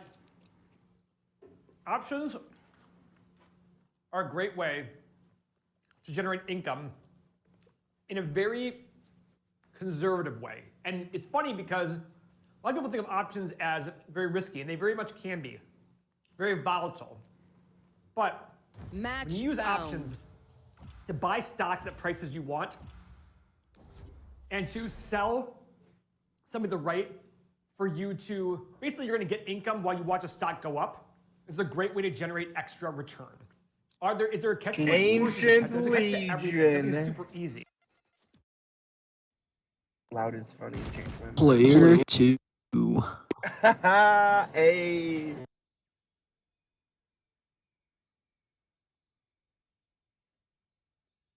Wait, how ancient are we talking? Yes, I'm pumped.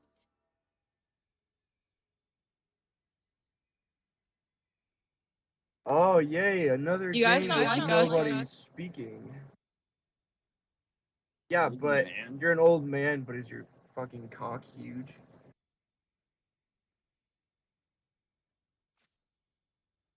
Hey, I like this guy.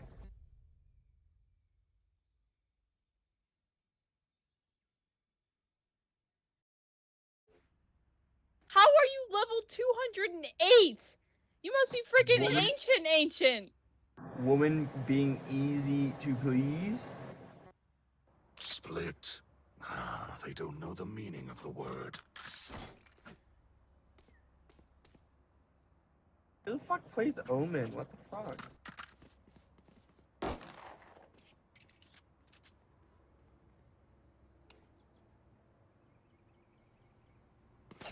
Reloading. Reloading. Wait, so how long do I have to be patient if my ex ran away with the her boss? How much patience? And the attention aspect is very limited from her end. So, what's your advice? Shadows traveling. Shadows. Zero advice? Shit. Should I like suck his dick or something? I'd still get her yummy cummies off of it then.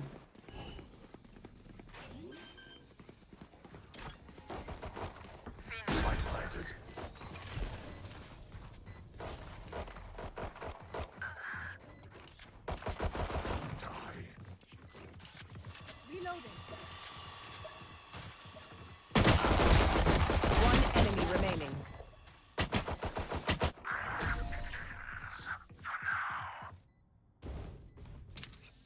Did nobody buy a ghost that round? Kick them when they're down. Reloading. Nobody bought a ghost that round. There. Gun here. How embarrassing.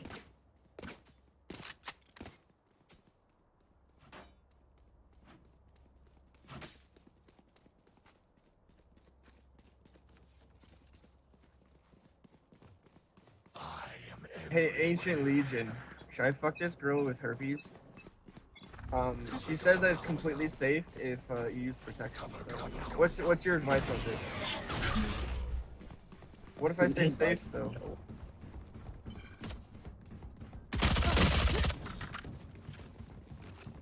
Could be a fun time though, couldn't it?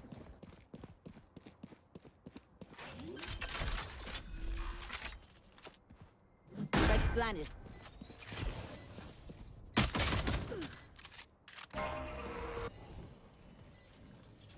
Going to defuse spike. Never mind. Reloading. One enemy remaining.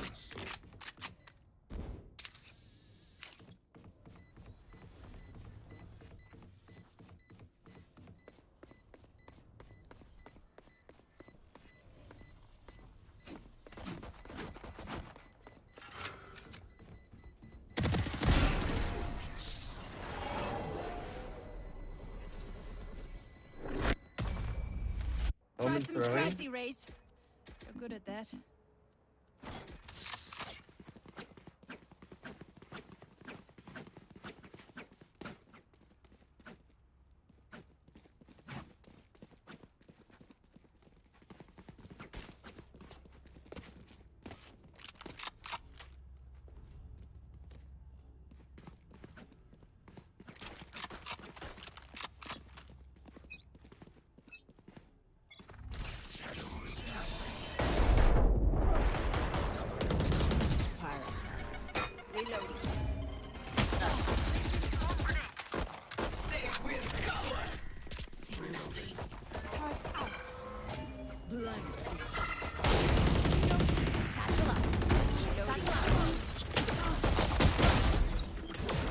Enemy spotted B.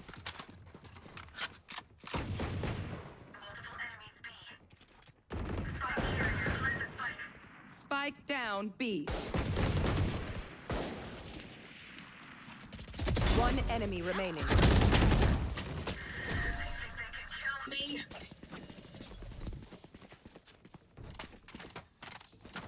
They're losing heart. I can feel it. There's a Spectre in spawn! Thank you. Can I get this? Thanks. That works, Nice. I guess. Thank you, thank you. Take everything.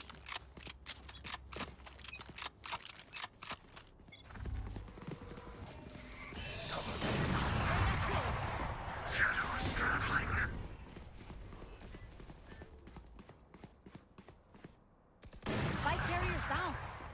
Spike down A. Get out of here. One enemy remaining.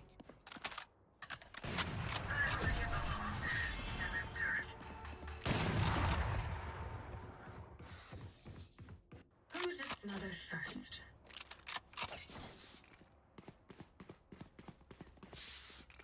Reloading. Reloading. Reloading.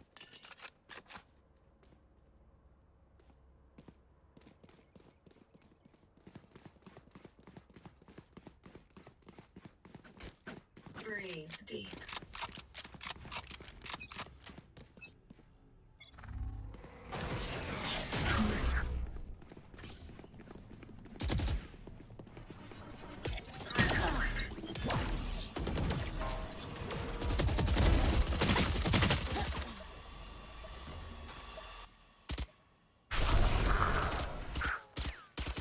Joke's over! You're dead!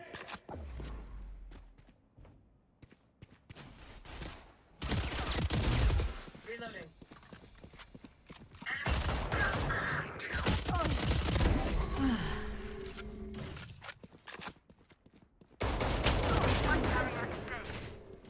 Spike down B.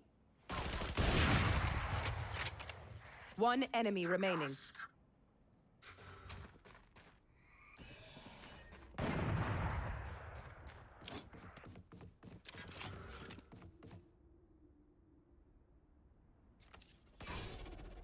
Enemy spotted B.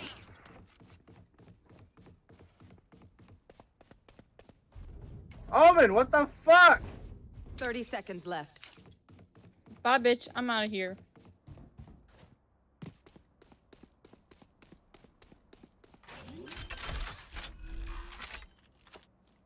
Spike planted. Cover going out. Cover going out.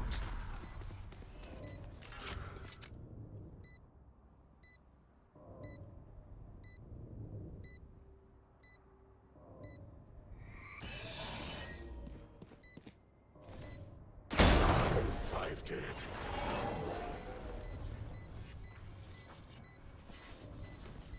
If you lose focus, you die. Breathe when it's over.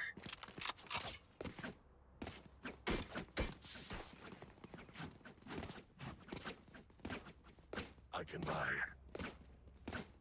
Need a drop. Thank you. Need a drop. Hello. I'll shut that raise up. Hey, sell your vent. Wait, there's a.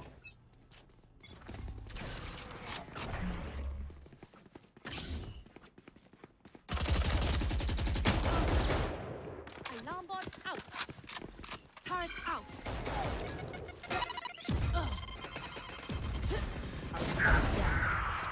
Spike down mid.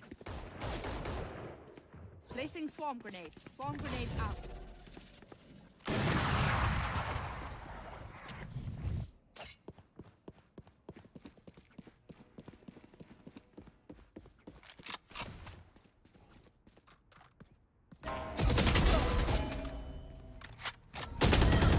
Last player standing.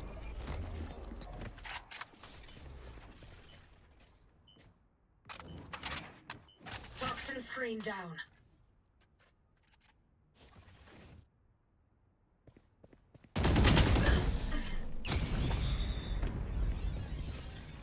That ass though. Ooh. I'm the last thing they'll see before they die. Lucky them.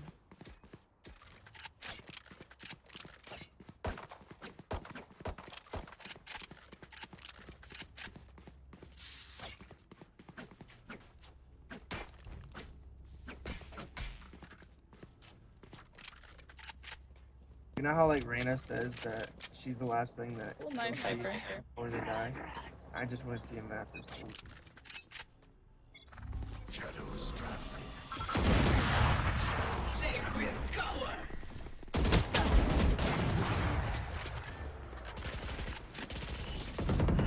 Enemy spotted. Satchel out.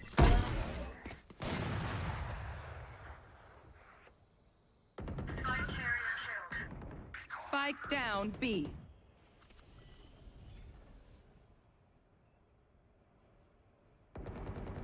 One enemy remaining.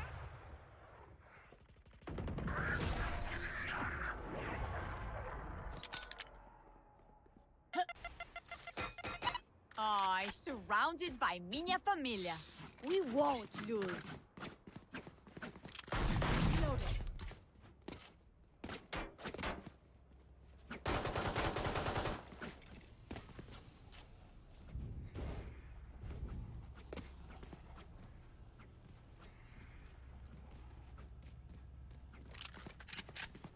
I said bulgy wolgy.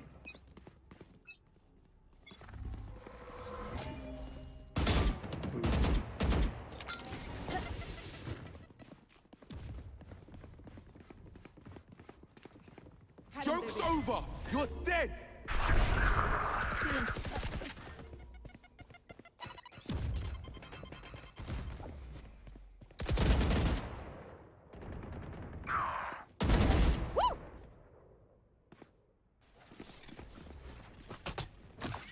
Go get him.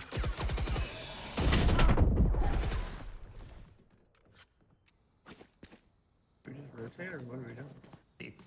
But at the end of the day, one of the things I'm teaching people on this channel, which we have one member of the channel who makes $4,000 or $5,000 a month off of options just by our tutelage. Why are you laughing at that? That's a funny word, tutelage. Keep going. True. So, two ways. Puts and calls. Okay? So with puts, what we're doing here is we're selling someone the right to put shares in our hands at X price on X date. 30 seconds left. What this means is, let's use an example. Let's say Microsoft. What's Microsoft selling for right now? Anybody know? 235 about. 235. Turrets destroyed. Oh crap. So 235. Swarm grenade out. Mo, can you pull up Street Smart Edge on your computer? Yeah, I got it right here. Oh, your options, okay? Yeah. Find me the midsummer, some sort of midsummer third Friday of the month. At 150. July 16th. Yep, 150. So what we're doing here, guys, is I'm picking July 16th. You're up. At $150. If I want to buy Microsoft, let's say I determine Microsoft's worth $150 to me. It's pretty far away from it right now. What is it paying? Say the midpoint's $1.10. $1.10. Somebody's willing to pay me $1.10 for every share to make me buy the stock at 150. Okay? Now, what's the risk? Well, the risk is that it goes below 150. But what I'm trying to teach here is value investing. If you're gonna buy it at 150 anyhow, you're sitting there saying, I'm selling this at 150 because I'm gonna buy it when it hits 150 no matter what. You want to fight it? If it goes below 150, you're still forced to buy it from them for 150. You keep the $1.10. So let's say it goes to 140. You might sit there and say, oh my God, I'm buying it for 150 even though it's at 140. Yeah, but you're gonna buy it at 150 anyhow, so you still lost the $10. At least now, you get to keep $1.10 of revenue for every share you do. If it ends up above 150, nothing happens, you keep your $1.10. That's it. That's why I like puts, because it allows me to pick a portfolio of companies, 20 or 30, and sell, collect income while I wait for those stocks to get the price that I want to buy them at. Now, the bigger the company, in terms of the more popular company, the lower the premium you're going to get. But you can make an extra 8 to 15% a year by doing this if you do this the right way. I've only been doing this since June 1st of last year, and it's gone phenomenally well. I've made a lot of money doing it, and I love it. Yeah, I thought this seems kind of new to you, Paul. You weren't talking about this in past years. No, I wasn't. And I've been watching videos where people, this is all they do for a living. It's like, One enemy remaining. well, that's you, right? I mean. Well, I mean, I do a little bit of the. Basically, Paul and I started doing this at the same time, and the reason that we started doing this was because we couldn't find any companies that we actually wanted to buy. We were like, we have all this cash sitting here, let's go generate income. So we started getting into options, and we found Last the player perfect way for us to standing. go and buy these options and sell these options. I'm saying, and yeah, it's been great so far. It's becoming more and more difficult to sell puts right now because, for instance, if we want to buy.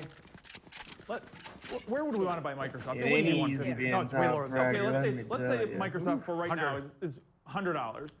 For us to get any kind of option on, actually, let's just pull it up. Yeah, let's back up a quick because we have some basic. Noah had a great question. We have some basic questions. Noah had a great question. Go ahead. Which is going to kind of relate to what Mo's about to say, I think.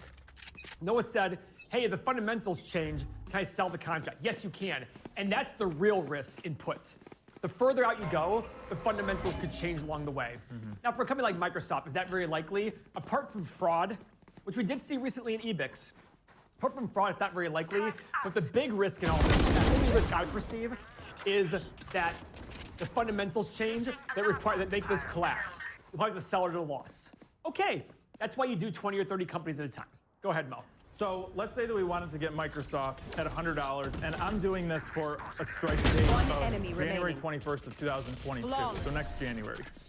We would be getting paid 88 cents per contract, and our annualized return for that is less than 1%. It's 0.009%. So it's not that easy to make good money on these kind of contracts. Now, on big companies. On big companies. Now, back when in, say, October, September, this would have been a lot more lucrative and even closer. I mean, Microsoft wasn't at this price back then. So the closer that the price is to your price that you want to buy it at, obviously the better return you're going to get. So that's been the struggle lately. So, guys, I love where you're headed, and my job is to slow you guys down a smidge. We have even more basic questions. That's good. That's why we're doing this. So, let's see. So Mike said he might have our terms confused. He said a covered put. So where? Well, a covered put does exist, but it's not in this situation. That's when you're shorting something and you sell a put on that. That's a covered put. Where's your money being held? Who benefits from your money being held? The money is going to be, so you have two options. You can either have a cash covered put, which means if you sell, the minimum shares is 100 shares you do. So but Microsoft, if your strike price is 150, the bank wants you to have $15,000 sitting in cash. That's 100 shares times 150 for one price. Player standing. Okay? It's sitting in your account. You can do a margin one. But on margin, guys, I always exercise major caution. Do not do margin because that's just borrowing money from somebody and it can turn up upside down for you very, very quickly. So don't do margin. You have to have the cash in your account. The other great thing about this thing is, not great thing, but the other hard part about this is you've got to have money to be able to do this. It's 100 stocks at a time, 100 shares at a time for each contract. Last round So before the shorting, switch. Sebastian, shorting is not the same as a put option. Am I right, Paul? You can use puts I can be to all short. sugar mommy. I have a lot of money. What about very basic then? Anyone have funds to spare? Thank you.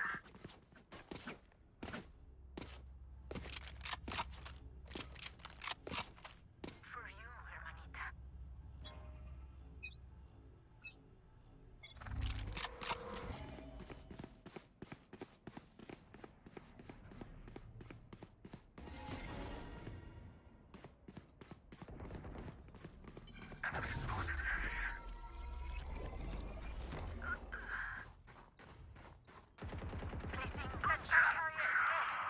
Spike down A.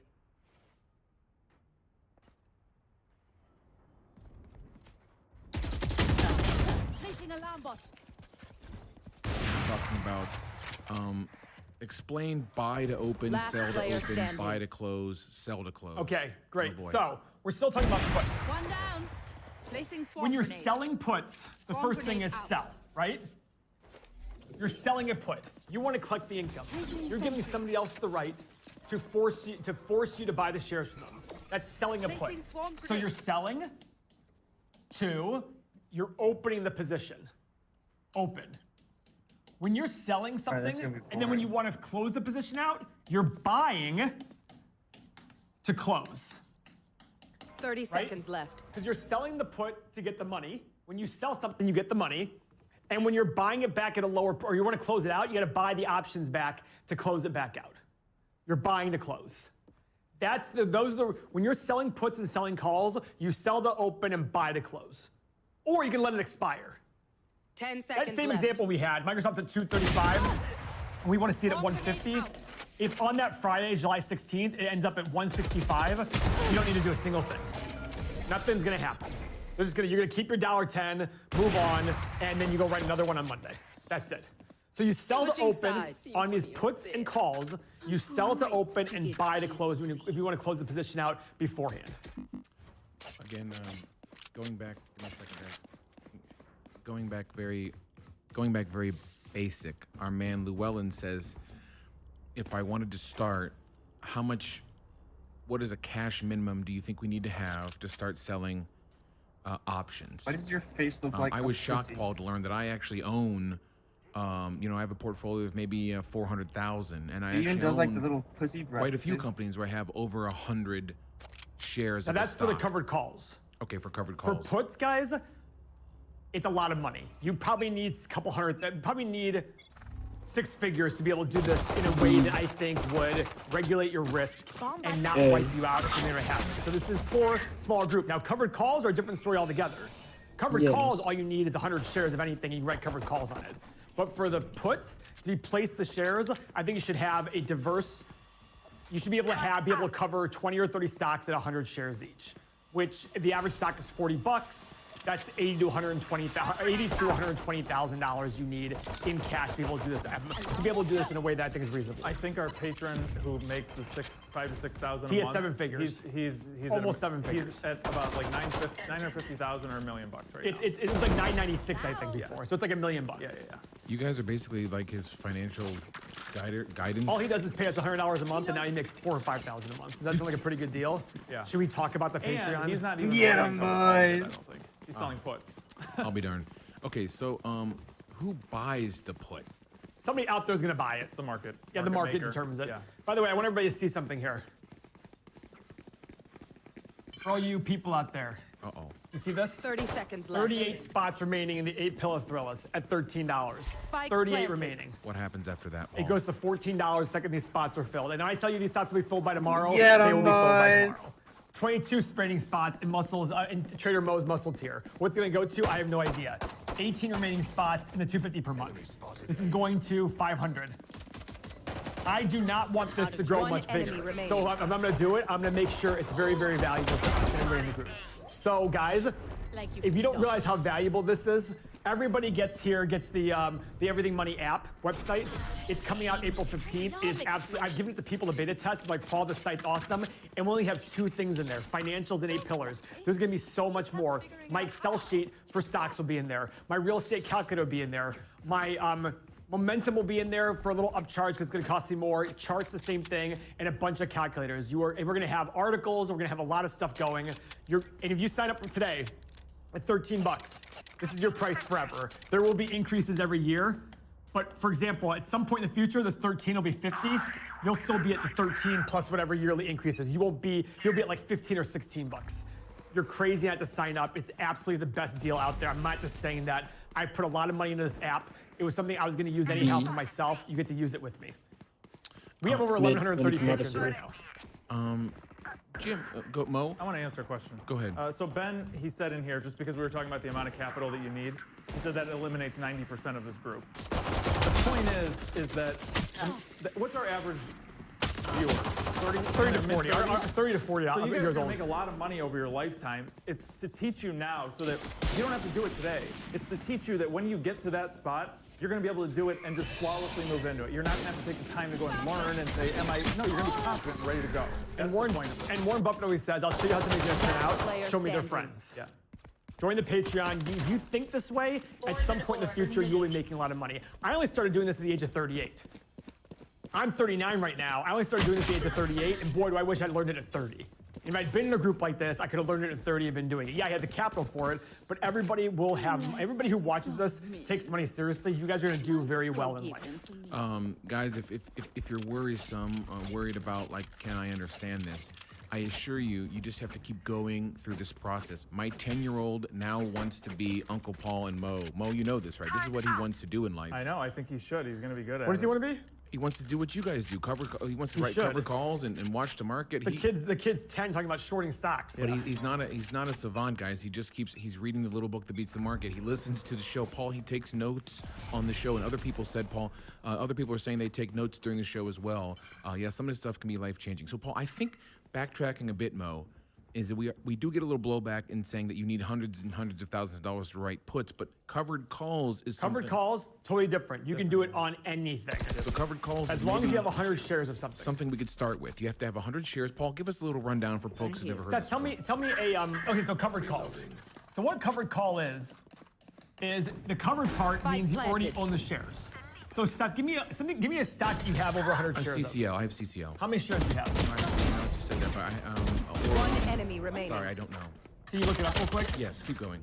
So like I said, a covered call is only on shares you currently own. That's what makes them a lot less risky. They're covered by the stock itself, not by anything else. You don't have to put up any more collateral. It's just the stock that you have. That's what makes them very, very wonderful. I learned about this years ago. I never did it. From a book called The Warren Buffett's Next Door, and a guy talks about writing covered calls and puts on his portfolio. He says he increases returns by 1.5 or 2% per month. Greg in the chat just said he makes about 8% a month. I have no idea how, but incredible. So Seth has 400 shares of CCL. Yep.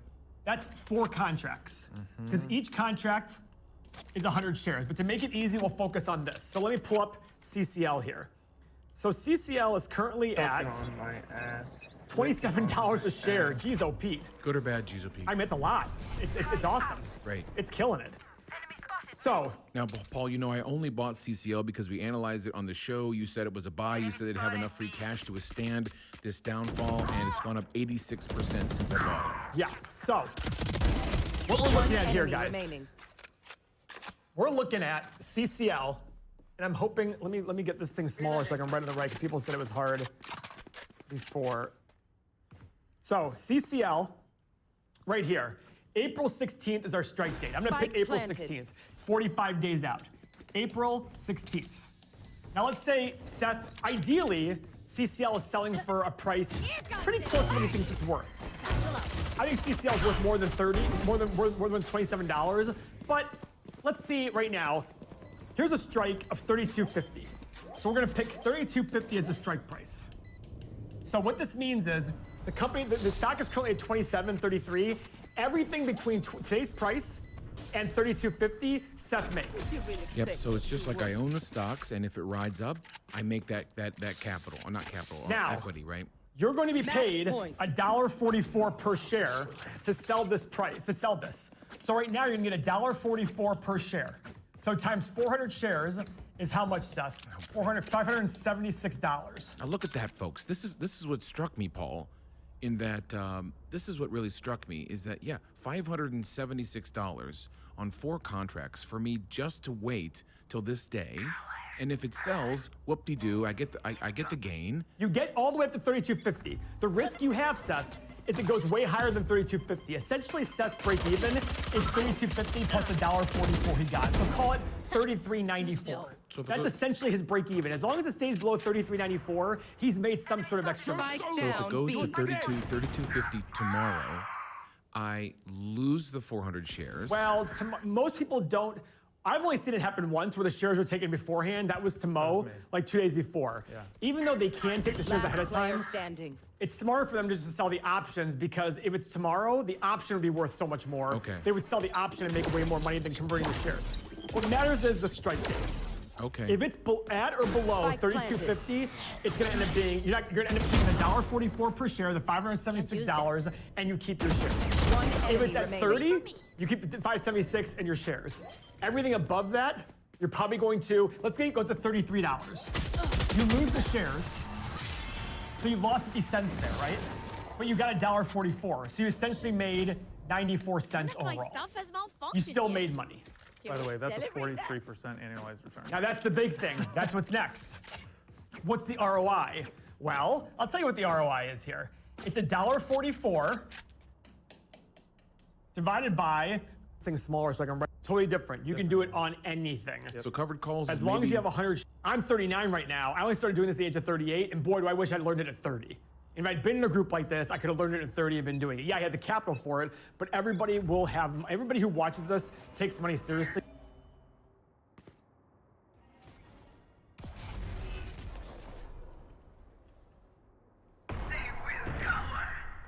There'll definitely be.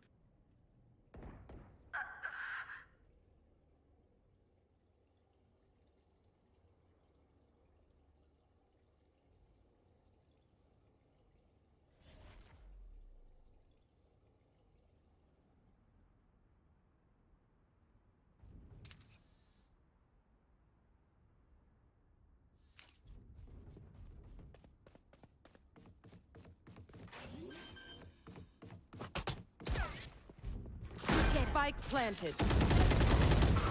You want to be Hey, Daddy's back. Last player standing. Enemy spotted. B. Flawless.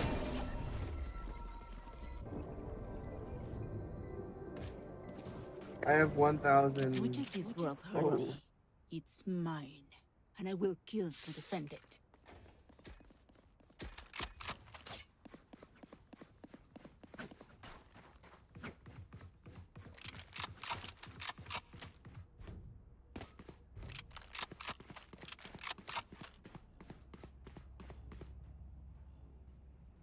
So you guys are going to do very well in life. Guys. And Warren Buffett. Somebody out.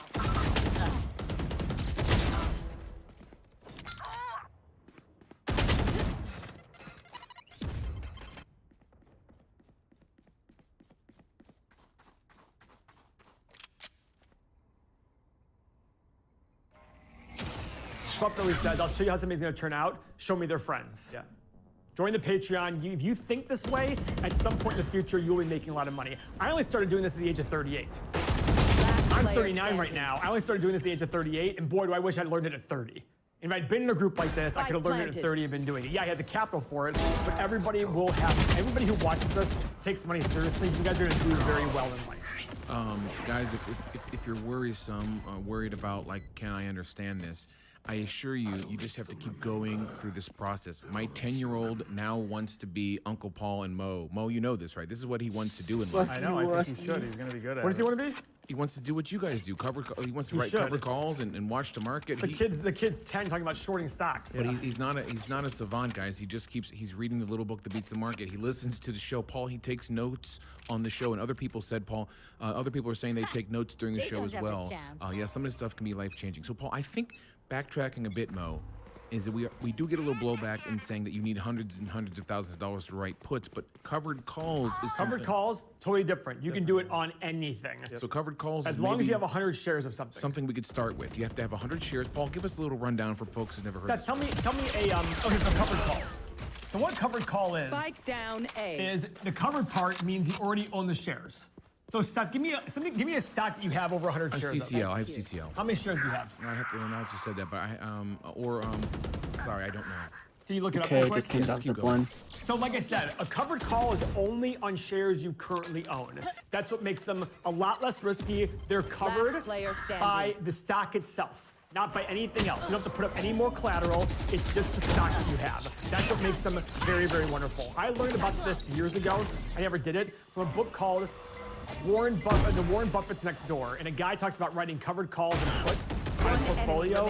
He says he increases the returns by 1.5 or 2% per month. Greg in the chat just said he makes about 8% a month. I have no idea how, but incredible. So Seth has 400 shares 30 seconds of left. CCL.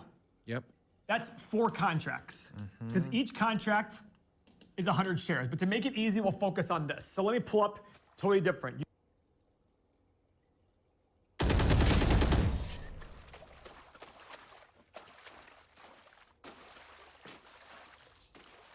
Okay, I only have like 78 grenades left. Hopefully that's enough.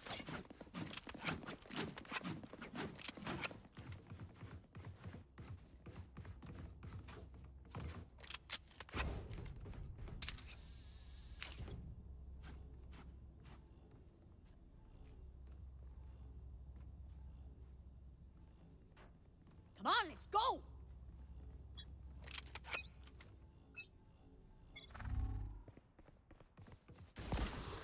Placing sentry.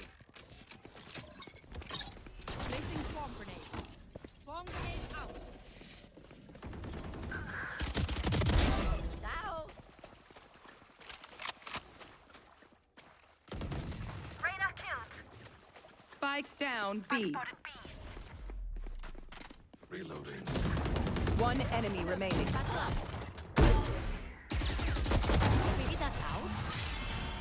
Defenders win. Out of my way.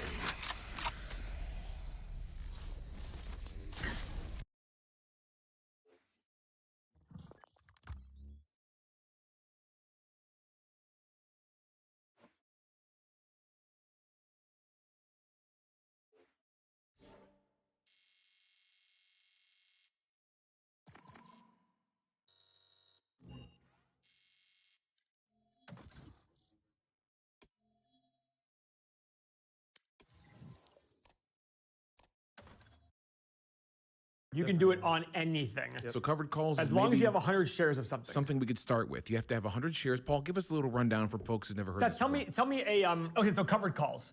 So what covered call is the covered part means you already own the shares.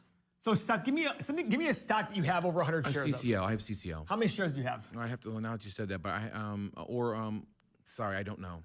Can you look it up real quick? Yes, keep going.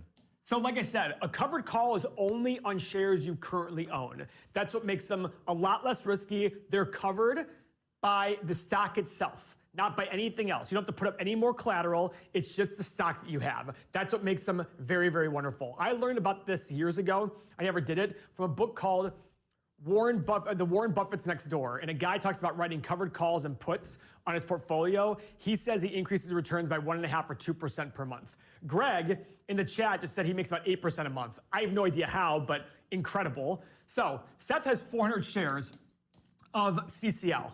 Yep. That's 4 contracts, because each contract is 100 shares. But to make it easy, we'll focus on this. So let me pull up CCL here.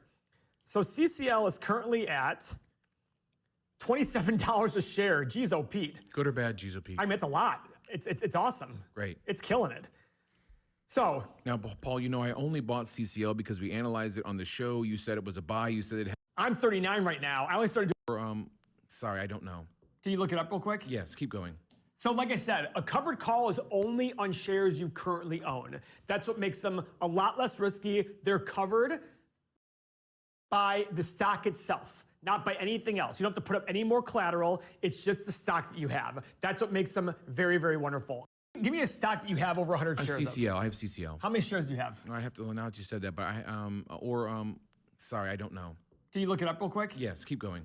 So like I said, a covered call is only on shares you currently own. That's what makes them a lot less risky. They're covered by the stock itself, not by anything else. You don't have to put up any more collateral. It's just the stock that you have. That's what makes them very, very wonderful. I learned about this years ago. I never did it, from a book called the Warren Buffett's Next Door, and a guy talks about writing covered calls and puts on his portfolio. He says he increases returns by 1.5 or 2% per month. Greg in the chat just said he makes about 8% a month. I have no idea how, but incredible. So Seth has 400 shares of CCL.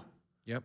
That's 4 contracts, because each contract is 100 shares. But to make it easy, we'll focus on this. So let me pull up CCL here. So CCL is currently at $27 a share. Geez, oh Pete. Good or bad, geez, oh Pete? I mean, it's a lot. It's awesome. Great. It's killing it.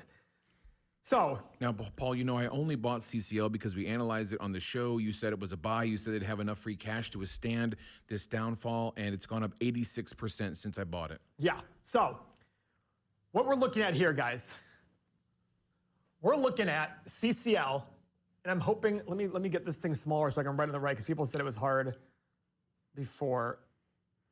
So CCL, right here, April 16th is our strike date. I'm gonna pick April 16th. It's 45 days out. April 16th. Now let's say, Seth, ideally, CCL is selling for a price pretty close to what he thinks it's worth. I think CCL is worth more than $27, but let's see right now. Here's a strike of $32.50. So we're gonna pick $32.50 as a strike price. So what this means is the company, the stock is currently at $27.33. Everything, but everybody. What you guys do? He wants to write. Part means you already own the shares. So Seth, give me a stock that you have over 100 shares. CCL. I have CCL. Can you look it up real quick? That's what makes them a lot less risky. They're covered by the stock itself, not by anything else. You don't have to put up any more collateral. It's just the stock that you have. That's what makes them very, very wonderful. I learned about this years ago. I never did it, from a book called the Warren Buffett's Next Door, and a guy talks about writing covered calls and puts on his portfolio. He says he increases returns by 1.5 or 2% per month. Greg in the chat just said he makes about 8% a month. I have no idea how, but incredible. So Seth has 400 shares of CCL. Yep. That's 4 contracts, because each contract is 100 shares. But to make it easy, we'll focus on this. So let me pull up CCL here. So CCL is currently at $27 a share. Geez, oh Pete. Good or bad, geez, oh Pete? I mean, it's a lot. It's awesome. Great. It's killing it. So now, Paul, you know I only bought CCL because we analyzed it on the show. You said it was a buy. You said it'd have enough free cash to withstand this downfall, and it's gone up 86% since I bought it. Yeah. So what we're looking at here, guys, we're looking at CCL, and I'm hoping, let me get this thing smaller so I can write on the right, because people said it was hard before. So CCL, right here, April 16th is our strike date. I'm gonna pick April 16th. It's 45 days out. April 16th. Now let's say, Seth, ideally, CCL is selling for a price pretty close to what he thinks it's worth. I think CCL is worth more than $27, but let's see right now. Here's a strike of $32.50. So we're gonna pick $32.50 as the strike price. So what this means is the company, the stock is currently at $27.33. Everything between today's price and $32.50, Seth makes. Yep. So it's just like I own the stocks, and if it rides up, I make that capital, or not capital, Now, equity, right? You're going to be paid $1.44 per share to sell this price, to sell this. So right now you're gonna get $1.44 per share. So times 400 shares is how much, Seth? $576. Now look at that, folks. This is what struck me, Paul, in that this is what really struck me is that, yeah, $576 on 4 contracts for me just to wait till this day.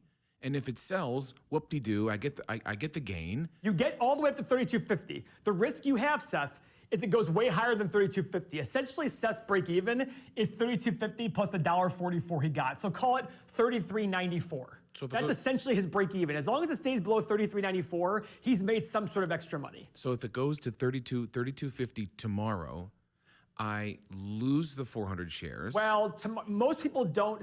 I've only seen it happen once where the shares were taken beforehand. That was to Mo, like 2 days before. Yeah. Even though they can take the shares ahead of time, it's smarter for them just to sell the options, because if it's tomorrow, the option would be worth so much more. Okay. They would sell the option and make way more money than converting the shares. What matters is the strike date. Okay. If it's at or below $32.50, cash to withstand this downfall, and it's gone up 86% since I bought it. Yeah, not by anything else. You don't have to put up any more collateral. It's just the stock that you have. Thing we could start with. You have to have 100 shares. Paul, give us a little rundown for folks who've never heard of this. Tell me okay, so covered calls. So what covered call is the covered part means you already own the shares. So Seth, give me a stock that you have over 100 shares CCL. I have CCL. How many shares do you have? I have to, well, now that you said that, but sorry, I don't know. Can you look it up real quick? Yes, keep going. So like I said, a covered call is only on shares you currently own. That's what makes them a lot less risky. They're covered by the stock itself, not by anything else. You don't have to put up any more collateral. It's just the stock that you have. That's what makes them very, very wonderful. I learned about this years ago. I never did it, from a book called The Warren Buffett's Next Door. And a guy talks about writing covered calls and puts on his portfolio. He says he increases returns by 1.5 or 2% per month. Greg in the chat just said he makes about 8% a month. I have no idea how, but incredible. So Seth has 400 shares of CCL. Yep. That's 4 contracts, because each contract is 100 shares. But to make it easy, we'll focus on this. So let me pull up CCL here. So CCL is currently at $27 a share. Geez, oh Pete. Good or bad, geez, oh Pete? I mean, it's a lot. It's awesome. Great. It's killing it. So now, Paul, you know, I only bought CCL because we analyzed it on the show. You said it was a buy. You said it'd have enough free cash to withstand this downfall, and it's gone up 86% since I bought it. Yeah. So what we're looking at here, guys,